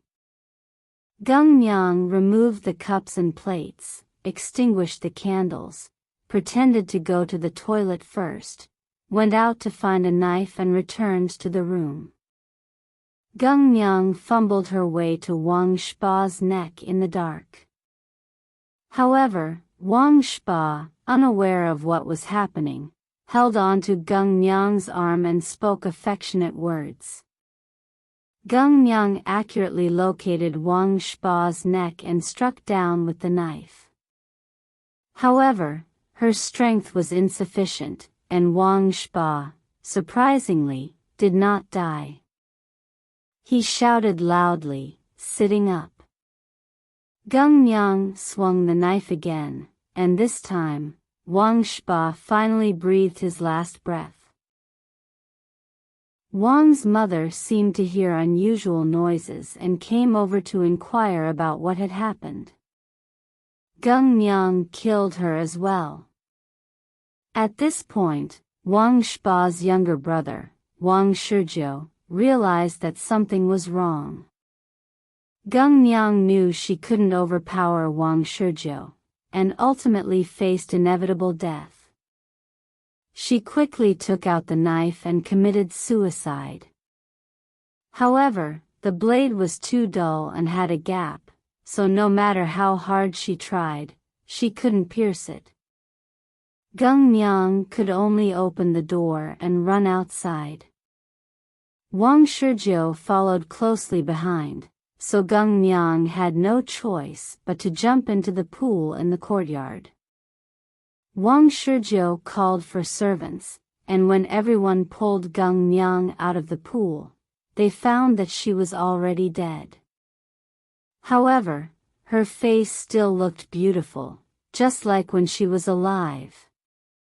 When the servants checked Wang Spa's body, they found a letter on the windowsill. Opening it, they discovered that Gung Niang had written it. In the letter, Gung Niang detailed the unjust killings of her family. This news quickly spread, and people believed that Gung Niang was an extraordinary and heroic woman. They discussed raising some money to bury her properly. Thousands of people came to see Gung Niang upon hearing the news, and when they saw her body, they couldn't help but kneel down to pay their respects. In just one day, people raised more than 100 taels of silver and buried Gung Niang in the southern suburbs with great solemnity. Some enthusiastic individuals even adorned her with a phoenix crown embellished with pearls and a robe that only outstanding wives certified by the government could wear. There were also numerous items buried with her. Unexpectedly, when Jin Da-yong drowned, he luckily grabbed a piece of driftwood and managed to stay afloat. As dawn approached, he floated to the surface of the water near the Huai River and was rescued by a passing small boat. The boat owner was a kind-hearted wealthy man named Mr. Een, who had specially arranged this small boat for rescuing drowning individuals in the Huai River area. Upon awakening, Jin Da-yong heard the boatman recount the events and went to Mr. Yin's residence to express his gratitude. To his surprise, Mr. Een treated Jin Da-yong exceptionally well and persuaded him to stay and teach his son. Since Jin Da-yong was uncertain about the whereabouts of his parents and Gung Niang, he hesitated for a moment. After a while, someone reported to Mr. Een, saying, "Another elderly couple who drowned has been brought up by the small boat." Jin Da-yong suspected it might be his parents, rushed over, and indeed, it was them. Mr. Een also arranged coffins for Jean Da-yong's parents. While Jean Da-yong was mourning, another report came. The boatman rescued a woman who fell into the water. She claims to be Mr. Jin's wife. Jean Da-yong was shocked, wiped away his tears, and went out. At this moment, the rescued woman had already arrived at Mr. Yin's residence. Jean Da-yong realized that she was not Gung Myang but the wife of Wang Spa.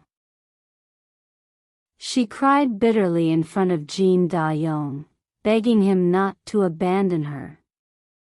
Jean Da-yong said, "My heart is in complete chaos now. I have no mind to care about others." The woman became even more sorrowful after hearing this. After Mr. Een inquired about the details, he happily told Jean Da-yong that this was heaven's retribution and strongly advised him to marry the woman. Jean Da-yong used the recent death of his parents as an excuse, politely declined, and expressed that he was about to seek revenge, fearing that having family members would burden him. The woman said to him, "According to your reasoning, if Gung Myang were still alive, could you use revenge and mourning as excuses to drive her away?" Mr. Een, considering the woman's words reasonable, expressed his willingness to temporarily act as a substitute for Jean Da-yong in taking care of her. After Jean Da-yong avenged his parents, they could proceed with the marriage. Jean Da-yong reluctantly agreed. During the funeral of Jean Da-yong's parents, the woman, dressed in mourning attire, wept uncontrollably, as if mourning her own in-laws. After the funeral, Jean Da-yong, carrying a sharp blade and a begging bowl, intended to go to Yangzhou to seek revenge. The woman stopped him, saying, "My maternal family's surname is Tang, and we have lived in Jinling for generations. Wang Spa, that treacherous person, is also from Jinling. Wang Spa claimed to be from Yangzhou before, but he was deceiving you.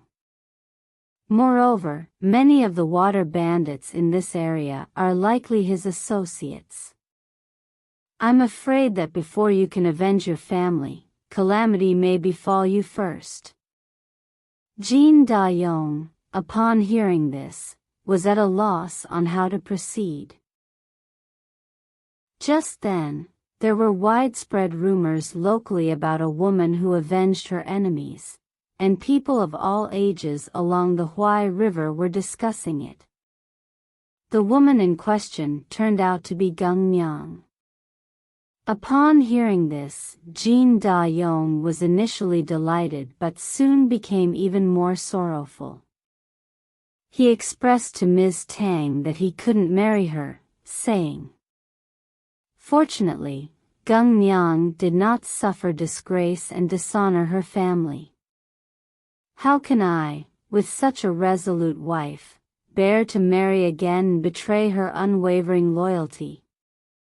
However, Ms. Tang insisted that there was already an agreement for Jean Da-yong to marry her, and she vowed not to leave him, even if it meant becoming a concubine.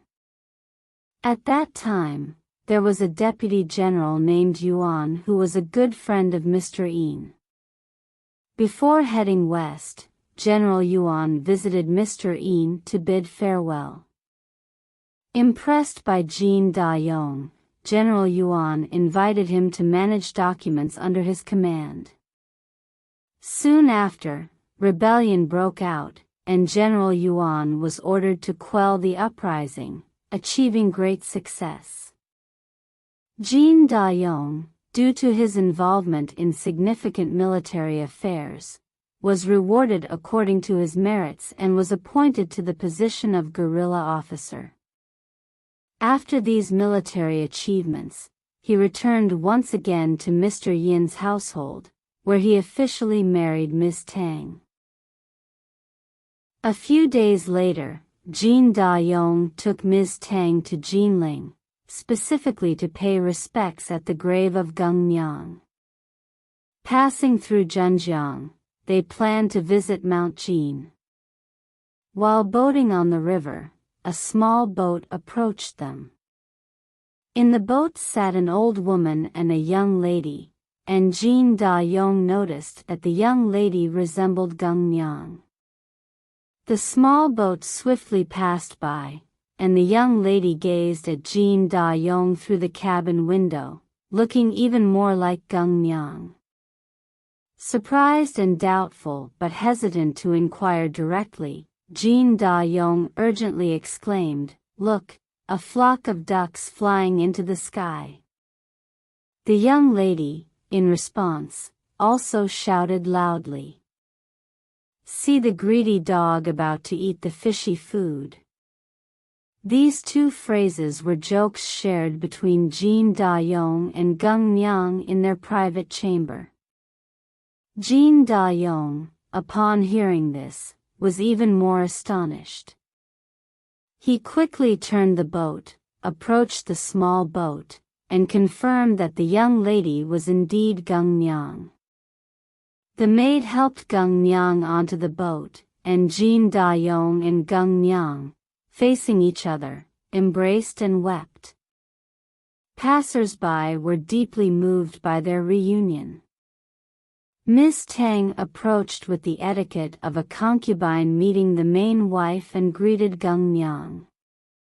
Gung Myang, surprised, asked Jin Da-yong what had happened, and he detailed the story. After hearing it, Gung Myang held Miss Tang's hand and said, "Back then, the words we exchanged in the same cabin have stayed with me until today. I never expected that today, you and I would go from enemies to family. Thank you for burying my in-laws. I should thank you first. Why would you still treat me with such great courtesy?" Later, the two women referred to each other as sisters based on their age. Miss Tang, being 1 year younger than Gung Myang, called her elder sister. Gung Myang recalled that after being buried by the citizens of Jinling, she lost track of time. One day, she suddenly heard someone loudly shouting to her, "Gung Myang, your husband is not dead, you can still be reunited." It was as if she had just awoken from a deep sleep. Feeling around, she realized she was surrounded by walls, understanding that she had already passed away and been buried. However, she only felt the space was a bit cramped but had no other discomfort. A few days later, some unruly youths from the village arrived at Gung Myang's grave. Knowing there were many valuable items buried with her, they became greedy. The youths dug open the tomb, opened the coffin, and were about to take Gung Myang's burial items when they suddenly discovered that she was still alive. This instantly frightened them, leaving them bewildered. Concerned that they might harm her, Gung Myang pleaded with them, saying, "Thanks to your arrival today, I can see the light of day again.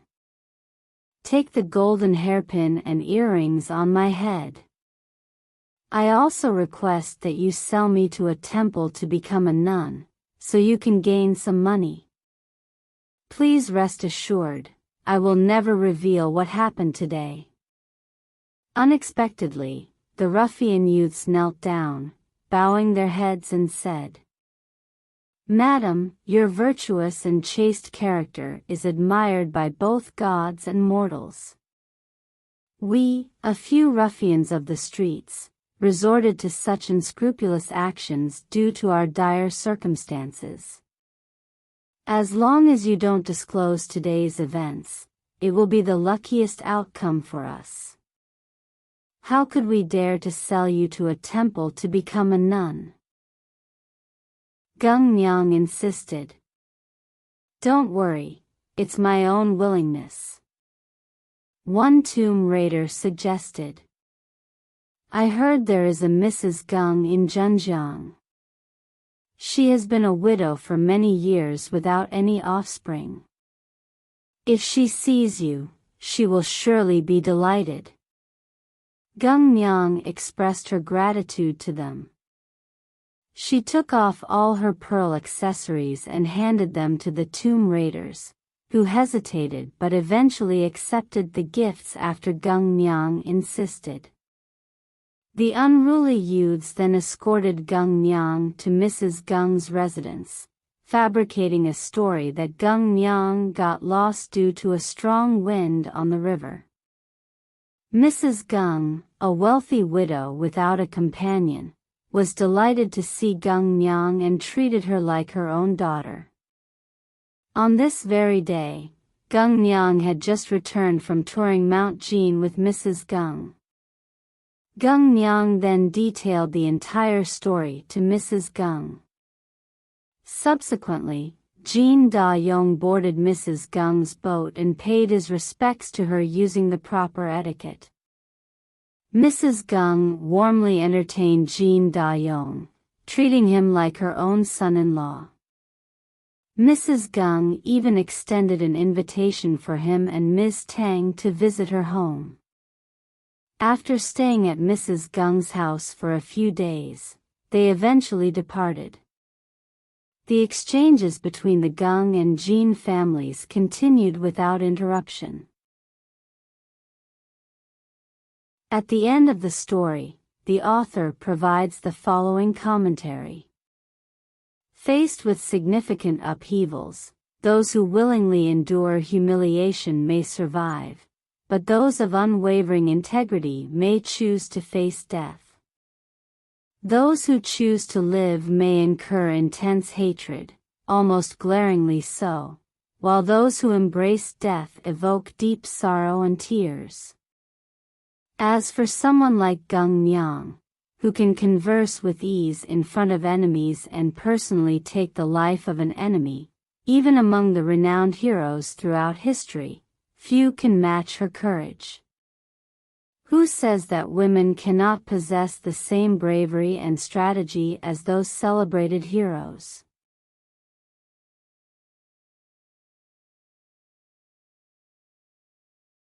Shang Songguan. Once upon a time in Zhuge City, there was a scholar named Shang Shiyu.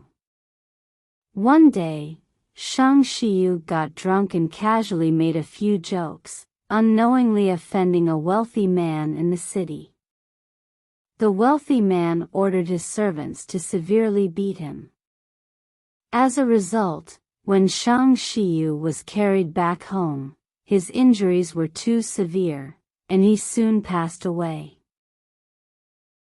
Shang Shiyu had two sons, the elder named Shang Chen, the younger named Shang Li, and a daughter named Shang Songguan.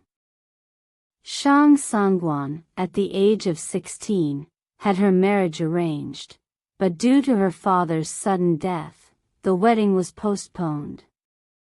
Outraged, her two brothers decided to pursue legal action, but after a year, the case remained unresolved. Representatives from Songguan's future in-laws came to discuss the matter with Songguan's mother, suggesting a flexible approach given the current circumstances. Songguan's mother considered the proposal reasonable and was prepared to agree. When Songguan heard about this, she approached her mother and said, "How could it be right to hold a wedding while my father's body is not yet cold? Does my future husband not have parents?" The representatives from Songguan's future in-laws were deeply ashamed upon hearing Songguan's words and abandoned their initial plans. Not long after, Songwon's two brothers lost the lawsuit and returned home with resentment, causing great sorrow and indignation among the family members. The brothers suggested keeping their father's body unburied, hoping to gather evidence for future appeals and complaints to the authorities. Songwon spoke to her brothers, saying, "When someone is killed, and the authorities do not intervene, it is evident that the world has become corrupt.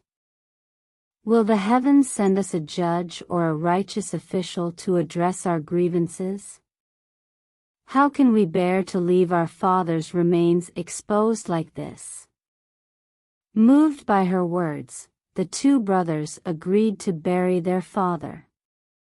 Shortly after the funeral, Songwon, alone and without notice, left home one night, and no one knew where she had gone. Her mother, feeling uneasy and ashamed, kept the matter a secret, fearing that Songwon's in-laws would find out. She instructed her two sons to discreetly investigate Songwon's whereabouts. After about half a year, Songwon was still missing. One day happened to be the birthday of the wealthy man who had caused the death of Songwon's father. To celebrate, the wealthy man invited many actors to his home to entertain the guests. Among them was a performer named Sun Chun, accompanied by his two disciples.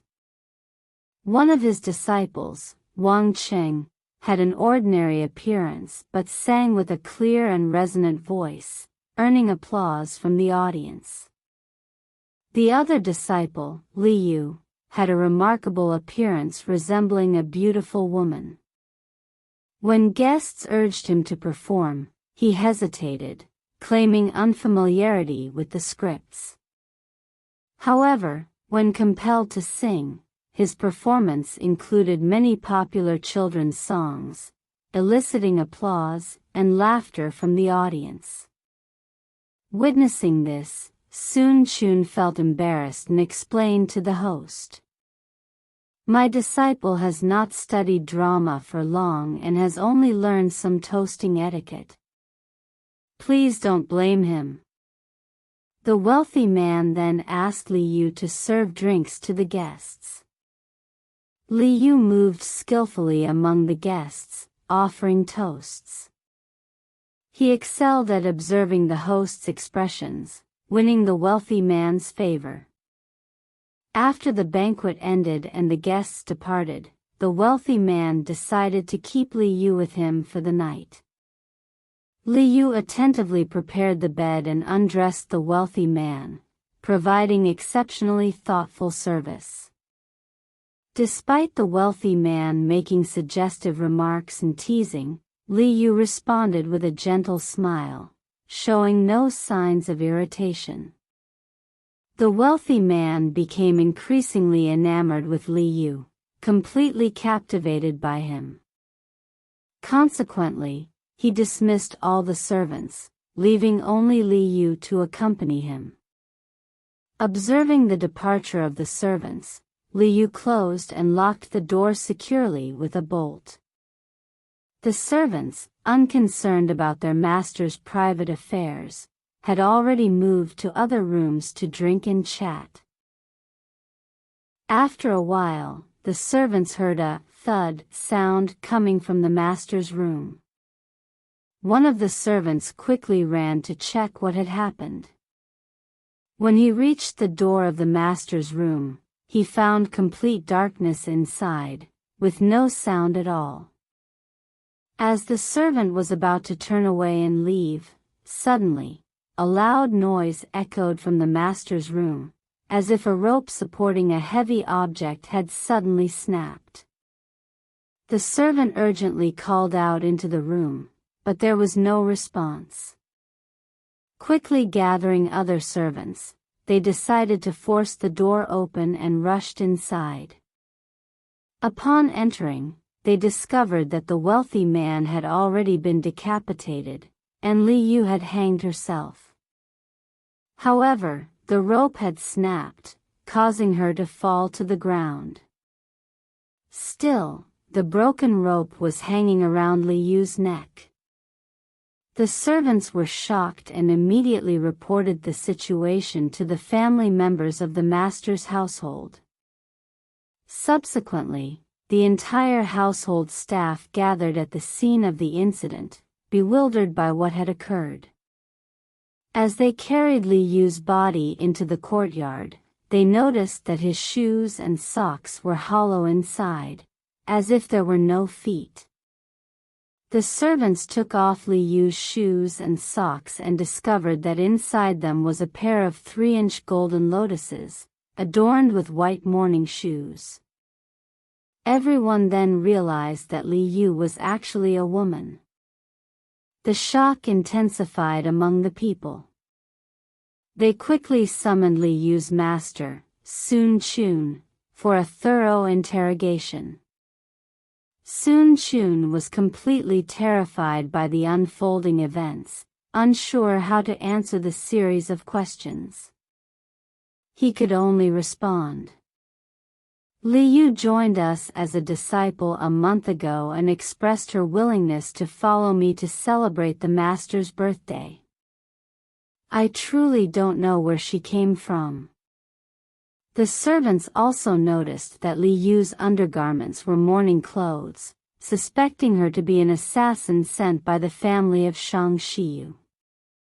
Therefore, the wealthy man's household hastily assigned 2 servants to guard Li Yu's body. These 2 servants, seeing Li Yu's face looking lively and feeling warmth and softness when touching her body, secretly planned to commit necrophilia. As one of the servants took the initiative to hold the body and turn her over to undress her, suddenly, his head seemed to be violently struck by something. Subsequently, this servant began spewing blood profusely from his mouth and quickly succumbed. The other servant, terrified by what he witnessed, promptly informed the others. With this revelation, the people involuntarily began to treat Li Yu with reverence, as if she were a deity. The following day, the wealthy man's family reported the case to the local authorities. The local magistrate summoned Shang Chen and Shang Li for a detailed interrogation. Both brothers stated, "We don't know anything about this incident. Our sister, Shang Sangguan, has been missing for half a year." The magistrate ordered Shang Chen and Shang Li to identify Li Yu's body, and they confirmed that Li Yu was indeed Shang Sangguan. Impressed by Shang Sangguan's noble act, the magistrate showed sympathy and ruled leniently on the Shang family. He instructed the Shang brothers to take Shang Sangguan's body back for a proper burial and urged the wealthy man's family to settle the matter peacefully, advising against seeking revenge on the Shang family. In the conclusion of the story, the author provided additional commentary. He expressed surprise that the Shang family had an outstanding hero like the ancient Yu Rang but remained unaware of it. The behavior of the Shang brothers, as men, could be easily inferred. Reflecting on Shang Sangguan's character, the author remarked that even the desolate and tragic river would feel ashamed and cease to flow in the face of her deeds. The author contrasted Shang Sangguan's virtue with the mediocrity of those who aimlessly float along with the world. He wished that all women in the world could buy silk threads to embroider images of Shang Sangguan for worship. The author believed that such merit would not pale in comparison to worshipping Guan Yu.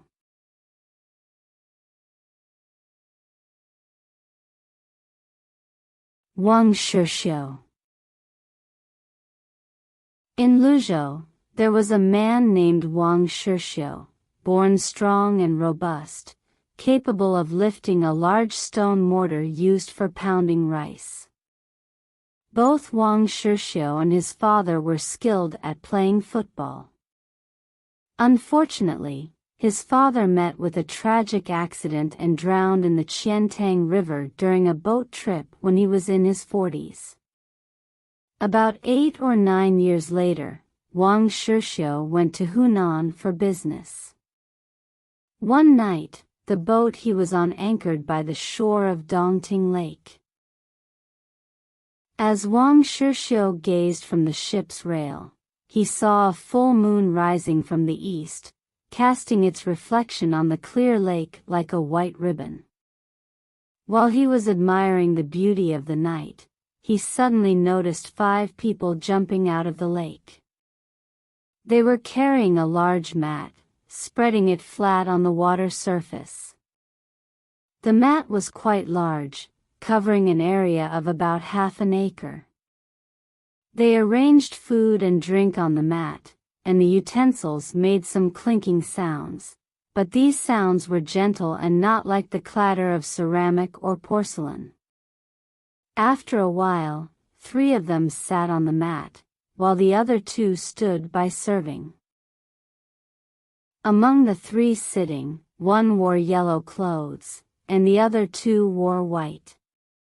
They all had black headscarves tied around their heads, standing high and covering their shoulders.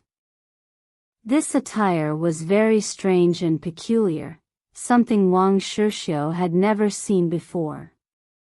Unfortunately, the moonlight was faint, and he couldn't see very clearly. The 2 attendants were dressed in brown clothes, one looking like a child and the other like an old man. The one in yellow clothes said, "Tonight's moonlight is splendid. This beautiful scenery is worth celebrating with a hearty drink." One of the individuals in white clothes remarked, "Tonight's scenery is reminiscent of the scene when the South Sea god, King Guangli, hosted a feast on Lihua Island." The 3 of them continued to toast each other, raising their cups for hearty drinks. However, their voices gradually diminished until Wang Shixiu couldn't hear anything. The boatman, seeing this, hid inside the boat, too scared to move. Wang Shixiu carefully observed the old man standing serving the wine, finding an astonishing resemblance to his father. However, when he spoke, the voice was different from his father's.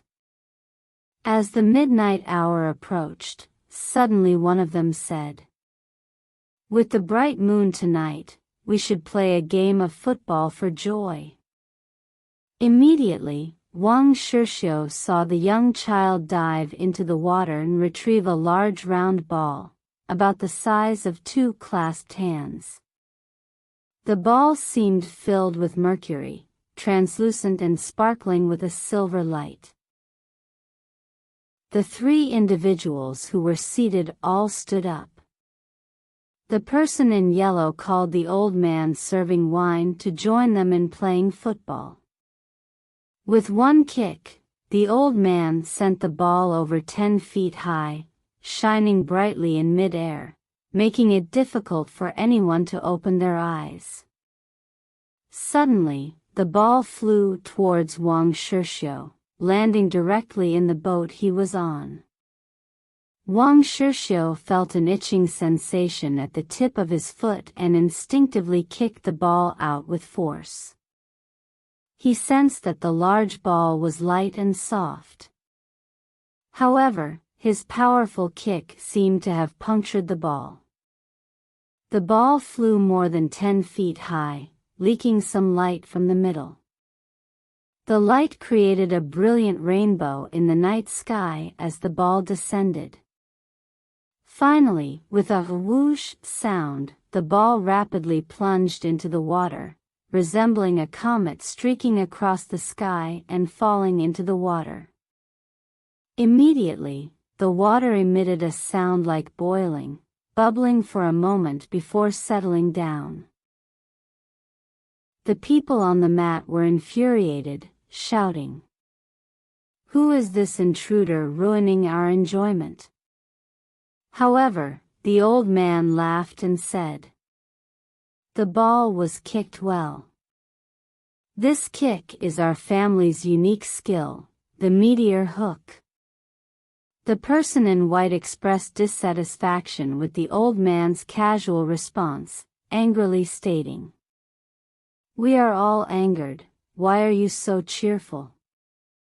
Hurry up and capture that arrogant fellow with little whoopee, or else, your thighs will meet the stick." Seeing the situation, Wang Shishio realized that he couldn't escape and felt no fear.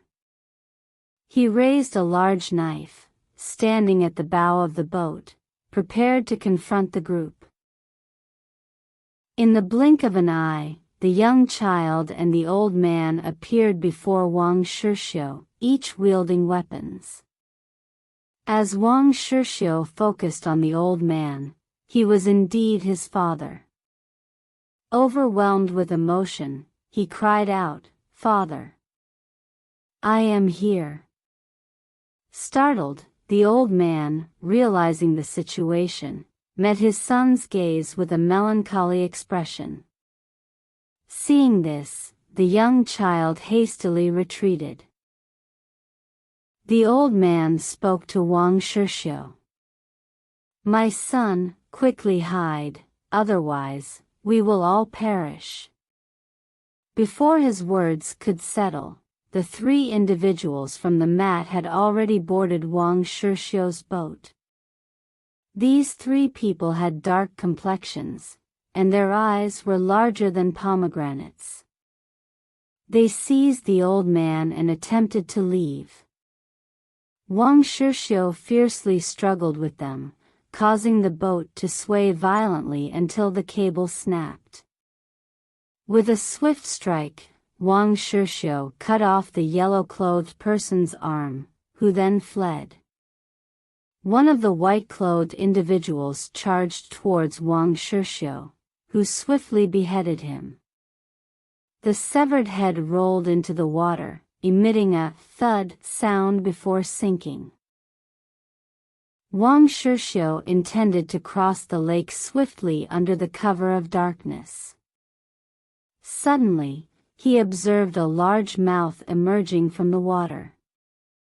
As he peered into the abyss, it resembled a bottomless well. The water around the large mouth surged into it, creating a banging sound.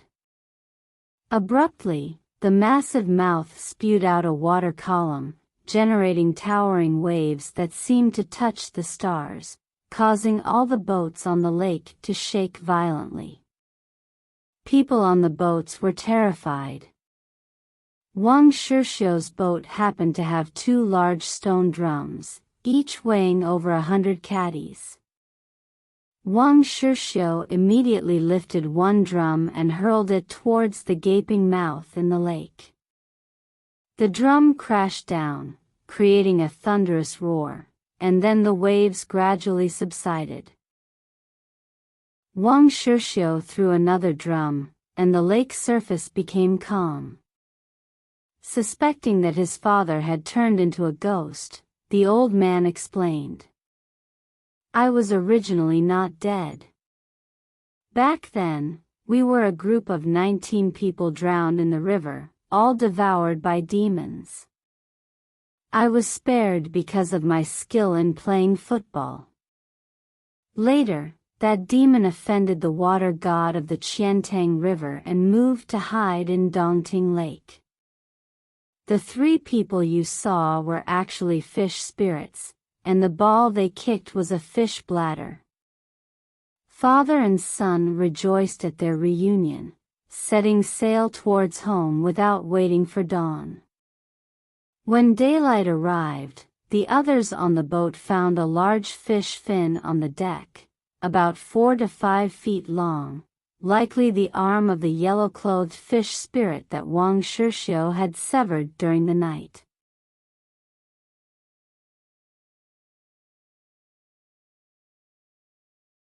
monks from the west. 2 monks from the western regions arrived in the inland of China. One was planning to go directly to Wutai Mountain, while the other intended to seek refuge at Mount Tai. Their attire, appearance, and language were completely different from the people in the Chinese mainland. The 2 monks from the western regions often told others, "We came from the west. We once passed by a high mountain called Flaming Mountain. The mountain had layers upon layers, and walking on it felt like being steamed on a stove by the hot air. So, we must climb the mountain after the rain, walking attentively with eyes fixed ahead, and our steps must be extremely light. Otherwise, if one accidentally kicks a rock, the foot will be burned by the flames around." We also passed by a great river named the Quicksand River. In the middle of that river, you can still see a crystal mountain standing on the surface. The crystal mountain towers into the sky, with cliffs and precipices all over. The mountain is transparent on all sides, and looking through it seems like there is no obstruction. There is also a narrow and steep pass on the mountain that can only allow one vehicle to pass through, guarded by 2 dragons. These 2 dragons face each other, and their mouths face each other as they guard the pass. Travelers must first pay respects to the dragons to pass through. Once allowed, their horns and mouths, which were previously joined together, naturally separate. The 2 monks from the western regions continued. "We too have been traveling for 18 years. When we first left the west, there were 12 of us, but only the 2 of us remained after arriving in China. It is widely rumored in the west that China has 4 famous mountains, namely Mount Tai, Mount Hua, Wutai Mountain, and Mount Putuo. It is said that these 4 mountains are covered in gold, and the statues of Guanyin Bodhisattva and Manjushri Bodhisattva on the mountains are lifelike, just like living beings. We also heard that anyone who can travel to these 4 famous mountains can instantly become a Buddha and achieve immortality." Upon hearing their words, the people in the Chinese mainland finally realized that Westerners also envied the East, just as they envied the Western world. If travelers from the East and West, on their respective journeys, were to meet halfway and share the legends they had heard about their destinations, they would surely share a smile and could spare each other the hardships of long-distance travel.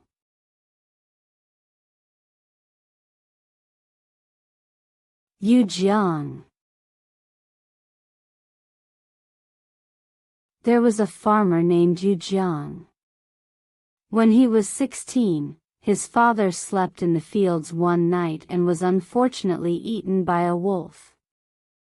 Upon hearing this tragic news, Yu Jiang was overwhelmed with grief. He immediately ran to the fields and only picked up the shoe his father had left behind. One night, when Yu Jiang made sure his mother was asleep, he quietly left the house with a large iron hammer and went to the fields. He lay down at the spot where his father had met his fate, waiting for an opportunity to avenge his father. Before long, a wolf approached from a distance. It sniffed around Yu Jiang, walking back and forth. Yu Jiang pretended to be asleep, lying there motionless. After a while, the wolf started using its furry tail to sweep across Yu Jiang's forehead. Then it gradually lowered its head, licking Yu Jiang's thigh. Yu Jiang remained still. Next, the wolf joyfully jumped in front of Yu Jiang, ready to bite his neck. Yu Jiang swiftly swung the iron hammer, delivering a powerful blow to the wolf's head, causing it to fall dead. Yu Jiang immediately jumped up and hid the wolf's body in the grass. After a while, another wolf approached, just like the first one. It sniffed with its nose and swept with its tail. When it was about to bite, Yu Jiang killed it too. By this time, it was midnight, and Yu Jiang waited for a long time without seeing any more wolves. Suddenly, a wave of drowsiness came over him, and Yu Jiang took a nap. In his dream, he seemed to see his father. His father said to him, "You have killed 2 wolves, which is enough to ease my resentment. But the leading wolf that harmed me, its nose is white, and the 2 wolves you killed before were not the one." After waking up, Yu Jiang persisted in lying there, waiting for the evil wolf with a white nose. He waited until dawn, but it never appeared. Afraid of startling his mother, Yu Jiang decided not to bring the dead wolves home. Instead, he threw them into a dry well before returning home. The next night, Yu Jiang went to the fields again to wait, but he still found nothing. This continued for 3 or 4 more nights. Finally, another wolf appeared in the field. It bit Yu Jiang's foot and dragged him away. After walking a few steps, they passed through a thicket of sharp thorns. The thorns pierced Yu Jiang's flesh, and sharp stones on the ground cut his skin. Enduring the pain, Yu Jiang remained motionless, pretending to be dead.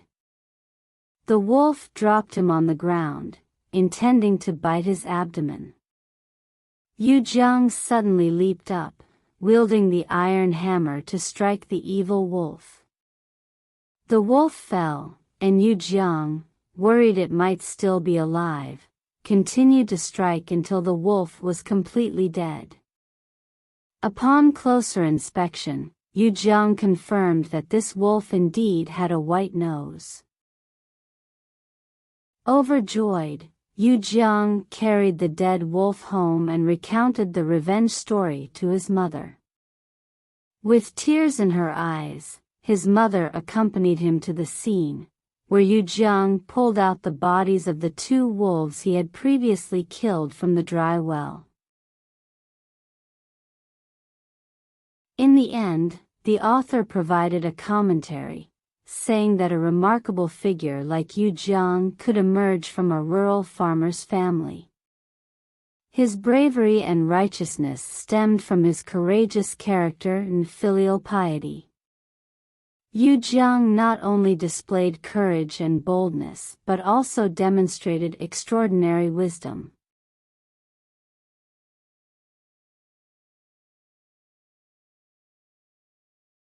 Gongmengbi. In Baoding, there was a man named Liu Fanghua. He was wealthy and generous, often hosting gatherings where he invited hundreds of guests. Liu Fanghua was known for helping others in their times of need, and he didn't hesitate to spend large sums of money, even up to 1,000 silver coins. Guests and friends often borrowed money from him, and many times, they didn't return it, but Liu Fanghua didn't mind. There was only one guest named Gongmengbi, a man from Shaanxi, who never asked for anything from the Liu family. Whenever he visited, he usually stayed for a year. Gongmengbi was eloquent, so Liu Fanghua enjoyed spending the most time with him, engaging in long conversations. Liu Fanghua had a son named Liuhe, who was still a child. He called Gongmengbi uncle, and Gong Mengbi enjoyed playing games with Liuhe. Whenever Liuhe returned home from his private school, Gong Mengbi and he would lift the floor tiles, pretending that the stones were treasures of gold and silver buried underneath, making it their game of joy.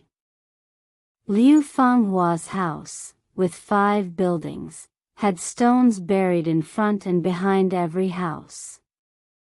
People often mocked them for their childish behavior, but Liuhe, in particular, liked Gong Mengbi, and their relationship was closer than with other guests. More than 10 years later, Liu Fanghua's wealth gradually depleted, unable to meet the demands of so many guests, resulting in a decrease in their numbers. Nevertheless, gatherings with over a dozen people throughout the night still occurred frequently. As Liu Fanghua aged, the family's fortunes declined further. However, he managed to acquire some money by selling off land to sustain their daily needs. Liuhe, like his father, was prodigal with money. He also befriended some young men, imitating his father's behavior, and surprisingly, Liu Fanghua never interfered. Soon after, Liu Fanghua passed away, and the family was so impoverished that they couldn't even afford a coffin. In response, Gong Mengbi used his own money to handle Liu Fanghua's funeral arrangements. Grateful for this, Liuhe entrusted Gong Mengbi with all matters, big and small, in the household. Every time Gong Mengbi returned home, his sleeves were sure to contain a few pieces of rubble, which he discreetly threw into a hidden place upon arriving. No one knew the purpose of this peculiar behavior. Liuhe often sat with Gong Mengbi, expressing concern about their impoverished circumstances. Gong Mengbi would console him, saying, "You don't understand the hardships of life. Not to mention the lack of money now, even if I gave you 1,000 silver coins immediately, you'd spend it all in no time. Men fear not being self-reliant, why should they fear poverty?" One day, Gong Mengbi prepared to return to his hometown and bid farewell to Liuhe. Tearfully, Liuhe urged him to come back soon, and Gong Mengbi promised before leaving the Liu household. Subsequently, Liuhe's situation worsened, to the point where he couldn't even sustain his livelihood. Everything of value in the Liu household had already been pawned. Liuhe anxiously awaited Gong Mengbi's return to help him manage the crumbling family estate. However, Gong Mengbi disappeared without a trace, leaving no information behind, like the vanished yellow crane, never to return. Initially, when Liu Fanghua was alive, he had arranged a marriage for his son Liuhe with the daughter of the wealthy Huang family in Wuji County. Later, upon hearing about the financial difficulties of the Liu family, Huang regretted the alliance secretly. When the announcement of Liu Fanghua's death reached Huang's house, he did not express condolences. Liuhe believed Huang might be hindered by the distant journey and transportation difficulties, so he forgave him. After completing the mourning period for his father, Liuhe was instructed by his mother to visit the prospective in-laws, hoping to finalize the wedding date and seek assistance from the Huang family in their time of misfortune. However, upon arrival at the Huang residence, Huang, having learned that Liuhe wore tattered clothes and worn-out shoes, ordered the gatekeeper not to let him in. Huang conveyed a message to Liuhe, stating, "If you can bring back 100 taels of silver, you may return, otherwise, the engagement is permanently cancelled." Hearing this, Liuha burst into tears. Living across from Huang's house was an elderly woman named Lu, who pitied Liuha's plight. She invited him to her home for a meal and, upon his departure, gave him 300 coins as well as words of comfort, advising him to go back. Returning home, Liuha shared the cold treatment he received at his prospective father-in-law's house with his mother, causing her great sorrow and anger. She thought of the past debts owed by guests who hadn't repaid them and urged Liuha to seek help from some wealthy acquaintances. Helplessly, Liuha explained, "Those who befriended us back then were drawn by our family wealth. If I were to arrive in a luxurious carriage, pulled by 4 horses, seeking a loan, even 1,000 taels of silver wouldn't be difficult to obtain. However, given our current circumstances, who would still think of past favors and remember old friendships? Moreover, when my father lent money, there were never promissory notes or guarantors. Now, in attempting to collect debts, we lack any evidence." Despite Liuha's reservations, his mother insisted he try. Reluctantly, he complied. Liuha visited various acquaintances, pleading for help, but after more than 20 days of debt collection efforts, he returned home empty-handed. Only one person, a performer named Li Si, who had received kindness from the Liu family in the past, heard about their predicament and generously sent 1 tael of silver. Mother and son wept bitterly, realizing that their hopes had been extinguished. Back to the rich merchant Huang's daughter, Miss Huang. She had reached the age to be married and, hearing that her father had rejected the proposal from Liuha, felt dissatisfied with his decision. Huang intended to marry his daughter off to someone else. Tearfully, the daughter said to her father, "Liuha was not born into poverty. Even if he is wealthier now than before, wouldn't there still be enemies trying to take him away from us? Yet today, we are abandoning him just because he is poor. It's truly heartless and unjust." Huang was displeased with his daughter's attitude and tried to persuade her in various ways, but she remained steadfast in her stance. Huang and his wife were furious and spent the whole day cursing and spitting at their daughter. Surprisingly, she endured it all calmly. Not long after, one night, the Huang family fell victim to thieves who ransacked their home.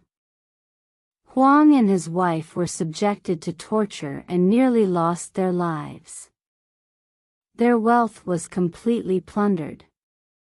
Unexpectedly, 3 years later, the Huang family's fortunes deteriorated even further. A businessman from the West heard of the beauty of Miss Huang and was willing to offer 50 taels of silver as a dowry to marry her. Driven by greed, Huang readily agreed and planned to force his daughter to marry the businessman. After discovering their plot, Miss Huang tore her clothes, smudged her face, and escaped from the Huang family in the darkness of the night. She begged for alms along the way, enduring 2 months of hardships until she finally arrived in Baoding. Upon learning the address of Liuha's home, she disregarded the customary rituals for a new bride entering her husband's family and went directly to Liuha's house. Initially, Liu's mother thought she was a beggar and intended to chase her away. However, Miss Huang, sobbing, narrated her story, and Liu's mother, weeping, held her hand, saying, Poor child. How did you end up in such a wretched state? So, Miss Huang sorrowfully shared with Liu's mother the story of being compelled to disguise herself, smearing her face, and escaping from her home. Upon hearing her tale, Liuha and his mother were deeply moved and allowed her to cleanse herself. When they saw her after the bath, they discovered Miss Huang was stunningly beautiful, which delighted both Liu and his mother. However, the Liu family was extremely impoverished, and Miss Huang's arrival meant the family of 3 could only afford 1 meal a day. Weeping, Liu's mother said to her daughter-in-law, "We, mother and son, endure poverty as it is our lot, but it's truly unfortunate for you. My dear daughter-in-law, enduring hardships here in our Liu family." Miss Huang comforted Liu's mother with a smile, saying, "I once lived among beggars, and I'm more familiar with the life of a beggar than you can imagine.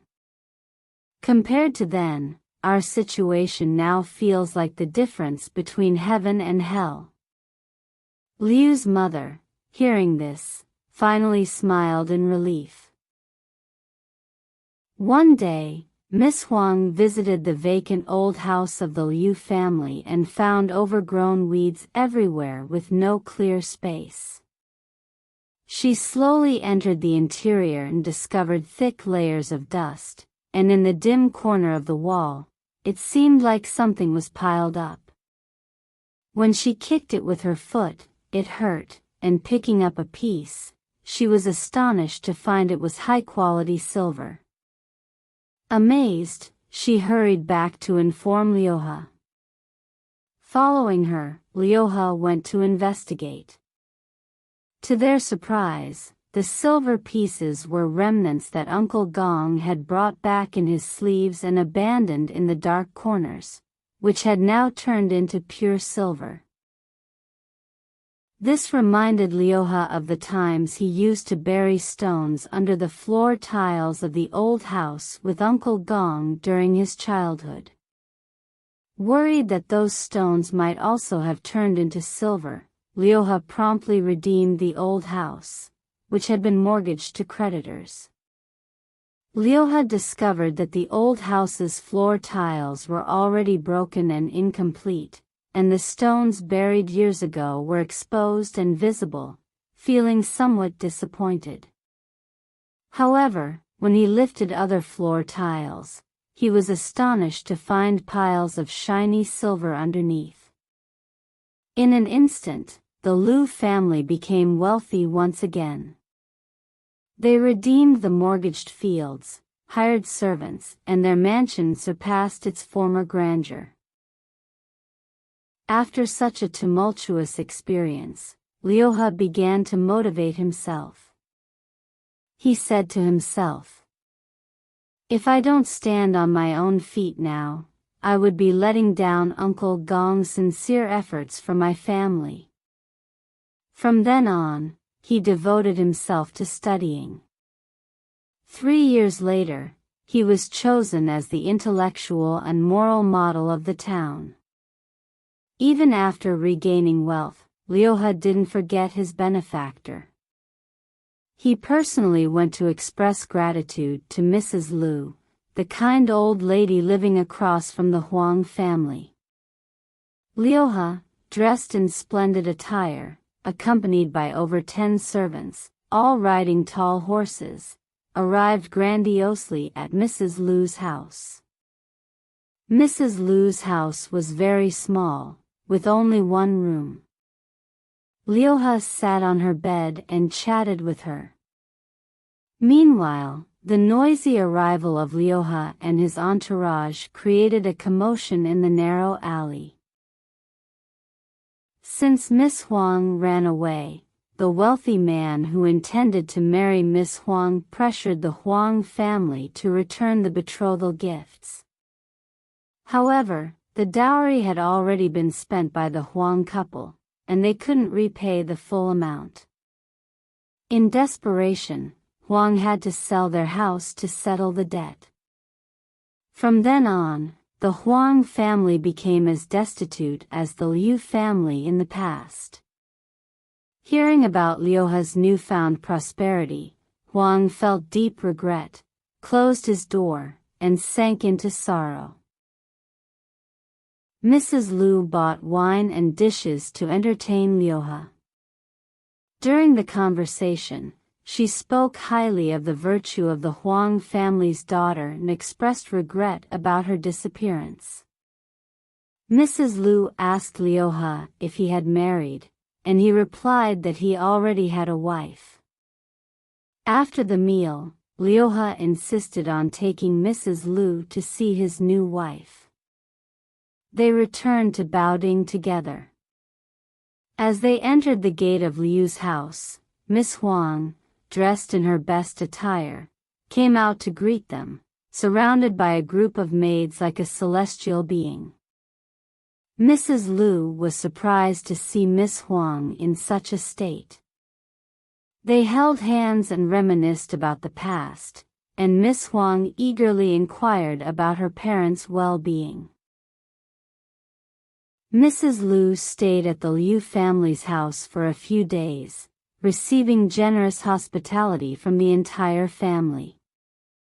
Liuha arranged for a tailor to make a beautiful outfit for Mrs. Liu, who was then dressed up from head to toe. Reluctantly, Liuha bid farewell and escorted her back home. Upon Mrs. Liu's return home, she hurried to the neighboring Huang family and reported the situation of Miss Huang, conveying her greetings. The Huang couple was astonished upon hearing the news. Mrs. Liu advised them to seek refuge with their daughter, but she noticed a hesitant expression on Huang's face. Shortly after, due to unbearable hunger and cold, Mr. Huang arrived in Baoding hoping to reunite with his daughter. Standing before the grand and ornate gate of the residence, he hesitated to knock as the guards stared sternly. Huang dared not knock on the door and waited outside the gate for a whole day. The guards noticed him but did not report his presence. In the evening, a woman emerged from within the gate. Huang approached with a smiling face, spoke kind words, revealed his name, and requested the woman to convey a message to his daughter discreetly. After a while, the woman returned and discreetly led him inside. They entered a small room beside the main hall, where the woman informed Huang. "Madam wishes to meet you immediately, but it's risky if my master finds out. We must wait for the right moment."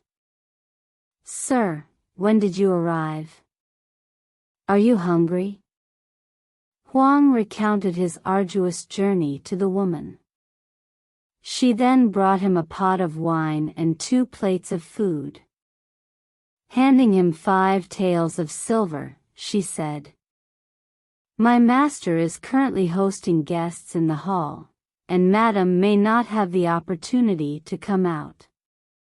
Leave early tomorrow morning, and make sure not to be discovered by the master." Mr. Huang agreed.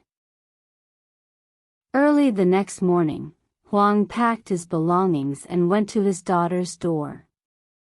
Finding it still closed, he waited in the doorway, sitting on his luggage.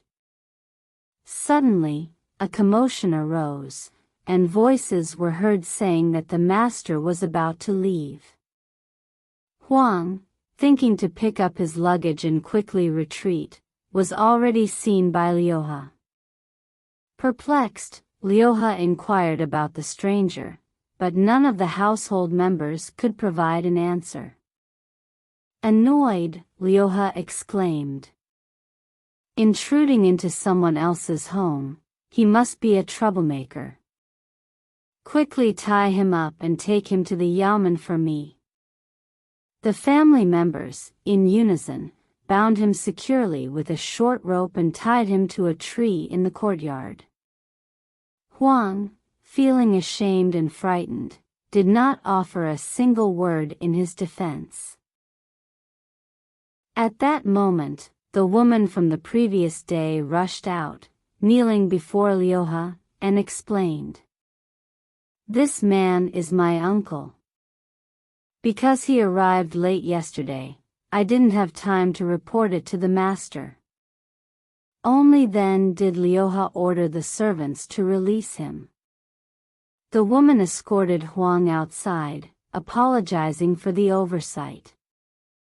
She also suggested a solution, saying, "It's all my fault for forgetting to inform the gatekeeper, leading to such an incident.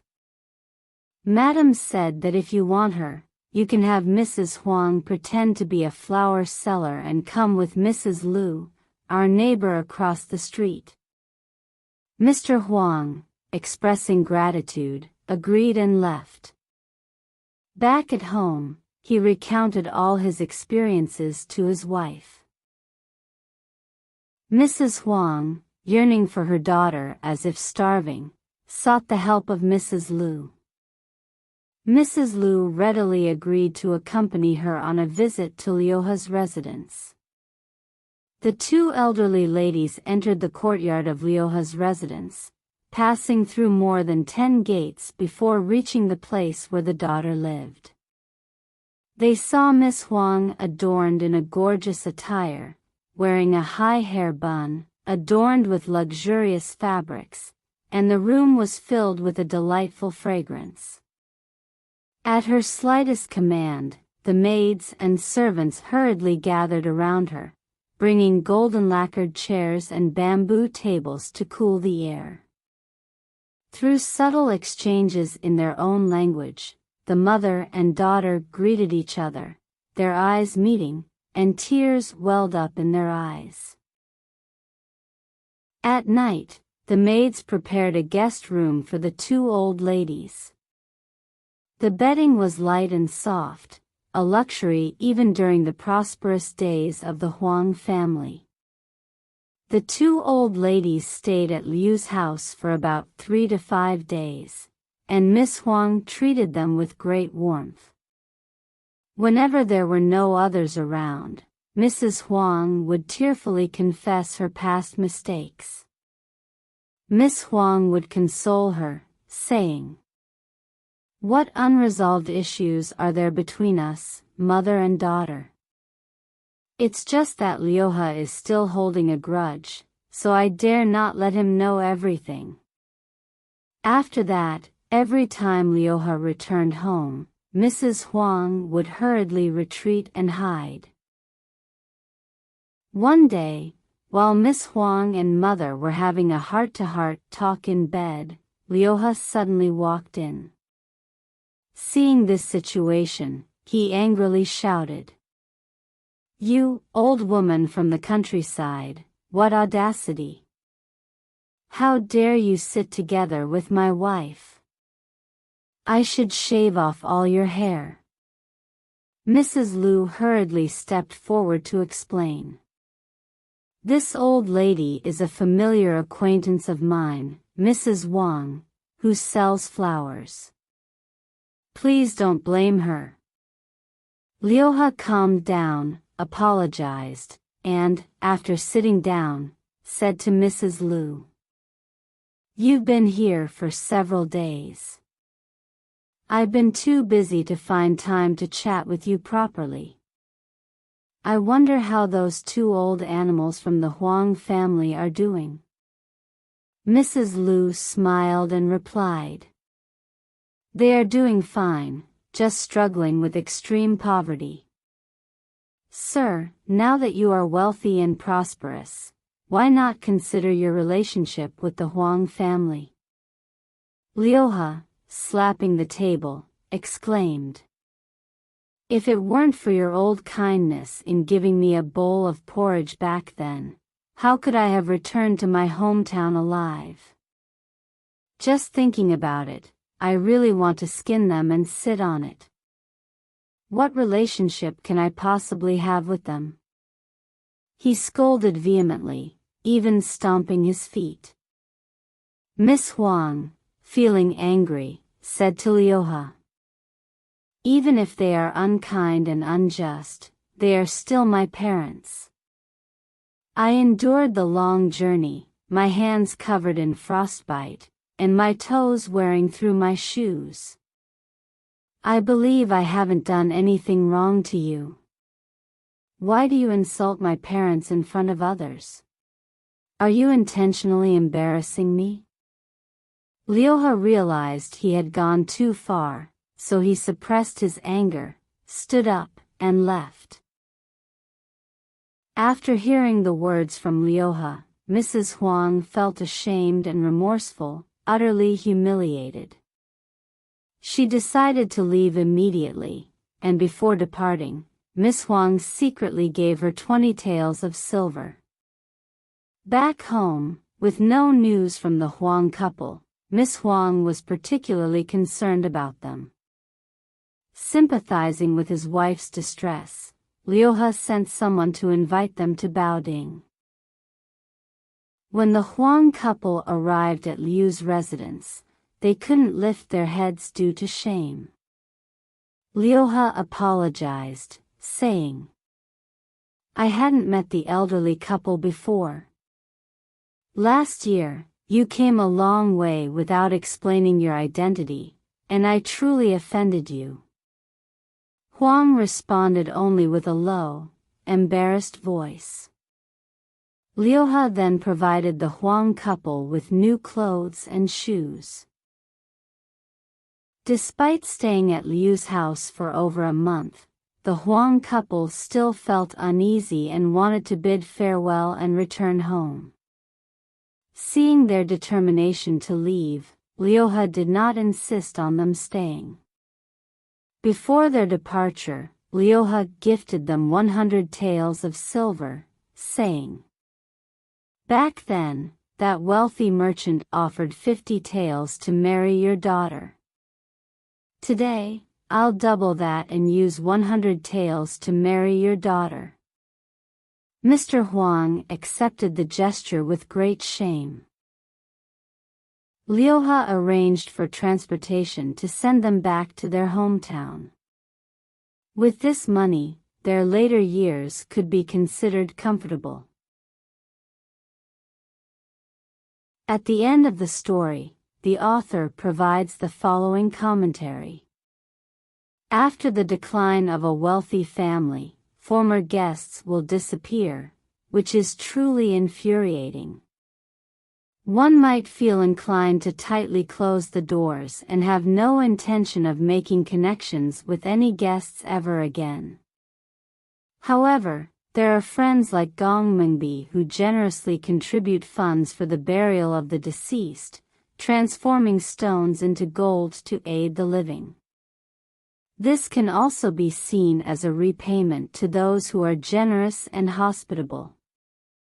A woman who can enjoy wealth and glory with her husband, akin to an imperial concubine in a royal palace, if not as virtuous and steadfast as someone like Miss Huang, who else can peacefully enjoy such prosperity without feeling unworthy?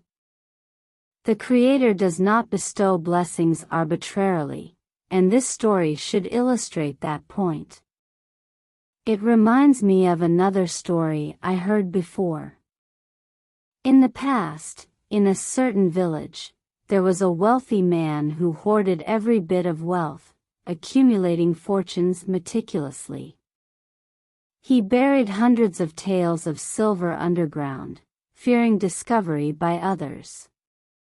He intentionally dressed in tattered clothes, appearing impoverished, and demonstrated extreme poverty by eating coarse grains and wild vegetables. When relatives and friends occasionally visited, he never slaughtered chickens or prepared meals for them. If anyone dared to suggest that he wasn't poor, he would glare with eyes full of anger, as if harboring an irreconcilable hatred. In his later years, This wealthy man continued to eat only a piece of elm bark every day, growing so thin that the skin on his arms hung down over an inch. Despite this, he refused to use the silver buried underground. Eventually, in his weakened state, facing imminent death, his two sons surrounded him, asking about the location of the hidden silver. However, the rich man was unwilling to tell them immediately. It wasn't until he realized his death was imminent that he wanted to disclose the burial location. But when his sons gathered around, he found himself unable to speak, only clawing at his chest and making incoherent sounds. As a result, after the rich man's death, his descendants still couldn't afford a coffin for him, hastily burying his body with straw mats. This illustrates that if one considers buried silver in the house as wealth, then why can't the national treasury with millions of gold coins be considered one's own fortune? Truly foolish.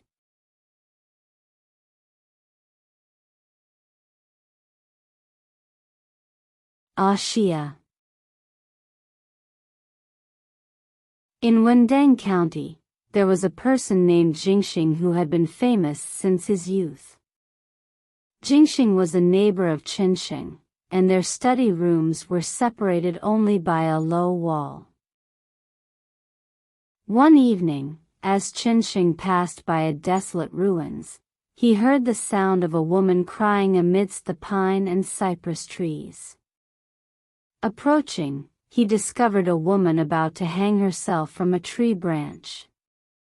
Qinsheng asked her why she wanted to end her life, and the woman, wiping away tears, replied, "My mother has gone far away, leaving me in the care of my cousin.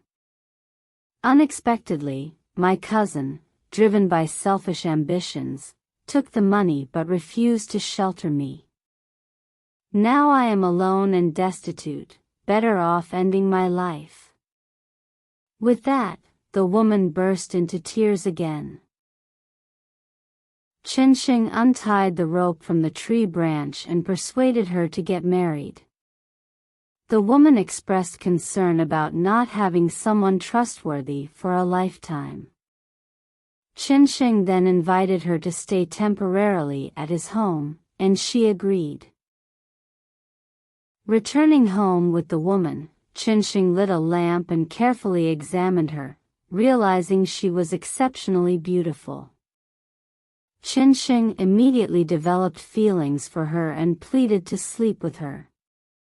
Faced with Qinsheng's harassment, the woman screamed loudly, resisting with all her might. The cries reached the next door, and upon hearing them, Jingxing climbed over the low wall to investigate. Seeing Jingxing, Qinsheng released the woman. Upon seeing Jingxing, the woman stared at him for a long time before running out of the door. Both Qinsheng and Jingxing chased after her, but they didn't know where she had gone. Jingxing returned home. He closed the door and was about to go to sleep when he saw the woman gracefully emerging from the room. Jingxing, surprised, asked her why she had come here, and the woman replied, "That Qinsheng is of low virtue and shallow fortune. I wouldn't entrust my lifetime to him." Delighted by this revelation, Jingxing inquired about the woman's name.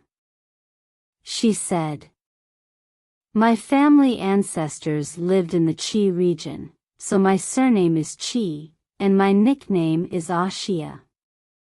Jingxing, using flirtatious language, teased her, and the woman just smiled without refusing. Thus, Jingxing and she went to bed together. On regular days, Jingxing's study room had many friends coming and going, but Ashia always kept the door tightly closed, hiding in the inner room. After a few days, Ashia said to Jingxing, I need to leave here temporarily. There are too many people and distractions. I feel uncomfortable hiding inside. From now on, it's better if I come only at night. Jingxing asked her, "Where is your home?" Xia replied, "It's not too far from here." So, Xia would leave early and return only in the evening, and the two of them continued to share a very affectionate and harmonious relationship. After a few more days, Xia said to Jingxing, "Although our relationship is harmonious, it's ultimately an unofficial commitment. We can only meet in private. My father is an official in the western regions, and tomorrow, my mother and I will go to join him. I plan to seize the opportunity to inform my parents about us, and by then, we can officially become a married couple, growing old together." Jingxing asked, "How long will it take for you to come back?" Xia agreed to meet him again in 10 days. After Xia left, Jingxing contemplated that the study room was not a suitable long-term residence. Bringing Xia home might lead to jealousy from his wife. He thought it would be better to divorce his wife. Once determined, Jingxing began to speak harshly to his wife. Unable to endure his humiliation, his wife wept bitterly, contemplating suicide. Jingxing cruelly said to her, "If you die, I'm afraid I'll be implicated. You better return to your family early." He continued to press his wife to leave. Tearfully, she said, "I've been married to you for 10 years and never done anything improper. Why are you treating me so heartlessly now?" Jingxing, with no intention of listening to her defense, urged her to leave even more urgently. Helpless, his wife reluctantly walked out of Jingxing's home. As soon as his wife left, Jingxing had the walls painted snow white and the rooms thoroughly cleaned inside and out. Once everything was prepared, he eagerly awaited Xia's arrival, craning his neck and standing on tiptoes. However, to his surprise, Xia was as if lost in the vast ocean, and there was no sign of her. After being divorced and sent back to her parental home, Jingxing's wife repeatedly sought the help of Jingxing's friends, sending messages in the hope of reconciliation. However, Jingxing remained indifferent to her pleas. Eventually, his wife had no choice but to remarry into the Xiahou family. The residence of Xiahou was adjacent to Jingxing's, and the two families had long-standing enmity due to boundary disputes over fields. Upon hearing that his former wife had married into the Xiahou family, Jingxing was filled with resentment. Nevertheless, he still hoped for Xia's quick arrival to bring him solace. Another year passed, but there was still no sign of Xia. One day, coinciding with the birthday celebration of the sea god, the temple inside and outside was crowded with believers, and Jingxing was among them. Suddenly, he spotted a woman in the distance who bore a striking resemblance to Xia. Jingxing squeezed through the crowd to get closer, but by the time he reached her, the woman had already disappeared into the sea of people. He followed closely, watching her navigate through the crowd and exit the temple gate. However, when Jingxing reached outside the temple gate, the woman had already vanished. Unable to catch up with her, he returned home full of sorrow and regret. Another half-year passed, and Jingxing was walking on the road when he encountered a lady. She wore a red dress and rode a black donkey, accompanied by a servant. Upon closer inspection, the lady resembled Ashia. Jingxing asked the servant following her, "Who is this lady?" The servant replied, "She is the concubine of Mr. Zheng from the South Village." Jingxing further inquired, "How long has Mr. Zheng been married to her?" The servant said, "Not long, just a little over a month." Jingxing thought to himself, wondering if he had made a mistake. At that moment, the lady in red heard their conversation. She turned around, and her eyes met Jingxing's gaze. Jingxing, seeing that it was indeed Ashia, shouted, "Ashia! Why have you forgotten our original vow?" The servant, hearing someone being so disrespectful to his mistress, threw a punch at Jingxing. Ashia hurriedly stopped the servant. She lifted the veil covering her face and said to Jingxing, "You, heartless person, what face do you have to see me?" Jingxing said, "Clearly, you betrayed me." "How have I betrayed you?" Ashia said, "You treated your former wife worse than you treated me. Your ruthless treatment of your lawful wife, and yet you expect goodness from others? I used to believe that, relying on the accumulated virtues of your ancestors, you would strive for success, attain fame, and become a talented person. That's why I wanted to marry you. Now, you have inexplicably abandoned your wife, and even the underworld has cut off your good fortune. In this upcoming provincial examination, Wang Chang, who ranked 6th, will replace your name. I am now married to Mr. Zheng. Please stop thinking about me." Jingxing listened with bowed head and ears, unable to utter a word. When he looked up to see Ashia again, he found she had already ridden the donkey and swiftly moved away. Jingxing stood in place, filled with infinite regret and remorse. A few days later, in the provincial examination, Jingxing indeed failed, and the one who ranked 6th was a person named Wang Chang. Ashia's husband, Mr. Zheng, also achieved success. From then on, Jingxing acquired a reputation among people as ungrateful and heartless. Later, he remained a bachelor until the age of 40, facing a declining financial situation. In desperation, he frequently relied on the hospitality of relatives and friends for meals.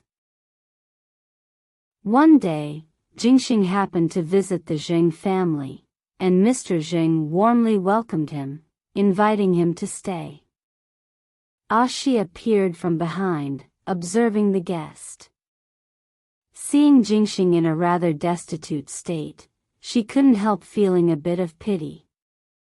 She asked her husband, Mr. Zheng, "Is the guest in the hall, Jingxing?" Mr. Zheng replied affirmatively. He also inquired about when Ashia had first met him, and she explained. "Before I married you, I sought refuge in his house during a difficult time. I am grateful for his kindness. Although his behavior is low and unvirtuous, the ancestral virtues have not yet been severed. Since you and he are old friends, it's only right to consider his situation and offer him some help." Mr. Zheng found Ashia's words reasonable and provided Jingxing with new clothes, replacing his worn-out attire. Jingxing was invited to stay at their home for a few more days. One night, as Jingxing was about to rest, a maid brought over more than 20 taels of silver as a gift. He heard Ashia speaking to him from outside the window. "This is my private money. I am grateful for the kindness you showed me in the past. You can use this money to find a new wife. Fortunately, your ancestors' virtues are deep enough to still protect their descendants. From now on, try not to engage in actions that harm the heavens and reason, so as not to diminish the remaining years of your life." Jingxing expressed his heartfelt gratitude to Ashia. Later, when Jingxing returned home, he used the silver to purchase a servant girl from a respected family to be his wife. However, the newlywed wife turned out to be both ugly and difficult. After a year, Jingxing had a son who later passed the imperial examination. Meanwhile, Mr. Zheng's official position rose to Minister of Personnel. After Mr. Zheng's death, Ashia personally saw to his burial. When the family members returned home and opened the sedan door, they found it empty. It was then that people realized Ashia was not human. Alas, the heartless man. For the sake of seeking something new, he abandoned the old, resulting in a futile endeavor. Heaven's punishment for Jingxing was indeed severe.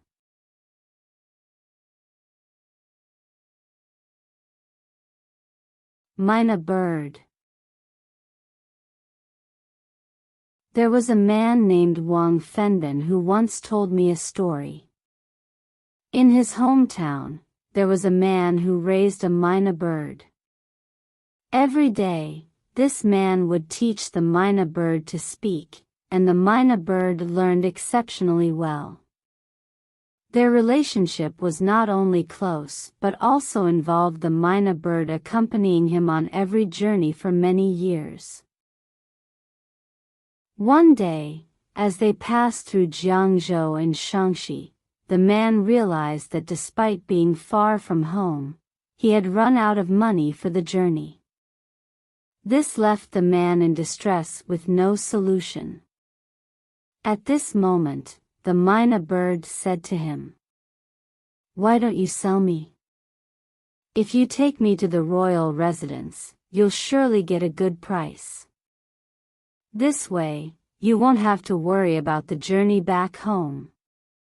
The man replied, "How can I bear to sell you?" The mina bird reassured him, saying, "It's okay.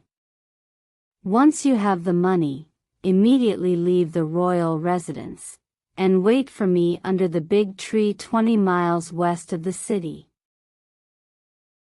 Following the mina bird's advice, the man brought the mina bird to the busiest street in the city.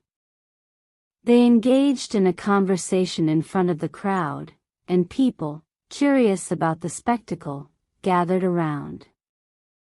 A eunuch in service to the royal family noticed and promptly reported the incident to the prince. The prince summoned the man and expressed his desire to buy the mina bird. The man, with a pained expression, told the prince, "This mina bird and I are inseparable. I can't bear to sell it." The prince then asked the mina bird, "Do you want to stay?" The mina bird replied, "I want to stay." Delighted, the prince asked, "How much do you want for him?" The mina bird said, "Give him 10 silver coins, don't give him more." The prince, feeling fortunate, happily handed over 10 silver coins to the man, who left with an intentionally troubled demeanor. After the man left, the prince started conversing with the mina bird, and the bird responded cleverly. The prince ordered his servants to feed the bird meat. After finishing the meal, the mina bird said to the prince, "I want to take a bath." The prince commanded his servants to prepare a golden basin with water, opened the cage, and let the myna bird bathe. After the bath, the myna bird flew to the roof, groomed its feathers with its beak, and chatted incessantly with the prince. After a while, when its feathers were dry, the myna bird gracefully took flight, using the local Shaanxi accent to bid the prince farewell. "I'm taking my leave." In the blink of an eye, the myna bird disappeared without a trace. The prince and his courtiers were left astonished, looking up in disbelief. Frantically, the prince sent people to search for the man, but in the end, not a single trace of him was found. Later, a person who went to Shaanxi saw the man with his myna bird in the bustling market of Xi'an.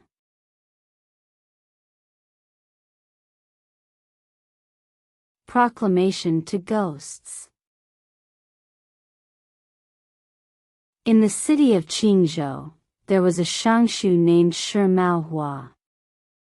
When he was still a candidate in the imperial examinations, there existed a large pond outside the city gates that, despite the lack of rainfall, never dried up. Edu County had previously captured dozens of notorious bandits, sentencing them to death, and the executions took place near this persistent water pond. Strangely, the spirits of these executed bandits lingered, gathering to harm the local residents. Anyone passing by the pond was at risk of being dragged into the water by these vengeful spirits.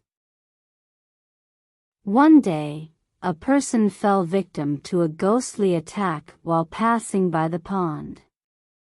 In the midst of the peril, he heard the spirits panicking and shouting, "Shi Maohua is coming." Soon after, Shi Maohua arrived at the pond, and the attacked individual recounted the eerie encounter to him. Following this, Shi Maohua used lime to write a proclamation on the wall. The proclamation read, "I, Shi Maohua, issue this announcement to forbid the malevolent activities of ghosts. Having investigated, I found that you harbored malicious intentions during your human lives, provoking the wrath of the heavens. The capital punishment you received in your past lives was a consequence of your deceitful schemes. Now, you should repent for the sins committed in your lifetime. Perhaps you can cleanse the stains of wickedness from your dry bones and escape the current abyss of suffering. However, even after facing such extreme punishment in life, you persist in congregating and causing harm. As spirits, you often suddenly appear before people in disarray, sometimes intentionally lingering near the locals, pounding your chests and wailing, emitting horrifying screams. Your bodies are long buried underground, yet you dare to venture into the human realm, engaging in malevolent tricks in broad daylight. Understand that the 3 feet around your graves are still under the jurisdiction of humanity. How can you continue such mischief in this vast world? I formally notify you that, upon seeing this proclamation, you must immediately cease your activities, refraining from further malevolence in the mortal realm. As spirits, you must settle down, awaiting the cycle of reincarnation. Only then can your souls return to the hometown and appear in the dreams of your loved ones. Should you persist in your wrongful ways and continue harming others, you will undoubtedly pay a painful price for your actions. Surprisingly, after the proclamation was posted, there were no more reports of ghostly disturbances in the Qingzhou region. Furthermore, the water in the large pond finally dried up.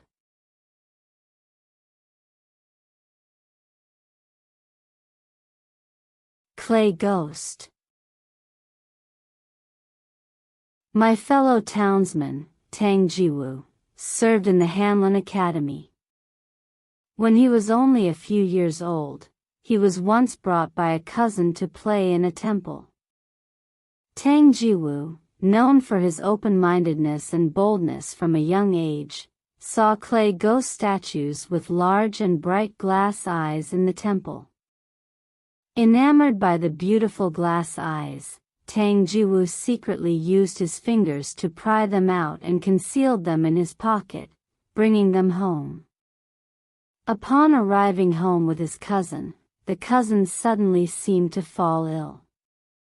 Initially silent on the ground, after a while, he abruptly sat up and sternly said to Tang Jiwoo, "Why did you pluck out my eyes?"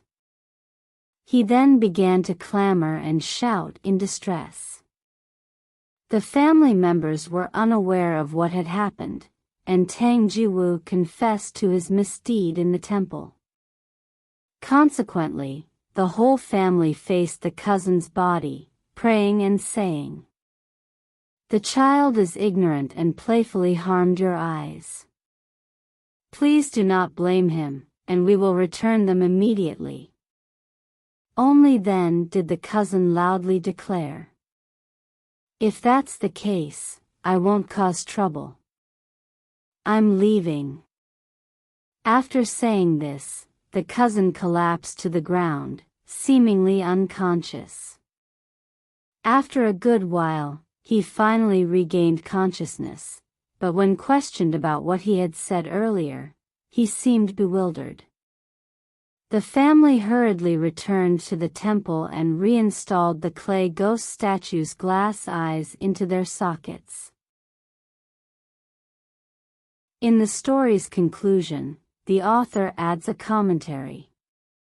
He says, "The clay ghost actually had the audacity to enter homes and demand its eyes back, demonstrating its remarkable efficacy. However, since it was Tang Jiwoo who plucked out its eyes, why did it vent its anger on Tang Jiwoo's cousin? Perhaps this is because Tang Jiwoo was destined for an official position with a noble status, and his straightforward nature played a role. Judging by his later actions of speaking candidly and retiring to the southern mountains, even deities might fear him, let alone a mere clay ghost."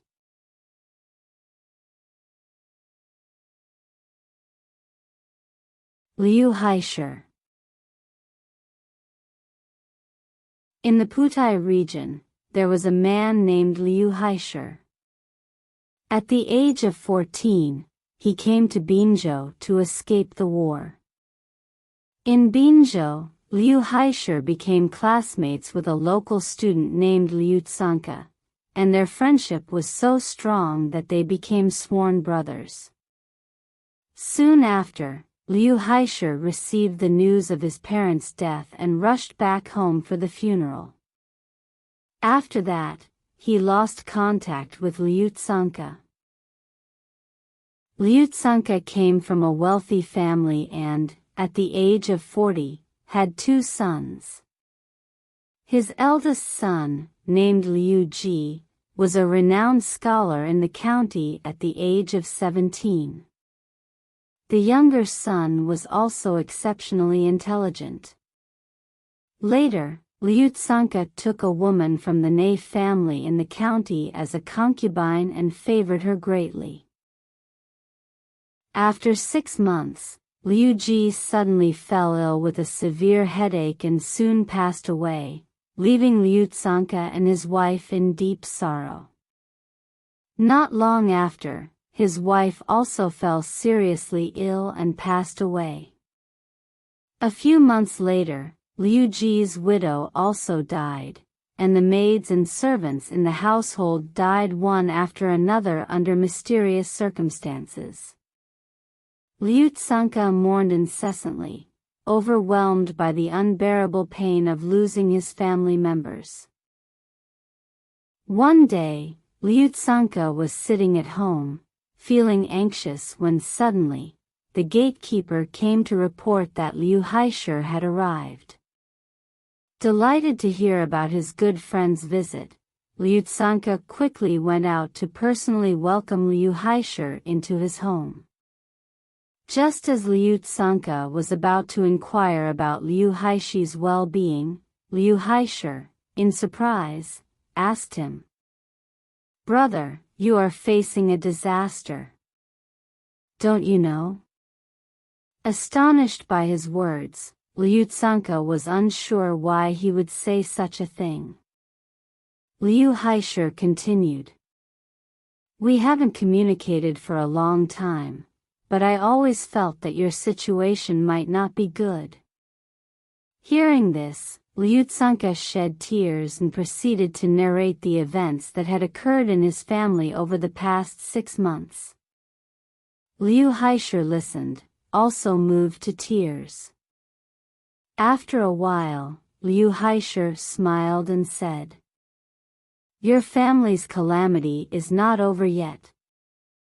I originally intended to come to mourn you, but luckily, I arrived early, and you haven't passed away yet. Now, with my presence, it can be considered a blessing in misfortune." Liu Tsanka asked, "We haven't seen each other for a long time. Have you become proficient in some medical skills?" Liu Haishur replied, "I'm not skilled in medicine, I just know a bit about divination and feng shui. I believe my skills in these areas are not bad." Pleased to hear this, Liu Tsanka asked Liu Haishur to help examine the feng shui of his residence to determine whether it was auspicious or inauspicious. Liu Haishur entered Liu Tsanka's residence and carefully examined every nook and cranny. Afterward, he requested to see all the members of Liu Tsanka's family. Following his instructions, Liu Tsanka gathered his sons, daughters-in-law, concubines, servants, and maidservants in the living room. As Liu Tsanka introduced each person, when he pointed to the concubine Ne, Liu Haishur suddenly looked up and burst into laughter. Amidst the astonishment of everyone, Ne trembled all over, turned pale, and her body rapidly shrank until she was only a little over 2 feet tall. Following this, Liu Haishur used a measuring ruler to strike her head, producing a sound similar to hitting a clay pot. Liu Haishur then grabbed Ne's hair, inspected the back of her head, and found several white hairs. He attempted to pull them out, but Ne, kneeling and crying, pleaded with him not to remove the white hairs. Furious, Liu Haishur said, "It seems your malicious intent hasn't died." Saying this, he proceeded to pluck all the white hairs from the back of Ne's head. Immediately, Ne transformed into a black marten-like creature. Everyone present was shocked by this extraordinary turn of events. Liu Haishur put the marten-like creature into his sleeve and then said to Liu Tsanka, "Your daughter-in-law is deeply poisoned, and there must be anomalies on her back. Can you allow me to take a look?" The daughter-in-law felt extremely embarrassed and refused to undress to reveal her back. Liu Tsanka's son insisted, and when she undressed, several white hairs were indeed found on her back, each about 4 fingers in length. Liu Haishur used a needle to remove the white hairs and then said to everyone, "These hairs have matured. If they are not removed, your daughter-in-law will be beyond cure in 7 days." Liu Haishur also examined Liu Tsanka's son and found white hairs on his back, about 2 fingers in length. He told Liu Tsanka, "Although it's not severe yet, in a little over a month, your son will also be beyond saving. Liu Haisher continued to check others and found that Liu Tsanka, as well as all his maids and servants, had grown white hairs. While plucking the hairs, Liu Haisher remarked, "If I hadn't come today, in a while, no one in your family would have survived." Liu Tsanka asked, "What kind of creature has harmed us?" Liu Haisher replied, "It's a kind of fox-like spirit. It nourishes its soul by absorbing people's essence, eventually causing sudden death." Liu Tsanka said, "I didn't expect that after such a long time, you would become so capable. Have you become an immortal?" Liu Haisher smiled and said, "I've only learned a bit of trivial skills from my master. How dare I claim to be an immortal?" Liu Tsanka then asked who his master was, and Liu Haisher said, "He is called Daoist Shanshi. The marten-like creature you saw just now, I currently cannot kill it. I will hand it over to my master for disposal when I return."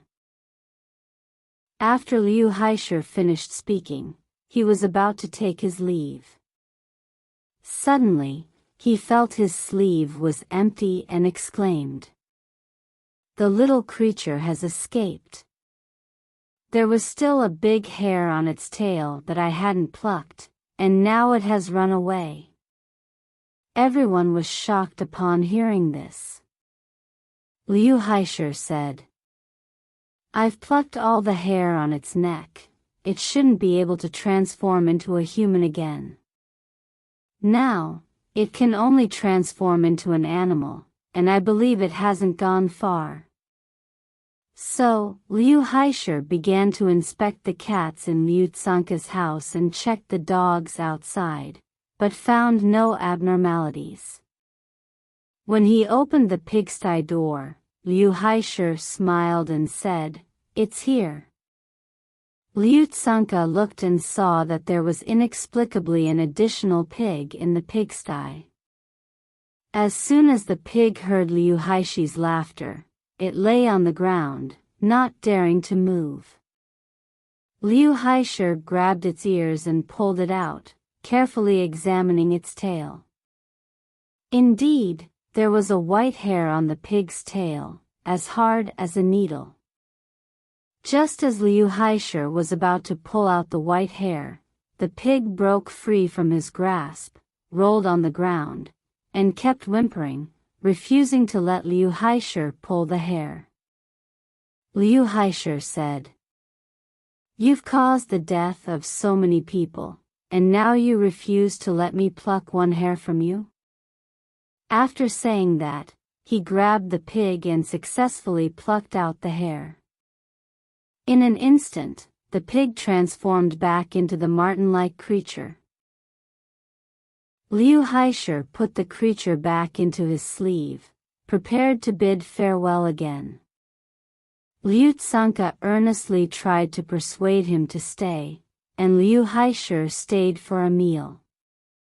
Before leaving, Liu Tsanka asked when he could come again, and Liu Haisher said, "I can't be certain about that. My master previously made a grand vow for me to travel around and help those who are suffering. But I believe we will meet again in the future."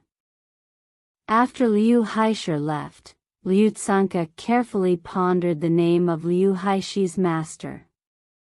Suddenly, he realized and said to his family, "I suspect Liu Haisher has probably become an immortal by now. His master's Dharma name is none other than the famous immortal Lui Dongbin."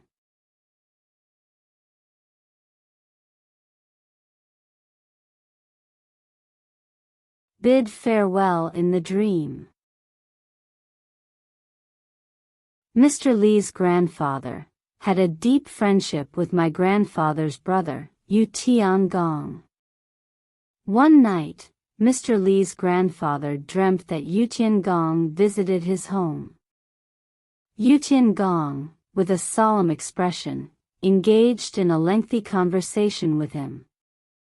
Perplexed, Mr. Li's grandfather asked, "Why have you come to my place?" Yu Tiangong replied, "I am about to embark on a distant journey, so I came here to bid you farewell." Mr. Li's grandfather inquired, "Where are you going?" Yu Tiangong answered, "I am heading to a faraway place." With that, Yu Tiangong walked out of the Li family's home, and Mr. Li's grandfather accompanied him.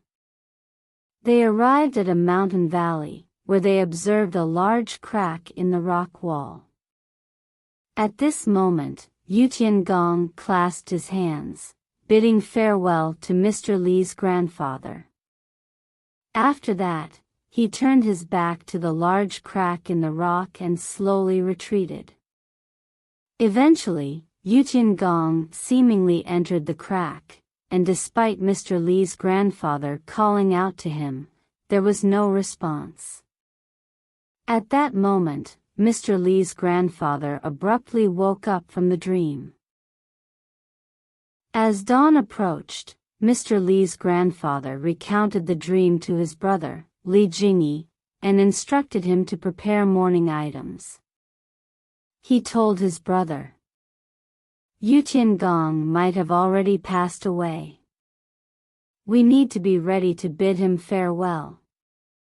Li Jingyi, skeptical, suggested sending someone to inquire about the situation first and visiting Yu Tiangong's home for condolences if the information proved true.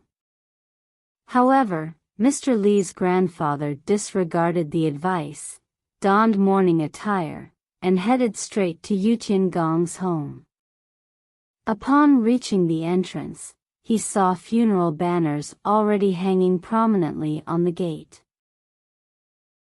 Alas! Our ancestors displayed such mutual trust and friendship, whether in life or death.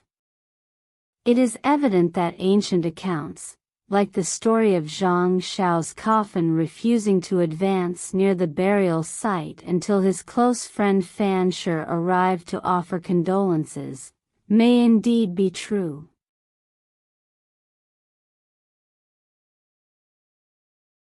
Dog Light. Han Daqian, the chief scribe of the Guanglu monastery, had a servant in his household. One night, while the servant was sleeping in the corridor, he faintly saw a light upstairs. The light flickered like stars in the sky. Soon, the light descended from upstairs, flashing on and off, and transformed into a small dog. The servant, stealing a glance, observed the dog turning and running to the back of the house. Hurriedly, he got up, followed it secretly, and saw the dog entering the garden, transforming back into a woman. The servant knew in his heart that she must be a fox, so he quietly returned to his room and lay down.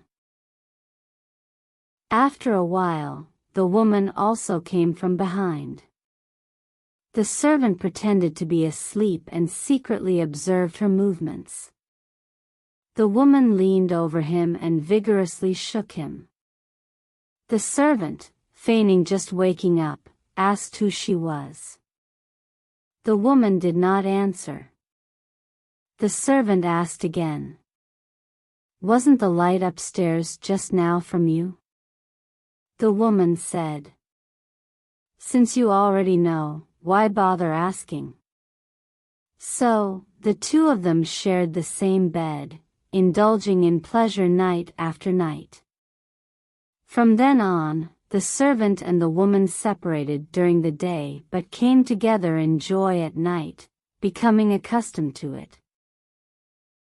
When the master Han Daqian finally learned of this, he ordered 2 other servants to sleep with the one involved, placing him in the middle. Early the next morning, the two servants woke up to find themselves under the bed. They had no idea when they fell off the bed and reported this to Han Dachien. Furious upon hearing this, Han Dachien said to the servant, "If that woman comes again, you must catch her and bring her here. Otherwise, I will whip you severely." The servant dared not argue and could only promise before retreating. The servant thought to himself, catching her would be difficult. But if he didn't, he would surely face a beating. As he lay in bed, pondering his predicament, he suddenly remembered the woman had a small red shirt, always worn close to her body and never taken off. This must be her vulnerability. If he could get hold of that small red shirt, he could coerce her into submission. In the evening, the woman came again and asked him, "Did your master send you to catch me?" The servant replied, "Yes, that's the case, but we share a deep bond. How could I do such a thing?" When it was time to sleep late at night, the servant attempted to secretly remove the woman's small red shirt. In her desperation, the woman cried out. She struggled free from the servant's restraint and then left, never to return. Later, as the servant was out on an errand, on his way back, he saw the woman sitting by the roadside from a distance. When the servant approached her, she covered her face with her sleeve. The servant dismounted and exclaimed, "Why are you covering your face with your sleeve?" The woman stood up, held his hand, and said, "I thought you had already forgotten me. Now it seems you haven't forgotten our past. I can forgive your previous actions. I understand that you succumbed to the pressure of your master. I won't blame you anymore. But it's evident that the fate between us has come to an end. Today, I have prepared some food and drinks for you, considering it a farewell banquet for us." It was early autumn, and the sorghum in the fields was lush. The woman led the servant into the sorghum field. Soon, the servant saw a large mansion in the sorghum field. He tied his horse and entered the courtyard. The banquet in the hall was already set. As they sat down, a group of maids came out to serve dishes and pour wine for the two. When the sun was about to set, the servant had to take his leave as he had matters to attend to at his master's house. He bid farewell to the woman. Upon stepping out of the gate, he found at the house, maids, and banquet behind him had all disappeared. Before him was still a field with clearly defined sorghum rows.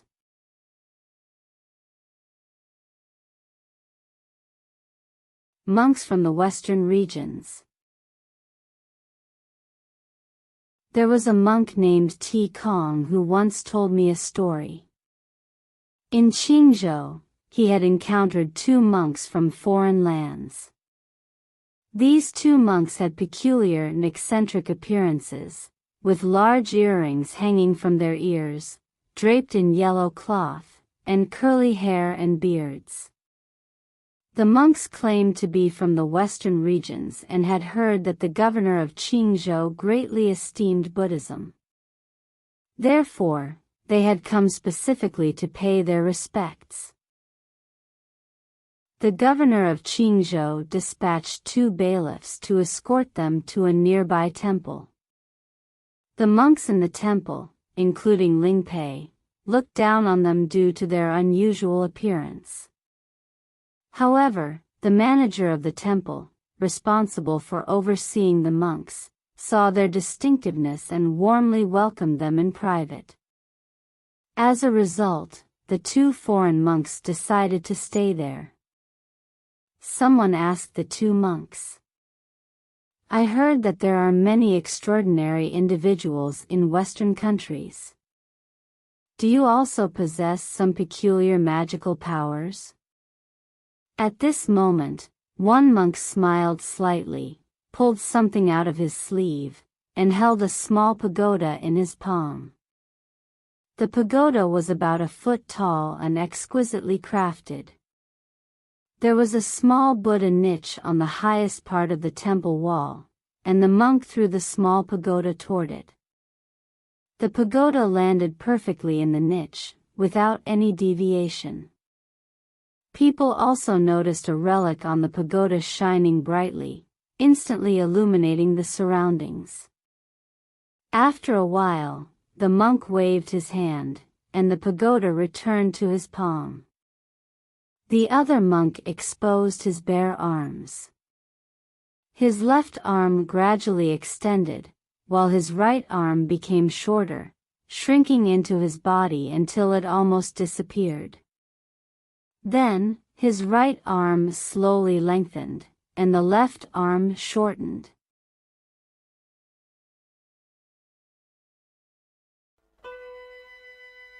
Alright. That's all for today's collection of strange tales. If you enjoyed this episode, please like and subscribe. Don't forget to leave a comment and share with your friends. Have a wonderful day, and we'll see you in the next episode.